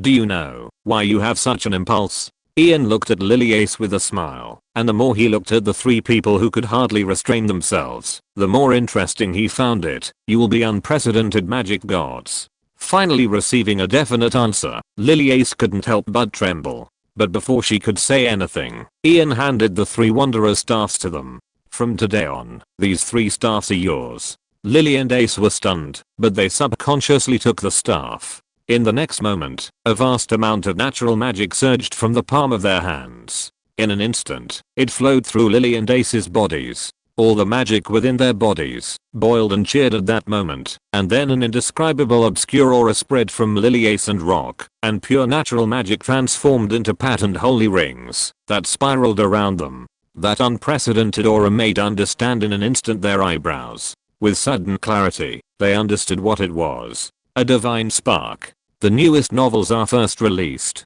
Or rather, the shadow of a divine spark. This divine spark hadn't given birth to the divine spells it should have. Only by breaking through the 1000 level upper limit could one be said to be a true god of magic. But this was already enough. An illusory divine spark was still a divine spark, and it still possessed a ruling class suppression against those below the god of magic. And as long as they didn't let go of the wanderer's staff, they would always be gods of magic. Liliace immediately made the right decision. From now on, even when eating and sleeping, the wanderer's staff must never leave her hand. The pressure of a god of magic, is this what it's like? Hania glanced at Liliace with a hint of emotion, then looked at Ian with adoring eyes. It's far inferior to His Holiness the Pope. That's for sure. After all, His Holiness the Pope is. Uriel muttered in a low voice, and the father and daughter smiled at each other. They didn't envy Liliace and the others. It's just a staff. They had it as early as when they first entered the MC world. Point after all, their angel race was the Pope's most beloved child. Ian quietly watched the three of them trying to restrain their soaring power. These three wanderers' magic staffs were the stock he had accumulated when developing the witchcraft module before. Point at that time, observing its increase in natural power, Ian thought of the elves. This kind of staff, placed in the hands of the elves, would produce an effect far greater than Regia wielding the Thunderhammer staff. When it came to playing with the power of nature, the elves were professionals. The Wanderer's magic staff was obviously the exclusive weapon of Liliace and the others. Now, looking at it, it was indeed the case. Three staffs directly created two gods of magic, and one holy ring magister. The Church of the Dawn finally had two more god-level powerhouses who could withstand big scenes. To deal with small characters like Belial, Ian didn't need to take action himself. As for why the last staff wasn't given to a holy ring magister for maximum utilization, but instead given to Fishley, Ian wasn't a pure god, and he would always consider closeness when doing things. What's more, with two gods of magic, a sage or something wasn't important. Strength. They bowed down in front of Ian once again in unison. Liliace was so excited that she was incoherent. Thank you, Your Holiness the Pope. We will never live up to Your Holiness the Pope's expectations, and let the artifact bestowed upon us receive the glory it deserves. We will surely bring you more victories with the glory you have bestowed upon us. At this moment, the excitement in Liliace's heart was indescribable, and only one thought in her chaotic mind was intensifying the favor of the gods. Ian smiled and raised his hand to signal the three to get up. I said, these three staffs are only entry level. Above them, there are master level staffs, which are even more powerful artifacts, enough to take you a step further. However, how to upgrade to a master level staff depends on you. Saying that, Ian pointed at Liliace's staff. Books stored there. If you have any ideas, you can go and take a look, and consider replacing the spells. I'll just briefly tell you about it. After a pause, Ian continued, the first spell, Growth Aura, has an effect similar to bone meal. It can stimulate plant growth within a certain range around you. Although it's an apprentice level spell, you should like it very much. Web, all of which have considerable damage and control abilities. Combined with your own spells, it can greatly improve your combat capabilities. Finally, there's Sixth Sense, which allows you to sense the specific location and existence of all living things around you. You can even sense existences that are far stronger than you. It sounded like none of these spells were comparable to Regia's thunderous holy hammer's offensive spells, but Considering that Liliace and the other two already possessed powerful magic point for them, this kind of spell that integrates assistance and control was the one that could best exert their abilities. Especially, which elf could refuse a greening ecological divine spell like Growth Aura? If the full score was 100, Liliace was willing to give the staff in her hand 1000 points. Considering that this was also a gift from Ian, 10,000 points. Chapter 149, the elf race's new sacred tree. The time tree. Time. How could it be? How could it be time? At this moment, whether it was Liliace and Rock, who had just mastered the staff and advanced to Archmage, or Ezra and the others who were already familiar with the MC world, they couldn't help but sway of time, let alone the Roderick continent. Even the demon race, whose transcendent system had reached its peak, would not dare to imagine it. Controlling space can be said to be like a god descending point. What about controlling time? I'm afraid even the 7 demon lords would exclaim, devil. How could it be? The power of time. How could the power of time be controlled artificially? Liliace shook her head repeatedly, her tone even a little panicked. She was not denying Ian, but, now that she is an Archmage, she understands more than anyone what the birth of time magic means. To put it bluntly, the magical system of the Roderick continent is about to be subverted. Whoever controls time has the right to control the Roderick continent. Ian looked at Liliace with a smile. Even the miracle of resurrection can appear. Why can't we control time? Stuff, why? Didn't you consider that time is originally the authority of the dawn, and now he is willing to bestow part of the divine power of time to his devout children? Liliace was silent this time. Ian said slowly, master level secret technique, time stasis, creates a time domain centered on the caster. Within this area, the flow of time will be forcibly slowed down. If you have a specific ornament, releasing time stasis will create an area where time is completely still. In the time stasis domain, the caster is a god. The flow of magic power, the condensation of element, the breathing of the world, everything will be still. Even the demon king cannot resist the power of time. Once trapped in the time domain, the demon king is just a lamb to be slaughtered. The time stasis spell is the only trump card Ian feels he has to face the person behind the 7 demon lords. Even if the opponent is strong, unless he also has the law of time, he will not be able to resist the effect of this spell at all. To be honest, this spell is no longer considered magic. Ian felt that it should be called authority. However, although time stasis is strong, the probability of it being brushed out is far lower than heroic immortality. What's more, only with a special pocket watch can the power of this spell be fully utilized. Ian found it difficult to say when this harsh requirement could be completed. Furthermore, such a powerful spell is naturally not something anyone can use. To put it bluntly, it is still a pie in the sky that can be seen but not eaten. Like heroic immortality, even if it is brushed out, Ian does not intend to spread this spell. The unsolvable power of time is not only aimed at the Demon King, but also at Ian. At least before there are countermeasures, Ian will not let others have this spell, one of its most core divine rights. To touch this divine right, so don't aim too high. If you want to come into contact with the authority of time, I'm afraid it will be a long time later. Liliace came back to her senses and gave Ian a complicated look. She took a deep breath and catered to him. Yes, His Holiness is right. The current staff is enough for us to use. Although Liliace was also extremely envious of the power of time, from the bottom of her heart, she did not want it to appear on anyone other than Ian. Especially the elves and Caliphate. There was no other reason. It was too easy to become the target of public criticism.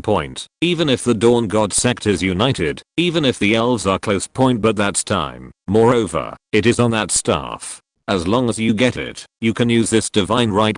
To be honest, if Caliphate really got it, Liliace wouldn't dare to guarantee that she wouldn't take action. To snatch it. Power of time is definitely a temptation that every transcendent cannot refuse. In other words, this thing is really not conducive to unity. If possible, let this spell become Ian's exclusive legend. Rock and the others also understood this and tacitly erased the news about time stasis from their minds. Don't think too much. The more you think about it, The more fragrant the staff in Caliph's hand becomes, the easier it is for them to have some small thoughts that they shouldn't have point in the end. It was the clever Liel who changed the topic. Bishop Liliais, what changes have you experienced after breaking through to Archmage? Hearing this, Liliais also cooperated and shifted the focus of the topic away from time. She briefly told Ian about the godhood born after breaking through to Archmage. Ian was not surprised by this. If he guessed correctly, there is probably a magic spell pregnant within the godhood. Chatting for a long time, the enthusiasm of the crowd due to time was dispelled. Uriel quickly handed the map to Ian and said softly, "Your Holiness, where should we go to develop first? Are we going to kill the Naga?" Ian did not answer and observed the map. Objectively speaking, if it were a game, killing the Naga would indeed be Ian's top priority. The Naga will drop Naga scales, which are used to forge Naga armor with relatively strong defense. Based on the Batao Sword module, the Naga can also drop the Batao Sword Omen. The final sublimated Great Serpent Omen is still a very powerful Batao Sword with the powerful sword skills of the Waveblade Dragon Courage. But this is not a game after all. The MC world has become real, and putting a lot of resources on the Roderick continent will produce unimaginable effects. Based on this change, don't fight the Naga yet. We have to find a tree first. As he said that, in full view of everyone, Ian pointed his finger at an unknown jungle not far from the Firefly Forest. There, it marked a particularly special tree. From the perspective of the Aurora Church's development in the Rodri continent, this tree was far more important than the Naga. If you were lucky, you could find the sapling of this tree in the tree hole of the tall Twilight Oak. In this way, the Aurora Church could not only gain another miracle, but also allow the farming industry to break away from the Aurora Church's powder bone ripening system as much as possible. A tree. Lilios looked at Ian with some puzzlement. She didn't remember Ian being as fond of planting as the elves. That's right, Ian joked. Once this tree takes root in the Rodri continent, perhaps even the ancient tree of life will willingly recognize it as its big brother. The newest novel is first published here. The elves may also have a new sacred tree. Lilios became more and more curious and asked, "So, what kind of tree is it?" Ian pondered for a moment. The words fell. The field fell into a deep silence again. The enthusiasm for the power of time that had just been transferred struck again. Feeling her heart beating more and more violently, Lilios looked like she wanted to say something but hesitated. "Your Holiness, didn't you say that it would take a long time to come into contact with the authority of time?" Authority is authority, and a tree is a tree. Deep in the sea, in the abyss surrounded by endless coral shouts, the second prince hunted down the sea demon Gorgon. Come and see. The second prince single-handedly killed the sea demon Gorgon. Before long, countless merfolk emerged from the surrounding corals. Soon, the road paved with reefs was surrounded by an impenetrable crowd. Under the spotlight, the sunny and handsome second prince of the merfolk, like a fisherman returning from a harvest, he slowly and proudly dragged a hideous three-headed snake nearly 100 meters long. The giant snake was covered with transparent blood holes, and its three terrifying heads drooped lifelessly. The denser the exclamations in his ears, the slower walked. The wounds left on his body by the sea demon Gorgon also seemed to be hung with medals of honor. As expected of His Highness the Second Prince, he can actually kill the sea demon Gorgon alone. Our merfolk clan is really going to prosper. Such words were endless, making more and more proud. However, the following discussions gradually faded the pride in Om's heart. It's really unbelievable. If I remember correctly, His Highness the Second Prince just passed his coming of age demon ceremony last year, right? In the history of our merfolk clan, His Highness the Second Prince is the youngest to achieve the feat of killing the sea Gorgon alone, right? Wrong. There's also the first prince. The first prince killed Gorgon before his coming of age ceremony. Yes. There's also the first prince. The first prince has been as mature and reliable as a king since he was a child, which makes us always forget that the first prince has only just come of age. In any case, with the first prince and the second prince, our merfolk clan has successors. Didn't listen to the rest of the words sinking into the tail of the sea demon Gorgon. He should have been used to such words. After all, from childhood to adulthood, no matter what he did, his excellent elder brother would always be one step ahead of him. Neptune always had the first of everything that brought glory. Led an army to defeat a demon tribe. The first time he participated in an elders meeting, his elder brother has always been ahead of everyone. Everyone who retraces Neptune's path of glory will be subconsciously compared with Neptune. So first praise from his parents, the first trust from the elders, the first praise from the clansmen. Also belonged to Neptune. He should have been used to such things, but he was only a few years younger than Neptune. He only walked a few years later than Neptune. His efforts, his sweat, why should they be glossed over so lightly? Why must the glory he possesses be covered with the layer of Neptune's brilliance? Neptune doesn't owe him anything, so he doesn't need Neptune to take care of him at the behest of his parents. He doesn't owe Neptune anything either, so he doesn't want to be a shadow that sits off Neptune all the time. But why? No matter how hard he tries, how much he suffers, in the end, everyone will still dig out Neptune's record of achievements from his honor to praise him. At least at this moment, shouldn't the glory of killing the sea demon Gorgon alone belong to him alone? Dragging the corpse of the sea demon Gorgon towards the palace, this trophy that originally symbolized his achievement now entangled him like a chain from the sky. As the three words Neptune kept ringing in his ears, the chain seemed to be strangling his neck. A deep and desperate sense of suffocation followed. Clearly, this sea demon Gorgon was killed by him, not Neptune. Why, when it was his turn, did this glory become a shadow to set off Neptune again? The world is like this, dear child. A hoarse and unpleasant voice echoed in Om's ears. The world suddenly dimmed and froze with the echo of this voice. The scarred sea demon Gorgon came to life, and its three dilapidated snake heads wrapped around Om's eyes, spitting out its tongues. Three pairs of cold, grey vertical pupils looked down at Om playfully. First page of the album of glory will only belong to the first person. Dear child, this world has always been so twisted and morbid. Chapter 150. The jealousy burning in the merfolk territory. At this moment, it was as if the world had been stripped of its color. The merfolk conversing in the distance, the freely swaying seaweed, the coral reefs emitting a dim luster, the bubbles churned up by the underwater currents. Everything was frozen in this instant. In this desolate world, only Om's increasingly heavy breathing and the hissing of the sea demon Gorgon were the main melody. A snake head wrapped around Om's shoulder, like lovers embracing intimately. Look at their ugliness, my dear child. A low hoarse echo cried in his ear. On the road to pursue greater glory, they subconsciously belittle another glory they cannot reach. Do you know why? Om did not answer, but subconsciously clenched his fists. Because you are too excellent, my child. Another snakehead reached in front of Om, its vertical pupils staring straight at him. Mediocre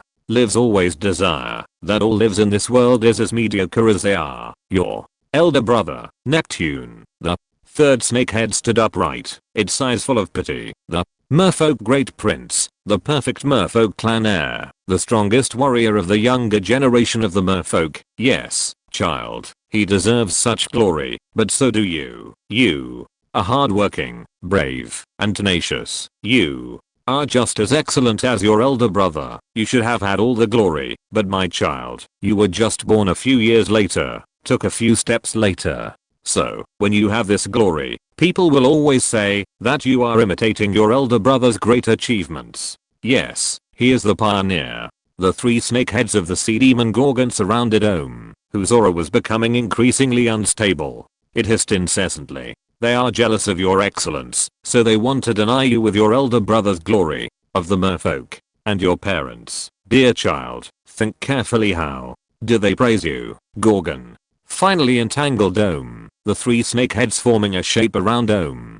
Together with Om, they looked at the illusory bubble that appeared in front of them. Led the army to defeat the demon army today. Learn from him. You will one day be just as excellent. Om, be proud of your brother. He personally hunted down the sea demon Gorgon as his coming of age ceremony. Your brother, Neptune, word by word, gentle words, like steel knives, slowly cut Om's heart. After a long time, Om roared in a low voice, his eyes red. Enough. Get out of here. The roar seemed to carry some kind of magic, instantly shattering this grey world. Everything returned to normal. The sea demon Gorgon was still being dragged, lifeless, the scarlet blood dissolving into the ocean, like clumps of mist. The merfolk in the distance were still celebrating in a loud voice that he was just as excellent as his brother. Omen took a deep breath and looked down at his wrist. Around the fish scales was a grey Ouroboros bracelet. The snake head holding its own tail was mysterious and ferocious. Its eyes seemed to flicker with a grey-black light.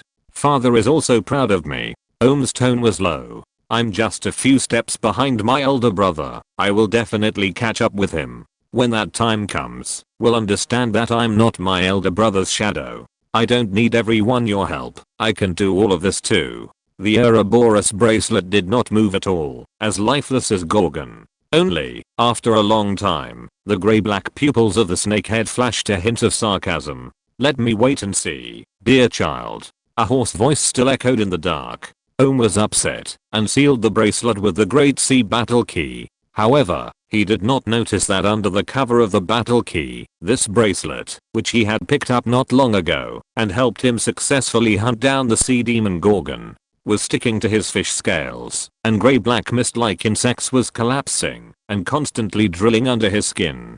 Barely sorting out him, he continued to carry the corpse of the sea demon Gorgon towards the palace, ignoring the situation of the merfolk working in the palace who, like other merfolk, mentioned Neptune again and again. Omen threw the corpse of the sea demon Gorgon onto the palace mood square and then walked towards the merfolk patriarch's bedroom. In any case, he successfully defeated the sea demon Gorgon. Admittedly, he knew that he was not as excellent as Neptune now. Not only did he not kill the sea demon Gorgon before his coming of age, he also borrowed the power of this unknown bracelet. But he was already approaching Neptune. He saw the gap between himself and Neptune before that, looking at the closed door in front of him. Omen's eyes were full of anticipation. He successfully killed the sea demon Gorgon from his wrist. Omen frowned slightly, and before he could observe the situation of the bracelet, the bedroom, which had a very good sound insulation effect, actually transmitted the weak communication of his parents. That child Neptune has sent a message back.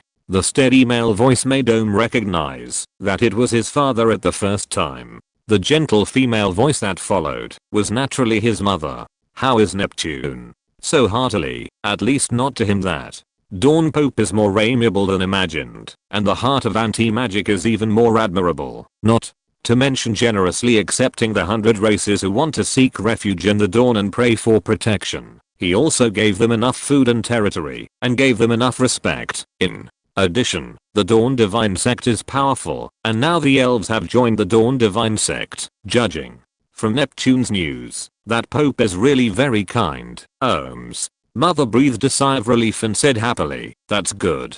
Neptune never lies. If he says it's good, then it really is good. Let him stay there. He won't be back for a while either. The newest novels are first published at. Orm clearly heard the pride in his father's voice. Joined on behalf of the merfolk. He's been working around the clock these past few days, and probably won't be able to return anytime soon. This is also a good thing for the merfolk. This way, we can also legitimately establish a second settlement under the protection of the Dawn. If, in the future, at the very least, Neptune can protect Orm in the future of the merfolk. After all, His Holiness the Pope is a representative of a god with the power to defeat the Demon King. In the land of beginning, Neptune is very safe. After a pause, the merfolk chief couldn't help but chuckle. Neptune also said that the Church of the Dawn has holy water bestowed by the gods, which is the best source of water for us merfolk. He plans to earn more merits, and, when the domain of daybreak is being built, request that His Holiness the Pope prioritize Brunsnow Port near the merfolk. That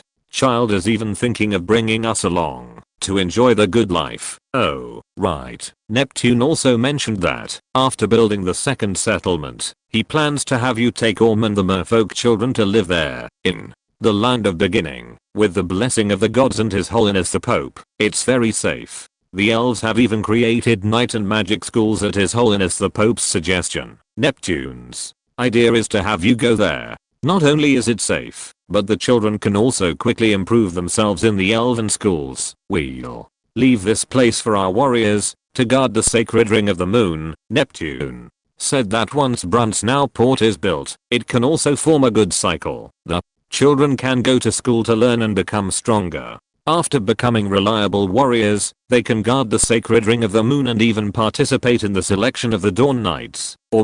Mother's voice sounded again. It's good. We always have some concerns about you being here. Moreover, the elves have all submitted to the Church of the Dawn, and His Holiness the Pope is favored by the gods, and possesses the divine art of resurrection. The merfolk should also make plans early. Didn't the sacred ring of the moon also make it clear to you? The merfolk chief responded, that's right, that's what I was thinking too, but not as thoroughly as Neptune. That child is always so outstanding. After a long silence, the merfolk chief laughed heartily again. As expected of my proudest son, I'll convene an elders meeting later. We'll move the old, weak, women, and children to the second settlement. This will both express our intentions to the Church of the Dawn, and allow those in the current settlement to guard the sacred ring of the moon without distractions. That kid Neptune even reminded me not to directly express our intention to join the Church of the Dawn, saying that surrendering now would seem opportunistic and wouldn't gain the trust of His Holiness the Pope. Listening to his father and mother's every word point unknowingly, he heard a dripping sound point expressionlessly. He looked down point he didn't know when, but his fingernails had already dug deeply into his flesh point. The dripping sound was the sound of his heavy merfolk blood falling on the shell-paved floor. He was used to it. Orm took a deep breath and was about to raise his hand to knock on the door, but the door opened by itself. The merfolk chief and his wife walked out hand in hand and were stunned when they saw Orm. Orm, what's wrong with you? The chief's wife stepped forward with a worried expression and hugged Orm, looking at the wounds on his body with heartache. How did you get so badly injured? Who bullied you? Mom will get revenge for you. Hearing this, a warm current flowed through Orm's heart. Wife looked at the plaza with a surprised expression, then rubbed the wounds on Orm's face with a comforted yet distressed look. Orm has grown up, but you're not allowed to do such dangerous things again in the future. My heart aches when you get hurt. The merfolk chief shook his head. Don't always spoil the child.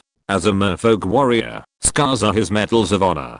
Didn't Neptune come up the same way? Saying that, the merfolk chief stepped forward and patted Orm on the shoulder, his eyes full of gratification. Well done. This is my son. I'm proud of you. Orm's eyes lit up, and an endless sense of glory surged into his heart. What were those grievances just now compared to this recognition from his parents? But immediately afterward, the merfolk chief's next words sank Orm again. You and your older brother are both excellent. Orm, you will eventually become your older brother's most perfect assistant. Together, we will make our merfolk great again. Orm was silent. After a long time, he reluctantly smiled and said, Father, Mother, I brought back the Gorgon's corpse. It can be divided and distributed to the warriors. Let the warriors help with this matter. Your mother and I have an important meeting to attend.